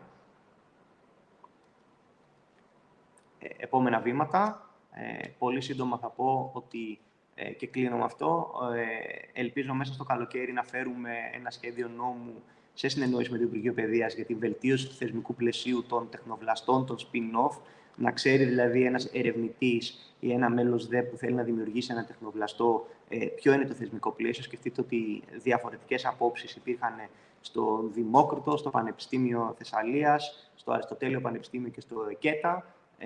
Τώρα θα υπάρχει ένα ξεκάθαρο σαφές πλαίσιο που θα βοηθάει τους ερευνητές και τα μέλη ΔΕΠ. Ήδη έχει ξεκινήσει η δράση για τη στήριξη ορίμανσης ανάπτυξης γραφείων μεταφοράς τεχνολογίας, που είναι απολύτως απαραίτητο εργαλείο για να συνδεθεί πολύ πιο αποτελεσματικά η έρευνα με την καινοτομία. Το πρόγραμμα Θώραξη είναι μια πολύ σημαντική πρωτοβουλία που κάνουμε μαζί με το Υπουργείο Εθνικής Άμυνας. Η δημιουργία της εμβληματικής ερευνητικής δράσης για το ελληνικό γενετικό υλικό με το Υπουργείο Αγροτικής Ανάπτυξης και τον ΕΔΓΟ Δήμητρα. Η Εθνική Στρατηγική Έρευνας και Καινοτομίας για την έξυπνη εξειδίκευση είναι η βασική στρατηγική μας για το νέο ΕΣΠΑ. Και επίσης έχουμε ένα πολύ φιλόδοξο πρόγραμμα για την αξιοποίηση των κονδυλίων του Ταμείου Ανάκαμψης που ήδη έχει εγκριθεί και πιστεύουμε ότι θα είναι πάρα πολύ σημαντικό για την ενίσχυση της βασικής εφαρμοσμένης έρευνας και της καινοτομίας. Αυτά από την πλευρά μου. Ευχαριστώ πάρα πολύ που μου δώσατε τη δυνατότητα να σας παρουσιάσω κάποιες πρωτοβουλίες και είμαι στη διάθεσή σας για ερωτήσεις και συζήτηση. Σας ευχαριστούμε πολύ για την παρουσίασή σας. Νομίζουμε ότι πραγματικά γίνονται αρκετά βήματα στον τομέα της ενίσχυσης έρευνας και της καινοτομίας. Συγχαρητήρια. Έχετε πολλή δουλειά. Και φυσικά εμείς σαν επιμελητήριο είμαστε δίπλα σας να προσφέρουμε ό,τι μπορούμε να κάνουμε έτσι ώστε να βοηθήσουμε και στην προσέλκυση επιχειρήσεων σε αυτούς τους χώρους, αλλά ταυτόχρονα και λίγο πολύ και στην, θα έλεγα, προώθηση της επιχειρηματικότητας στους νέους ανθρώπους, το οποίο πραγματικά το κάνουμε μέσα από πολλές δράσεις. Το σημερινό συνέδριο, μάλλον το διήμερο αυτό φόρουμ, όπως γνωρίζετε, αφορά την ανάπτυξη κέντρων έρευνας και καινοτομίας και ειδικά των αστικών χώρων. Θα ήθελα λοιπόν να σας ρωτήσω εδώ, ποια είναι ουσιαστικά τα κριτήρια που βάζετε έτσι ώστε να θεωρηθεί ένα κέντρο έρευνας από αυτά που μας αναφέρατε ως επιτυχημένο? Υπάρχουν κάποια KPIs που εσείς λίγο πολύ θα συζητήσετε με τους ανάδοχους σε κάποιο χρονικό διάστημα, έτσι ώστε γιατί μην ξεχνάμε ότι είναι και κάποιες κρατικές ενισχύσεις εδώ. Πώς λοιπόν αυτά θα διασφαλιστούν, με ποια κριτήρια? Να σας πω αρχικά ότι αν θέλουμε να είμαστε ρεαλιστές, δεν υπάρχει δυνατότητα να δημιουργηθεί ένα κέντρο έρευνας και καινοτομίας σε όλη την ελληνική επικράτεια. Και αυτό το λέω διότι εκ των πραγμάτων, για να δημιουργηθεί, να λειτουργήσει και να είναι βιώσιμο και να έχει τα επιθυμητά αποτελέσματα ένα τέτοιο κέντρο έρευνας και καινοτομίας, πρέπει να υπάρχει η κρίσιμη μάζα. Η κρίσιμη μάζα των νεοφυών επιχειρήσεων, των τεχνοβλαστών και των επιχειρήσεων που επενδύουν στην έρευνα και την ανάπτυξη. Και όπως είδαμε με μία από τις διαφάνειες που σας έδειξα, υπάρχει ένα σημαντικό ζήτημα ότι στην πλειοψηφία της περιφέρειας δεν υπάρχει αυτή η κρίσιμη μάζα τώρα. Άρα είναι λογικό να ξεκινήσουμε από τα αστικά κέντρα, εκεί πέρα που υπάρχουν νεοφυείς επιχειρήσεις, εκεί πέρα που υπάρχει σημαντικά ακαδημαϊκά ιδρύματα, ερευνητικά κέντρα και πανεπιστήμια, αλλά και επιχειρήσεις που επενδύουν στο κομμάτι της έρευνας και ανάπτυξης. Τώρα πάμε στους όρους που βάζει η ελληνική πολιτεία στο κομμάτι της δημιουργίας πολιτείας και καινοτομίας στην Χροπή. Εμάς ο βασικός μας στόχος είναι να διατηρηθεί ο χαρακτήρας του έργου ως ένα έργο καινοτομίας και όχι ένα έργο real estate. Και το λέω αυτό το πράγμα διότι είναι πάρα πολύ σημαντικό. Σκεφτείτε ότι ο ανάδοχος θα βγάζει κάποια χρήματα και προφανώς πρέπει να είναι κερδοφόρο το project. Θα βγάζει κάποια χρήματα από ενοίκια. Το θέμα όμως δεν είναι να προσελκύσουμε μόνο εταιρείες οι οποίες θα πληρώνουν, θα είναι συνεπείς στην πληρωμή του ενοικίου τους. Δεν θέλουμε να δημιουργήσουμε μόνο κάποια γραφεία. Θέλουμε να δημιουργήσουμε μια πολιτεία καινοτομίας, στις οποίες θα υπάρχουν μέσα και νεοφυείς επιχειρήσεις, οι οποίες ενδεχομένως να έχουν μικρότερη βεβαιότητα πληρωμής ενοικίων από ότι μια μεγάλη επιχείρηση. Θέλουμε να δημιουργήσουμε έναν χώρο στον οποίο θα διοργανώνονται σε σχεδόν καθημερινό επίπεδο εκδηλώσεις έρευνας και καινοτομίας, από τις οποίες θα ωφελούνται όχι μόνο όσοι νοικιάζουν εκεί πέρα χώρο, αλλά θα μετατραπεί η φυσική έδρα της καινοτομίας. Άρα το βασικό κριτήριο στον διαγωνισμό αυτό από την πλευρά του κράτους είναι να διασφαλίζεται ότι πάμε να δημιουργήσουμε μια φυσική έδρα της καινοτομίας και όχι απλώς κάποια γραφεία τα οποία θα προσφέρουν ένα σημαντικό έσοδο, μια κερδοφορία στον δυνητικό ανάδοχο. Σας ευχαριστώ. Θα πάω σε μία άλλη ερώτηση. Ποια κατά την άποψή σας, και σύμφωνα είμαι σίγουρος ότι έχετε αρκετούς συμβούλους με εμπειρία πάνω στα διάφορα κέντρα, στο εξωτερικό και αλλού, ποια κατά την άποψή σας θεωρείτε τα βασικά κριτήρια, αλλά και κίνητρα για να φέρει μια επιχείρηση στο ερευνητικό της κέντρο, μάλλον σε ένα τέτοιο πάρκο? Εάν σήμερα που συζητάμε πληρούνται αυτά τα κριτήρια, γιατί προφανώς εσείς ο ίδιος το είπατε, σκοπός είναι να προσελκύσουμε μεγάλες επιχειρήσεις, οι οποίες έχουν και ένα πολύ σημαντικό αποτύπωμα παγκόσμιο, έτσι ώστε οτιδήποτε δημιουργηθούν σε αυτά τα ερευνητικά κέντρα να έχουν μια προστιθέμενη αξία για τη χώρα, μέσα από τα δίκτυα κτλ. Πώς λοιπόν θα τους προσελκύσουν αυτές τις μεγάλες επιχειρήσεις? Γιατί το λέω αυτό, γιατί ό,τι έχει γίνει στη Θεσσαλονίκη, μια που βρισκόμαστε στη Θεσσαλονίκη, είναι ιδιωτικές πρωτοβουλίες περισσότερο αυτές που γίνανε. Σκοπεύετε δηλαδή να δώσετε κάποια κίνητρα που να τραβήξουν τις μεγάλες επιχειρήσεις εδώ στη χώρα?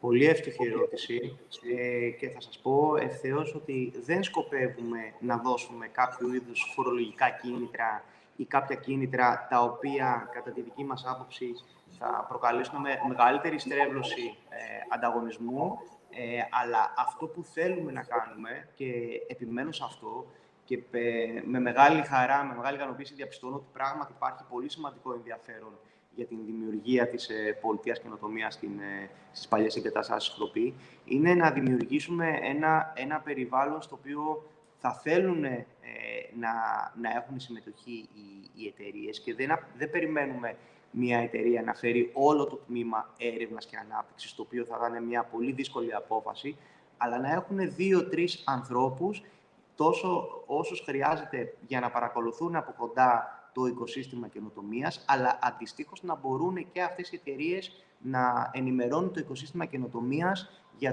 για τους δικούς τους στόχους, τις δικές τους προοπτικές στην εταιρεία, για να καλλιεργούνται αυτές οι συνέργειες. Το μοντέλο αυτό βασίζεται στο ήδη πετυχημένο μοντέλο αντίστοιχων κέντρων καινοτομίας που έχουμε δει στο εξωτερικό. Αντίστοιχα, δηλαδή, είναι τα προγράμματα που κάνουμε και στο Βερολίνο, στο Factory, και στο Παρίσι και στην Βαρκελόνη.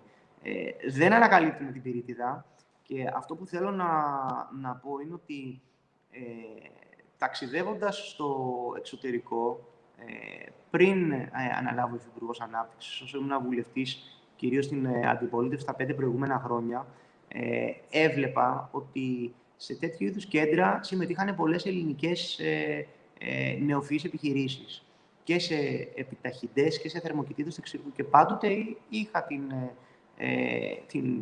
δεν θέλω να πω την απορία, αλλά είχα την προσδοκία να μπορέσουμε να καλλιεργήσουμε και στην Ελλάδα τις συνθήκες αυτές που συναντούσαν αυτοί οι Έλληνες στο εξωτερικό. Άρα αυτή είναι η προσδοκία, να μπορούν οι Έλληνες ταλαντούχοι επιχειρηματίες ή επιστήμονες να γνωρίζουν ότι τις ιδέες τους μπορούν να τις υλοποιήσουν και εντός της χώρας. Και θα σας πω και κάτι ακόμα. Ο στόχος που έχουμε βάλει, που ακόμα έχουμε δρόμο μέχρι να τον φτάσουμε, αλλά αυτός είναι ο αντικειμενικός στόχος, είναι η Ελλάδα πρέπει να πρωταγωνιστεί στο κομμάτι της έρευνας και της καινοτομίας στα Βαλκάνια και την Νοτιοανατολική Ευρώπη.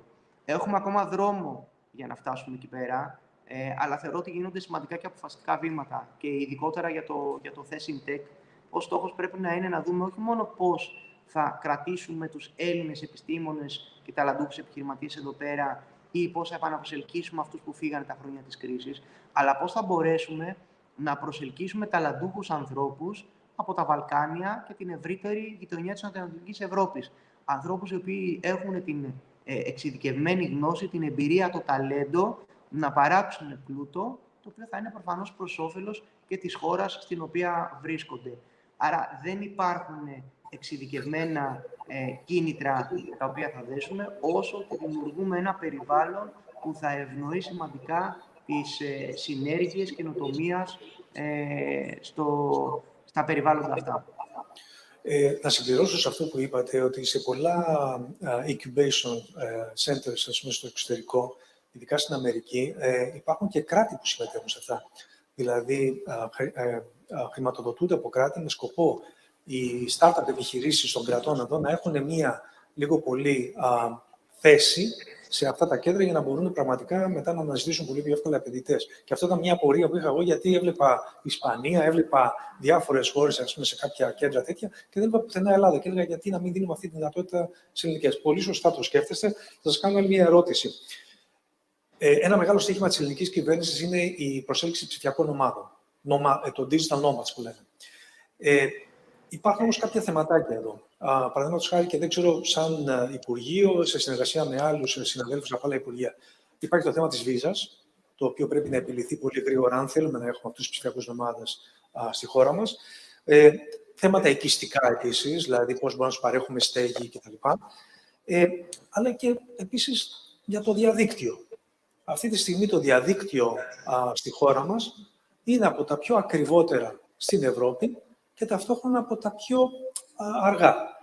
Αυτά είναι θέματα υποδομών, αν θέλουμε πραγματικά να αναπτύξουμε λίγο πολύ αυτή την έλευση, την προσέλκυση ψηφιακών ομάδων. Τι σκέφτεστε πάνω σε αυτά? Αντιλαμβάνεστε πόσο σημαντικό είναι το διαδίκτυο, η ταχύτητα του διαδικτύου, η ασφάλεια στο διαδίκτυο και η προσβασιμότητα στο διαδίκτυο, όχι μόνο για την προσέλκυση ψηφιακών ομάδων. Εγώ θα σας πω και για την περαιτέρω ανάπτυξη του οικοσυστήματος καινοτομίας. και φυσικά του συνόλου της εθνικής οικονομίας. Άρα είναι μια βασική προτεραιότητα από ό,τι γνωρίζω του Υπουργείου Ψηφιακής Πολιτικής και ένας από τους λόγους για τους οποίους τα τελευταία χρόνια στον δίκτυ ψηφιακής οικονομίας, το περίφημο DESI, η Ελλάδα έχει χαμηλές επιδόσεις. Ξέρω ότι το Υπουργείο Ψηφιακής Πολιτικής εργάζεται πολύ σε αυτό το ζήτημα με στόχο να μπορούμε να έχουμε και γρηγορότερο διαδίκτυο και πλήρη πρόσβαση από όλη την επικράτεια της χώρας και σε χαμηλότερες τιμές. Και το 5G σε πολύ μεγάλο βαθμό το πετυχαίνει αυτό το πράγμα. Επιτρέψτε να σας πω ότι στην πολιτεία καινοτομίας προφανώς πρόθεσή μας είναι να υπάρχει το 5G αυτό για να μπορέσουμε να ξεπεράσουμε πολλά από τα ζητήματα τα οποία είπατε, αλλά ο στόχος είναι να υπάρχει σε όλη την επικράτεια. Στο κομμάτι των ψηφιακών ομάδων που ειδικότερα μετά την πανδημία άρχισε να παίρνει πολύ μεγαλύτερη τροπή, διότι συνειδητοποιήσαμε ότι η παραγωγικότητα των επιχειρήσεων μπορεί να συνεχιστεί σε μεγάλο βαθμό και χωρίς την φυσική παρουσία των εργαζομένων στον χώρο εργασίας. Δεν είναι μόνο το θέμα της βίζα, εγώ θα σας πω και το θέμα της φορολόγησης, όπου εκεί πέρα το Υπουργείο Οικονομικών, σε συνεργασία με το Γραφείο του Πρωθυπουργού, έχουν πάρει κάποιες σημαντικές αποφάσεις στην προσπάθεια να προσελκύσουμε επιστήμονες, κυρίως Έλληνες του εξωτερικού, να επιστρέψουν τη φορολογική τους έδρα στην χώρα. Αλλά το σημαντικό είναι να μπορούν να υπάρχουν και οι χώροι όπου οι ψηφιακοί ομάδες θα ξέρουν ότι θα μπορούν να πάσα ώρα και στιγμή να έχουν κάποια ωφέλη, είτε κοινούς χώρους εργασίας, είτε χώρους περαιτέρω καινοτομίας. Άρα θεωρούμε ότι και η πολιτεία καινοτομίας και το Thessaloniki είναι τέτοιοι χώροι που ευνοούν ακόμα περισσότερο την εργασία μακριά από το σπίτι. Δεν νομίζω ότι πρέπει να προβάλλουμε τη χώρα μας περισσότερο όσον αφορά το κάλος της, ότι η Ελλάδα είναι ωραία, αλλά τα βασικά ζητήματα, όπως είπατε, είναι το θέμα της γρήγορης άμεσης χορήγησης βίζα σε τέτοιου είδους ανθρώπους και τα φορολογικά κίνητρα τα οποία θα δίνονται ώστε να είναι πολύ πιο ελκυστική από θέμα οικονομικών αποδόσεων η χώρα μας σε σχέση με άλλους ανταγωνιστές. Ωραία. Εμείς ευχόμαστε όλα αυτά σιγά σιγά να υλοποιηθούν. Πραγματικά είμαστε με το μέρος σας. Θέλουμε να βοηθήσουμε και σαν επιμελητήριο, όπως σας είπα στην αρχή. Σας ευχαριστώ πάρα πολύ που ήσασταν μαζί. Ευχόμαστε πολύ καλή επιτυχία στο έργο σας και ευελπιστούμε την επόμενη φορά να τα πούμε καταρχάς από κοντά και να έχουμε ακόμα περισσότερες επιτυχίες να αναδείξουμε. Σας καλησπερίζω και πάλι καλή επιτυχία και ευχαριστώ. Ευχαριστώ πολύ.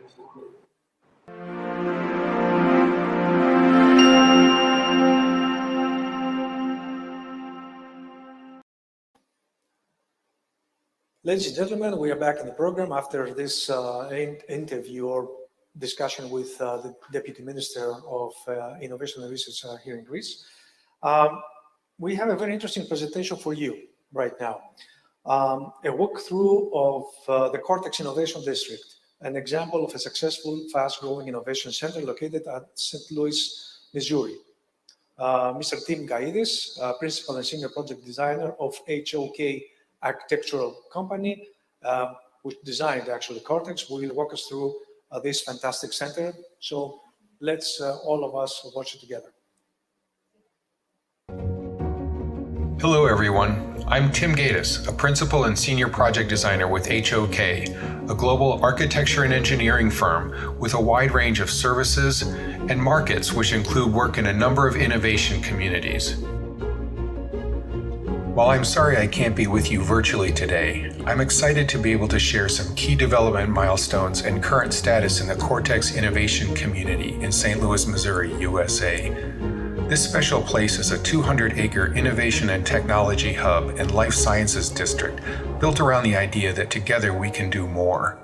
Here, you have access to the most important resource of all, a diverse community of people who are big thinkers and risk takers, looking for opportunities to nurture ideas into commercial innovation with momentum to share and learn at the world's largest weekly tech conference.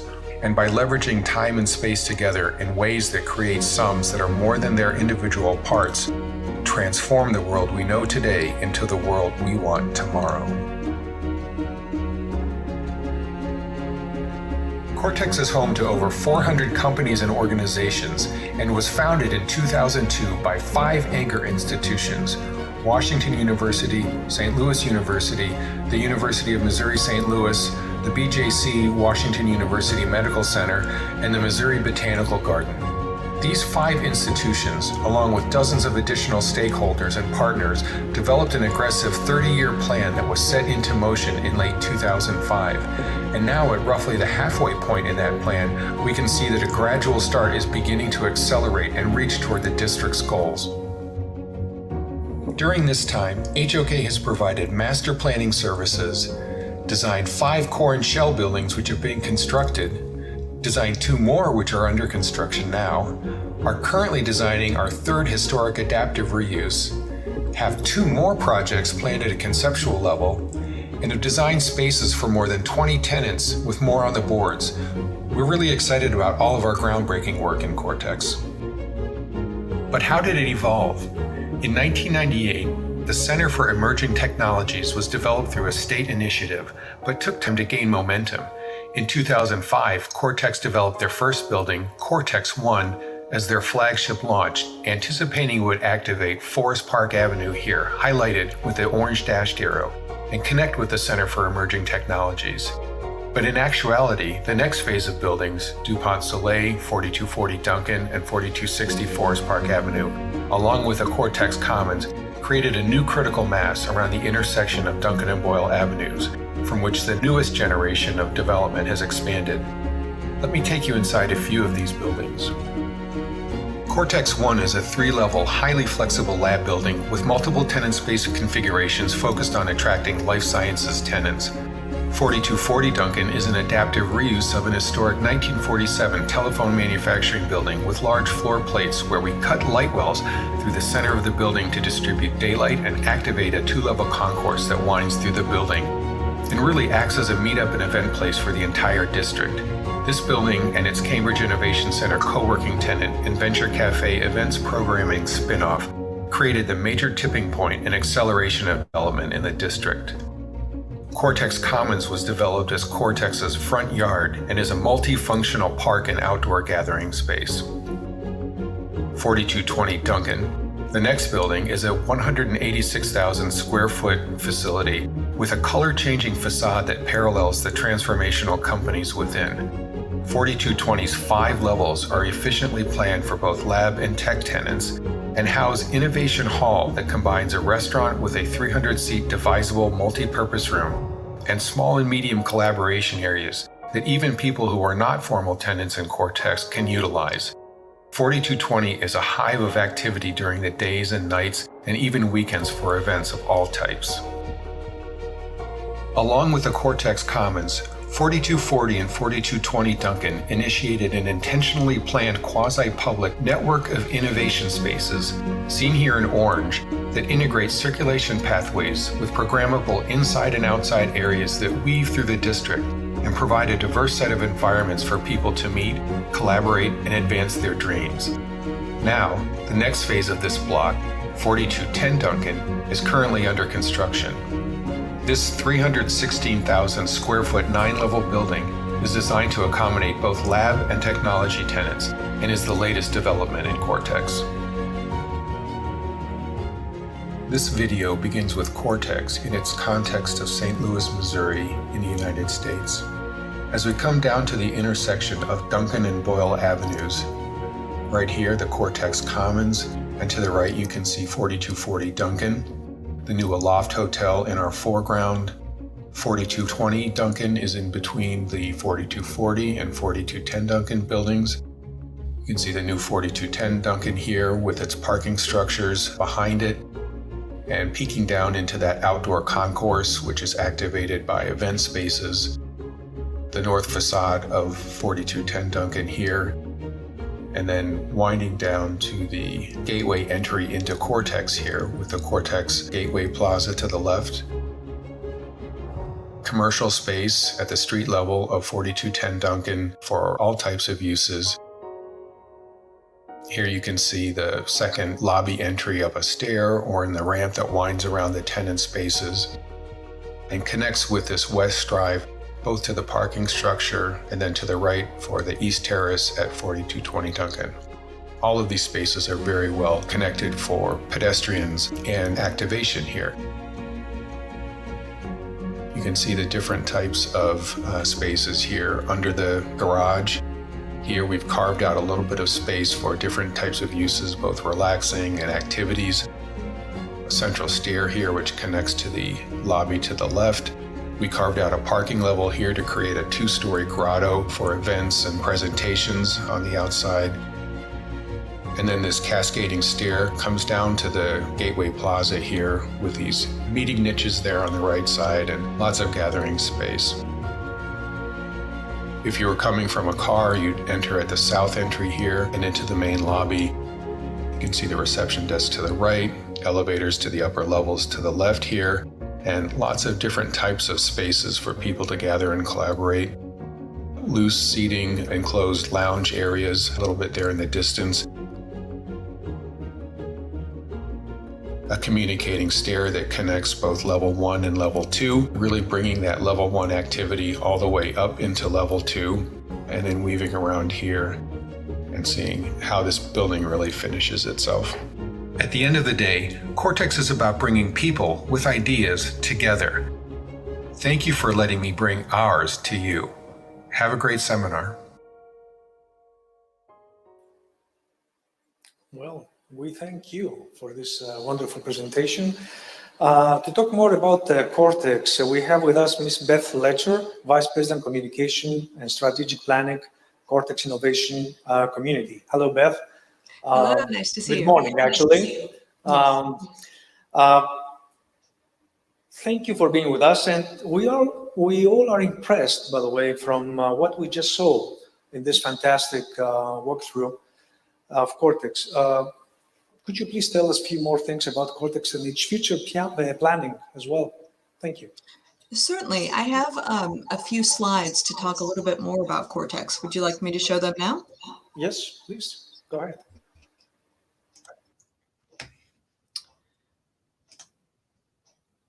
Great. Can you see my slides? Yes, we can. Excellent. Well, once again, thank you very much for having me today. Tim Gaddis did a wonderful job showing you the physical environment around Cortex. And today I'm going to talk a little bit more about the people and the programming that makes the district really a community and not just a office park or a place that you go to work. A little bit of history about Cortex. We're part of a three-member innovation corridor in the St. Louis, Missouri region. We are the largest and the oldest innovation campus and sort of the furthest developed, I'd say. We are building a 200-acre mixed-use entrepreneurial community, and that word mixed use is really important to what we're building as we want to bring in different uses that appeal to different people at different times.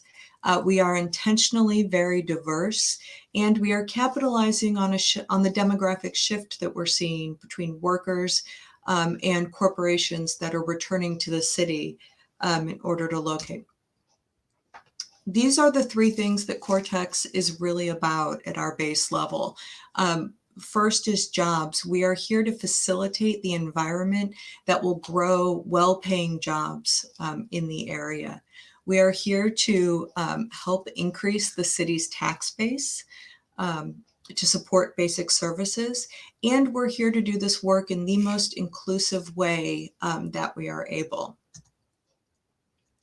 This is where Cortex is located, and we are surrounded by those 5 founding partners that Tim mentioned: St. Louis University, Washington University, Barnes Jewish Healthcare, the Missouri Botanical Garden, University of Missouri in St. Louis.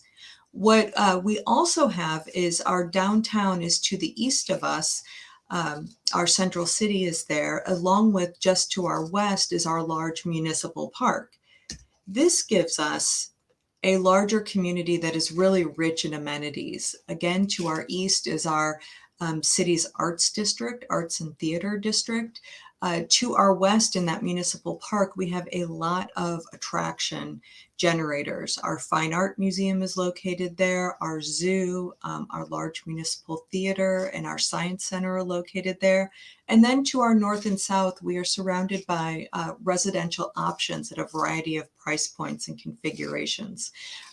Cortex really being in the center of all of those amenities has proved to be a really big community building aspect for us as we pull some of those amenities into the district, as well as build bridges to those amenities so that our tenants and our companies and employees can enjoy them easily as well. When Cortex was first being formed, we did a master plan, and one of the very important things that we did right from the beginning was we mandated active ground floor uses. And that meant that there's a lot of glass first floor places in Cortex. These can be event spaces, they can be workout facilities, they can be conference centers, restaurants, retail, but it's really a way for people to see people at work, people at play, the energy that happens within the building without just seeing people behind their desks and in front of a computer. Cortex has over 400 companies located in the district. These are the sectors that our companies are mainly focused on. We started as a life science district with our connection to our nearby universities, but we've since diversified and we branch out.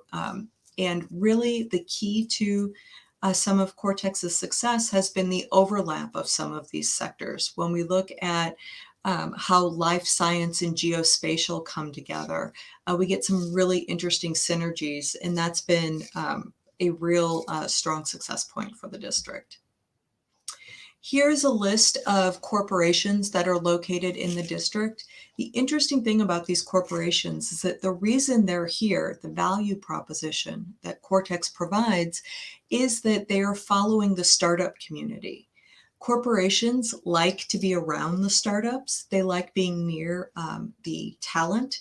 They like being near new and emerging technologies. And they also like their employees to be near the entrepreneurial spirit of startups. They really feel that that helps motivate their employees in an entirely different way than if they were located just in their place of business. I'm going to talk a little bit about some activators and accelerators in the district. These are organizations that we bring into the district, generally in partnerships that run programs that bring people into the district and bring more activity. Oops, excuse me. I'm first going to start with Venture Cafe. Venture Cafe is a global not-for-profit organization whose mission is to connect innovators to make things happen. Seems like a very simple concept, but what they do is they host a flagship event called the Thursday Gathering. It's held weekly, every Thursday evening. Between 400 and 600 people gather in the Cortex district.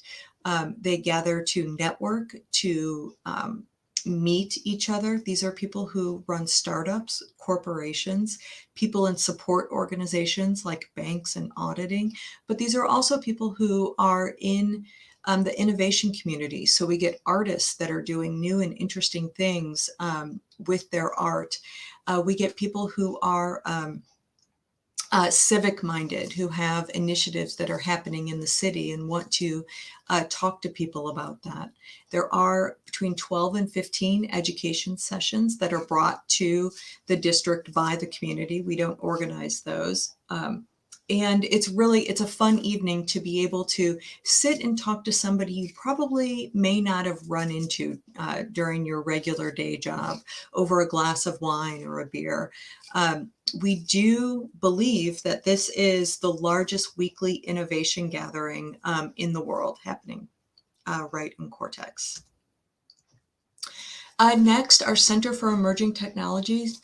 The center runs a Square One entrepreneurial training program.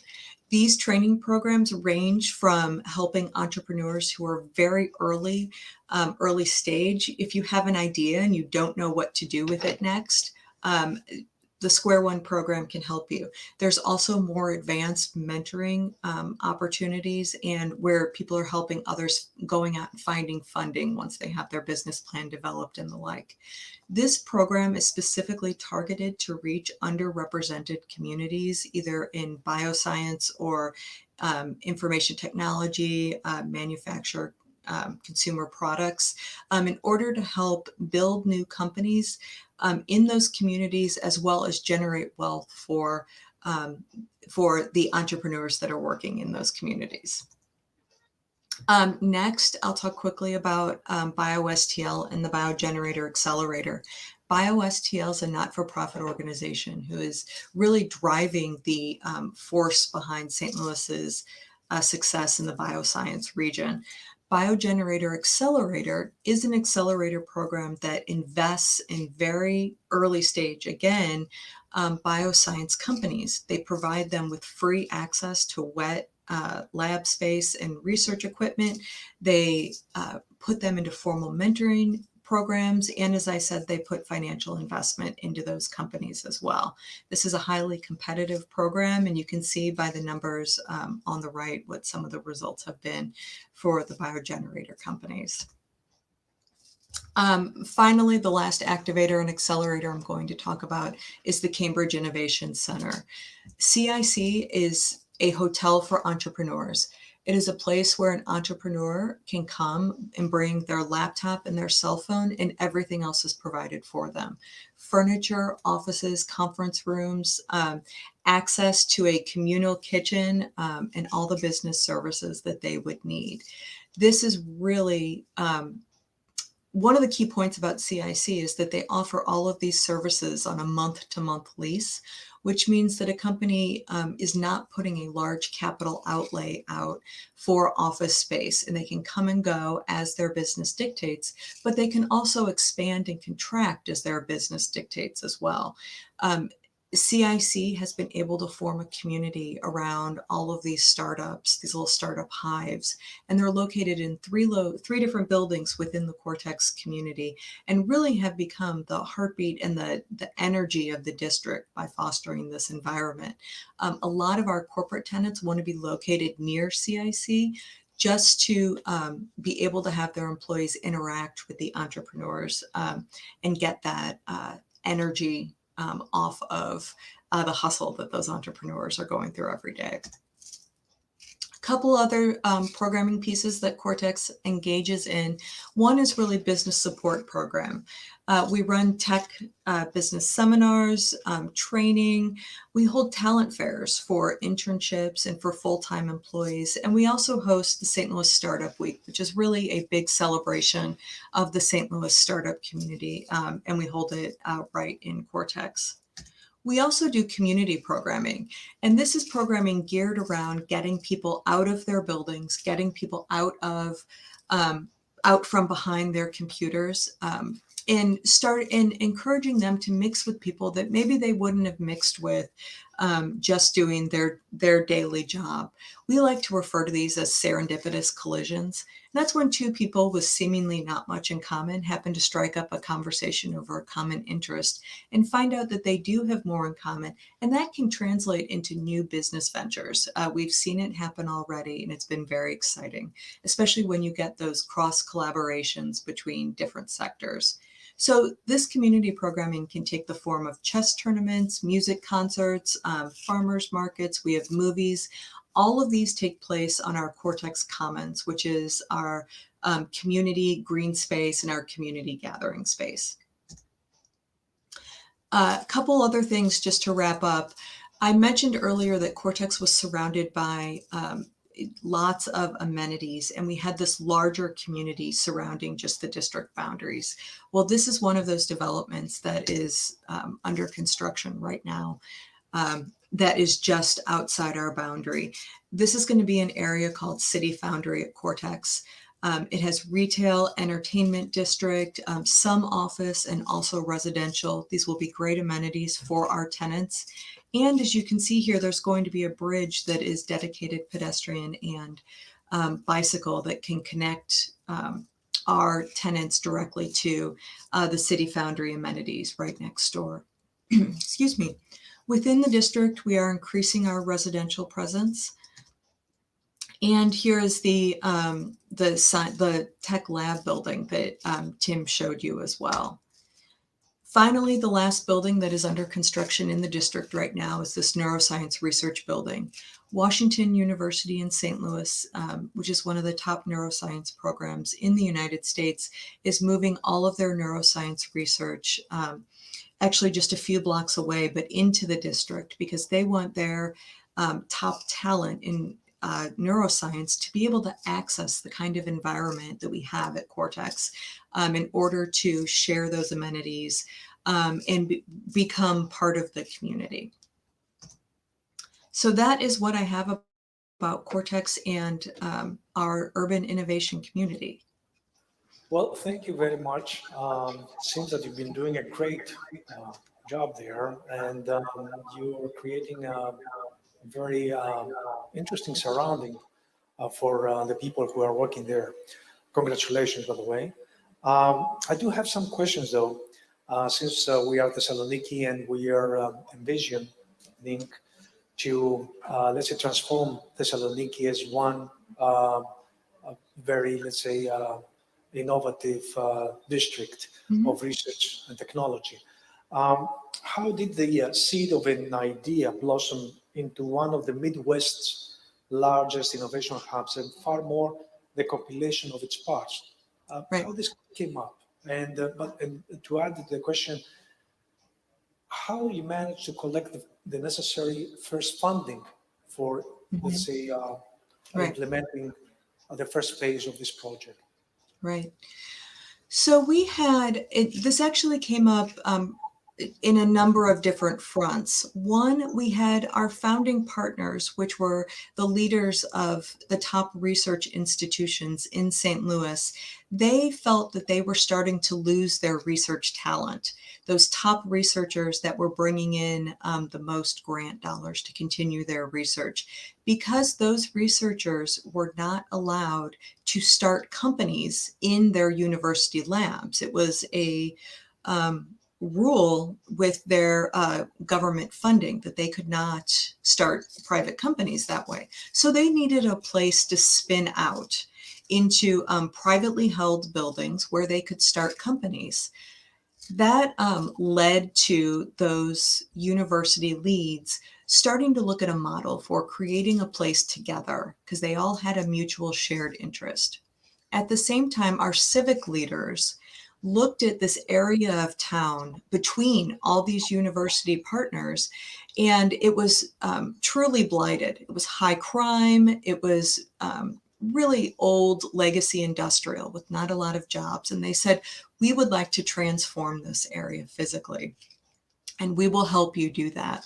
So the university and the research partners contributed $29 million to a fund that it was a loan to the district that could be used over and over again to purchase land, build buildings meant for this purpose, and then to sell them to private developers. And then those funds could be recycled again over and over. So that was the primary genesis of how Cortex was started. Another good example that Cortex actually followed is in Boston, Massachusetts in the United States, in Kendall Square near the Massachusetts Institute of Technology. That's another excellent example of what Cortex is trying to accomplish. That means that the state also, that was the kind of, let's say, a public and private partnership, correct? Yes. And in this respect, how the state managed to also attract let's say corporations, because definitely corporations are needed for such projects. Did the state provide any incentives for these corporations to come to the to Cortex? Yes, over the years, there have been a variety of different state programs that have helped incentivize corporations coming to Cortex. Most of them have been around job creation and companies promising, if they locate in an area, to create those jobs, those well-paying, high-tech jobs that we were looking to attract. The other thing that the state and the city were able to do was to turn over certain development rights to Cortex, where we were able to control really what the physical environment was going to look like. We had approval over any building design. We had approval over any company coming in. That's normally a function of the city, but they turned those rights over to Cortex because they knew that Cortex had a master plan put in place. The city and the state approved the master plan. So Cortex was able to take a more active role, similar to what the role a city would have taken. So Cortex is it became a brand, let's say, okay? Yeah. So let me ask you questions. Are there any other similar to Cortex centers or Cortex centers elsewhere besides St. Louis, Missouri? There are similar innovation districts globally, and in the United States. Cortex has one location. We are place-based. We have talked about taking our programming functions outside of our district. We do work very collaboratively with two other districts that are located in St. Louis. We sort of form an innovation corridor, and we work very collaboratively with them. We each have our own little specialization, our own little niche, so that we're not competing with each other. But we collaborate on programming with some of them. You are not thinking this outside of Missouri for, let's say, are there any states or maybe outside of US being interested in, let's say, adopting, this project also, having... Yeah, absolutely. I would recommend anyone to look at the Global Institute on Innovation Districts. I believe Julie Wagner may have been speaking earlier. And they are really looking at the form and the model of an innovation district as an economic development tool. And they're looking at locations all over the world that are doing similar things and being able to move this model forward. Cortex has been doing this. We're now over 20 years old, and it has taken us this long to have as much success as we've had. These are very long-term commitments in order to create something similar to this. And the Global Institute on Innovation District is really tracking what are those success measures and how can other locations replicate what Cortex and similar places have been able to do. And final question, in very short, let's say a few words, what is the economic and functional impact of Cortex within the St. Louis region? Let's say, how much percentage of the GDP of St. Louis Cortex contributes? I don't know if I can give you a percentage of GDP, but I can tell you that Cortex has been the economic engine driving the St. Louis region. St. Louis experienced a few decades worth of disinvestment, and Cortex has really been the first place that we're seeing job growth, we're seeing attraction, and it's spreading out to other places in St. Louis. We are incubating companies that are moving to other locations in the city of St. Louis, and which is fantastic for them because we're just seeing that exponential growth keep moving. On our website, we have an entire impact report that can give you all of the numbers, and I welcome you to check it out because that can give you all of those financial details. Well, Ms. Letcher, thank you very much again. Congratulations again, for the work that you've been doing at Cortex. It's a great paradigm, for us and for other cities as well. So thank you again, and we're looking forward to see you again in one of our future events, live, of course. Great. Have a very good day. You too. Thank you. Thank you very much. Thank you very much.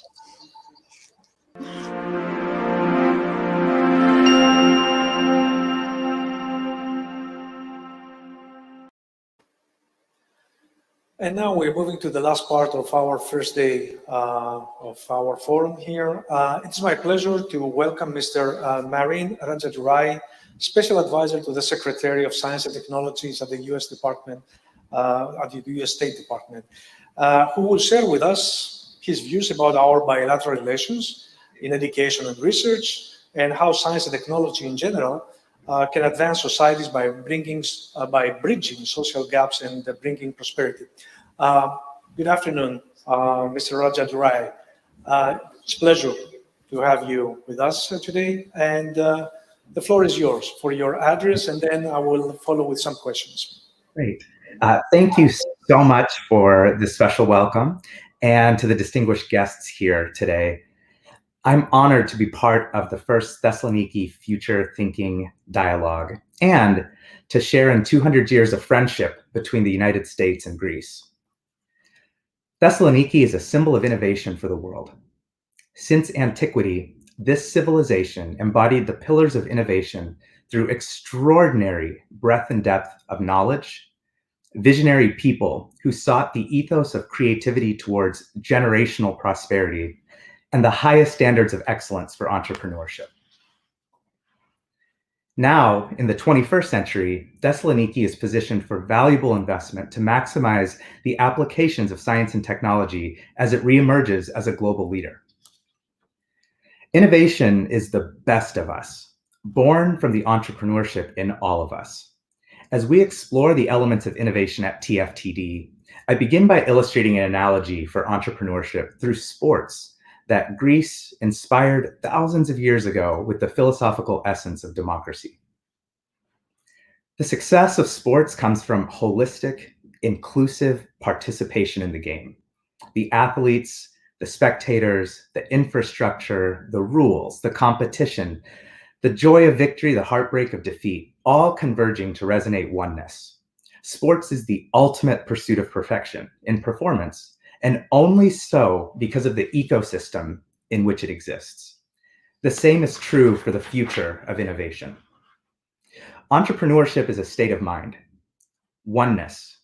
To find solutions to challenges is a time immemorial pursuit of humanity. Whether it is for the convenience of daily individual tasks or a way to empower societies at large, innovation is built upon the entrepreneurship of all people, and with the catalysis of the ecosystem that consists of government, industry, university, and community, becomes the foundation for investment. Greece is at the nexus of Europe, Africa, Asia, and the Middle East. This region will become an anchor for innovation as appropriate investment comes. People seek forms of connectivity to other people, places, products, goods, and services. Investment in Thessaloniki for its life science, information and communication, transportation, nanoscience, energy technologies, and many other sectors will develop not only urban areas, but also suburban and rural areas. Science and technology will assist the innovation towards the quality of life that is the 21st century industrial revolution. Entrepreneurship must, however, connect urban, suburban, and rural communities of people to maximize investment value towards innovation. Fundamentally, investment pursues optimal ratio of return to risk, diversification of assets, orientations for growth, commercialization potential, debt versus equity, valuation strategies, and many other points of analysis. The most important point of analysis is the ecosystem and its readiness for the future. Thessaloniki's innovation ecosystem is ready, as we're seeing today and tomorrow at TFTD, to attract investment through holistic, inclusive entrepreneurship. In order to do so, the ecosystem depends on institutions, internal and external, that become the source of trust for investment. First, government as an institution. The government of Greece launched a number of initiatives over the years to attract investment. Last year, approximately 3 billion euros of foreign direct investment flowed into the country and is shaping policies across ministries to structure and strengthen institutions to promote prosperity nationally. Similarly, the municipal government of Thessaloniki is promoting policies and programs for prosperity at the local level. Technology parks, innovation districts, public-private partnership centers, and more will be a home in which R&D meets entrepreneurship with the aid of government institutions to accelerate innovation in Greece. Institutions of government also address the immediate issues surrounding innovation by removing or reducing barriers to growth, and in doing so with consistency, transparency, and principles of democracy generally. Confidence naturally flourishes for the ecosystem to attract investment. For the future of innovation ecosystems, institutions of government will provide transformative benefit through the expansion of government-to-government relationships beyond Greece. Subnational diplomacy is rising to new heights by local governments partnering with other local governments at the governor, mayor, and additional leadership levels at the forefront of urban-suburban rural nexus. For institutions of government, this expansion of relationship provides a vital network of trust for relationships. At one time, cities found a new way of exchange and culture. Then, cities evolved to become a model for cultural economic pathways to trade and commerce. Now and into the future, cities are the nucleus for international collaboration on a myriad of political economic affairs such as sustainable development goals. No matter the type of subnational relationship between governments, new markets and forms of partnership will emerge. With time, the relationships will find ways to innovate on behalf of themselves based on similarities and differences in the challenges to people's quality of life. Thessaloniki is currently engaged with over 20 cities around the world in people-to-people, business-to-business, and government-to-government partnerships, and is bridging the innovation ecosystem of Thessaloniki with them that will establish future growth. Subnational diplomacy deepens trust between government institutions in a way that attracts and compounds investment for innovation ecosystems. Second, industry as an institution. In the United States, industry forged our nation's innovation ecosystem systematically. Silicon Valley and New York City are preeminent examples of industries unifying institutions to advance prosperity. There are multiple examples today of industry hubs throughout the heartland, especially as we're seeing with all of these excellent presentations, that have influenced the growth of communities by virtue of being a reservoir of trust for investment. When industry immerses itself, the commitment is not only holistic and inclusive, but also long-term. Along with this comes the institutionalization of cycles of labor, production, and consumption that demonstrate investment into the people. To this end, capital markets form as a matter of necessity to sustain investment in the ecosystem. The trend of investment preference is to shift away from mature capital markets into exploration of new capital markets, especially as angel investment, venture funds, even family foundations have become major players in identifying innovative industries of the future. Thessaloniki holds great competitive advantage to recruit and retain investment because of the range of industry present in the region. US companies recognize the importance of investment in Thessaloniki the same, and continue to expand the impact of all types of business, especially small and medium enterprises, as technological acceleration shapes the modern era. Industry is a premier institution for entrepreneurship and intrapreneurship, as it innovates value on both the supply and demand sides for economic growth. The efficiencies or lack thereof in industry operations is a primary opportunity for entrepreneurship, and the inherent capital in companies provides for merger and acquisition opportunities that promote continuous innovation. Many companies incentivize internal entrepreneurship to do the same. The relationship between large companies, small and medium enterprises, and entrepreneurs is essential to holistic, inclusive innovation ecosystems. Working together, the flow of ideas and joint efforts is a creative force of nature that expands the scope of prosperity. People gravitate towards companies that represent the values they too believe in, and of course, also the quality of the goods and services. This permeates to other companies across sectors and progresses naturally to curate innovation ecosystems in a way reflective of social responsibility, culture, and comprehensive brand ideation that is uniquely valuable for investment. Third, universities as institutions. Greece is a principal reason that universities today exist with stature. Thessaloniki is home to high-caliber universities through which the innovation ecosystem breeds. The knowledge that becomes intellectual property, the people that become intellectual assets, and the institution that becomes a leader for intellectual strategy. Thessaloniki's talent pipeline is bolstered by the capacity of its universities, and accordingly, we see the emergence of the innovation districts and all other sorts of public-private partnership. By integrating universities into public-private partnerships and cooperative endeavors such as these, whether it's R&D, subject matter expertise, interdisciplinary projects, etc., the ecosystem will establish intellectual trust that is a treasure for investment. Fourth, the communities of people as institutions. As Thessaloniki continues its trajectory, the communities of people, not only in Greece, but in countries around the world, serve as ambassadors for the innovation ecosystem and will attract investment through the people-to-people ties. The Greek diaspora, especially in the United States, are unparalleled in their commitment to advance the prosperity of Greece and the bilateral alliances with their ancestral home. The creative campaigns of communities of people range from social to professional, advocating for ways to share their culture and mutually benefit one another.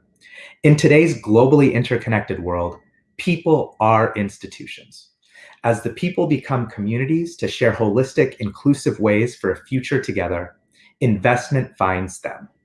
Thessaloniki should be so proud of the people who represent it and ensure that all of them are empowered to assist in development of its innovation ecosystem. Ultimately, investment is centered on people. Thank you very much, and I look forward to the question and answer session. Thank you, Mr. Rai, for your insightful presentation, and also for your kind words for the prospects of Thessaloniki in becoming a hub, research and innovation hub. I have a few questions for you. I'll start with the first one. Last year, an updated science and technology agreement between US and Greece was signed actually here at Thessaloniki. Could you tell us, please, whether some steps, if any, have been taken since then, and what the science and technology community in both countries should expect from this agreement? Absolutely.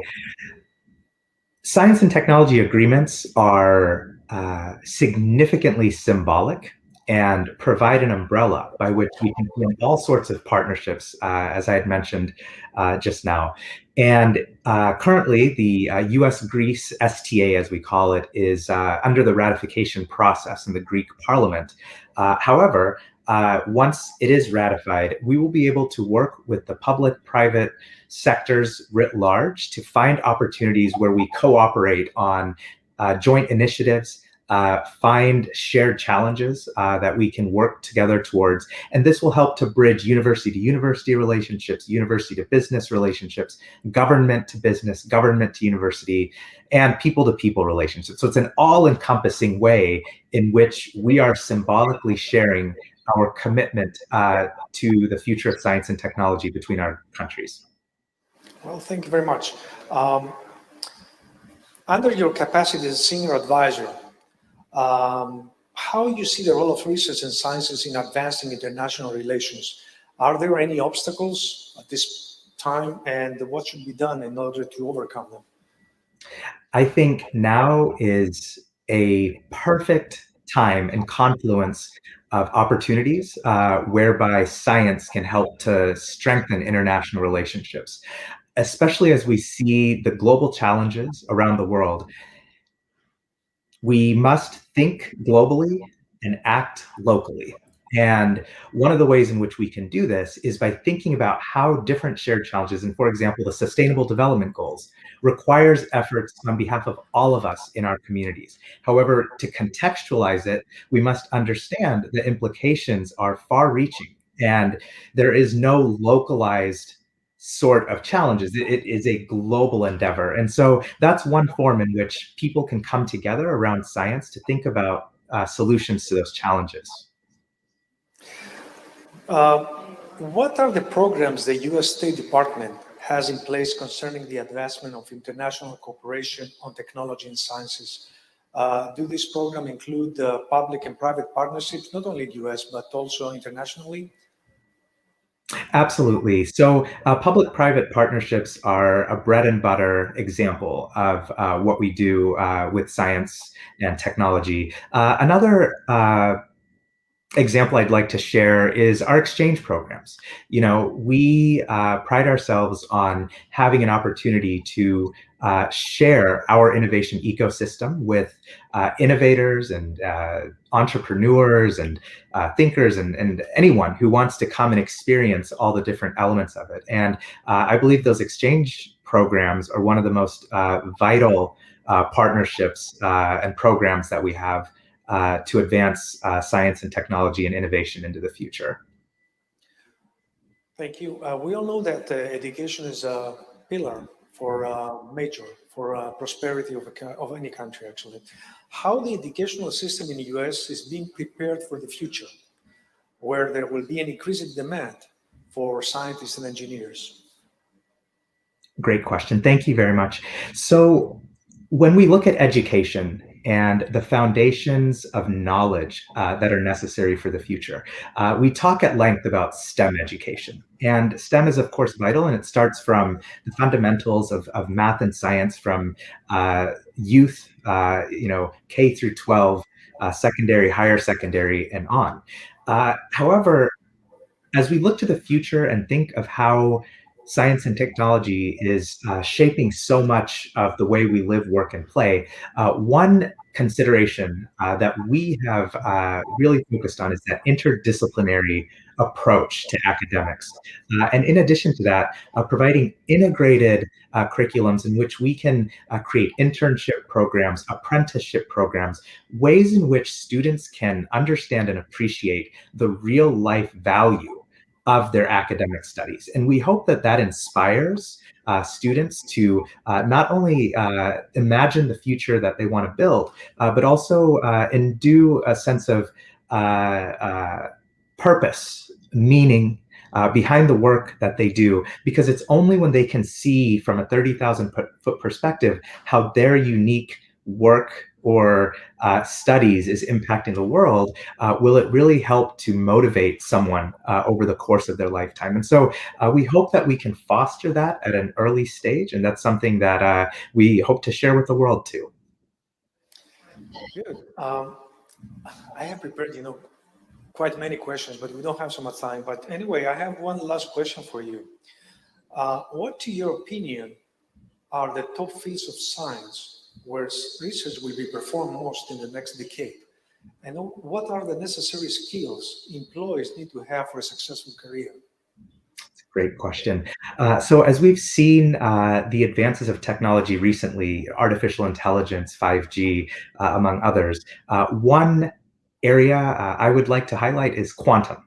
Right now, quantum sciences and technologies are very much at their nascent stages. However, there is extraordinary work happening around the world, collaborations in which scientists and technologists and innovators and entrepreneurs are coming together to understand not just the future of quantum information sciences, whether it's in the form of quantum computing, but thinking about the applications of problem solving that will be significantly enhanced because of quantum.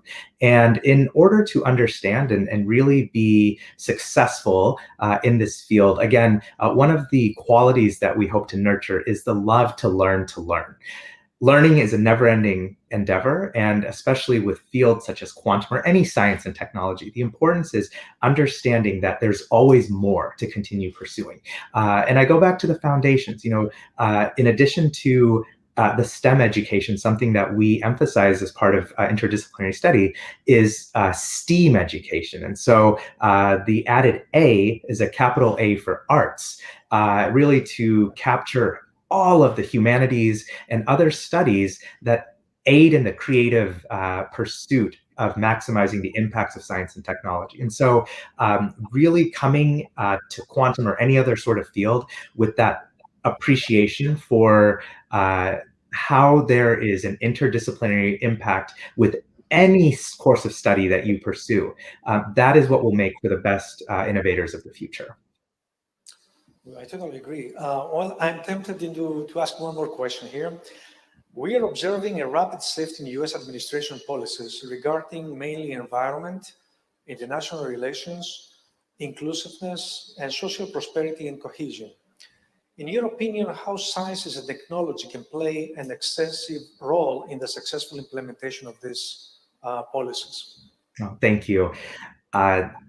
One of my greatest loves of Greece is the birth of so many philosophies that have shaped civilizations for the past thousands of years. And when we talk about the future of technology, one of the most important elements of coming together, unifying people again around shared challenges and really finding commonalities as humanity, is thinking about that ethos of democracy. And what does that mean? All of the principles that come with it, whether it's the openness, meritocracy, transparency, that ability to create equality, and even enshrined in our Constitution is we the people in order to form a more perfect union.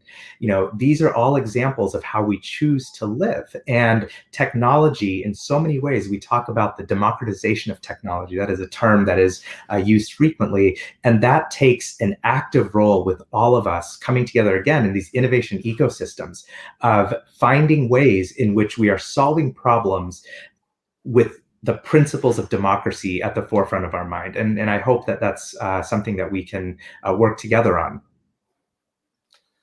Well, Mr. Rajat, it was a pleasure to discuss with you. Thank you very much for being with us today. I'm looking forward to see you live here in Thessaloniki or Athens, but in Greece anywhere. And we look forward to, as an AmCham, representing AmCham, how we can really foster further the research and science cooperation between our two countries. Again, I appreciate your presence and have a very good day. Thank you so much. Thank you. Sorry, I started speaking in Greek. Ladies and gentlemen, that was the end of the first day of our conference. And we're looking forward to see you again tomorrow with a very interesting as well program and very, very good speakers. And thank you again for being with us. I hope you enjoyed all the sessions today. And by the way, if you want to see all the sessions, you can go to our website, and we have uploaded all the videos in case you want to see one of the sessions again. Thank you again, and look forward to see you tomorrow. And I want to thank also my partners here and also the audiovisual support team for supporting all this event. Have a good night.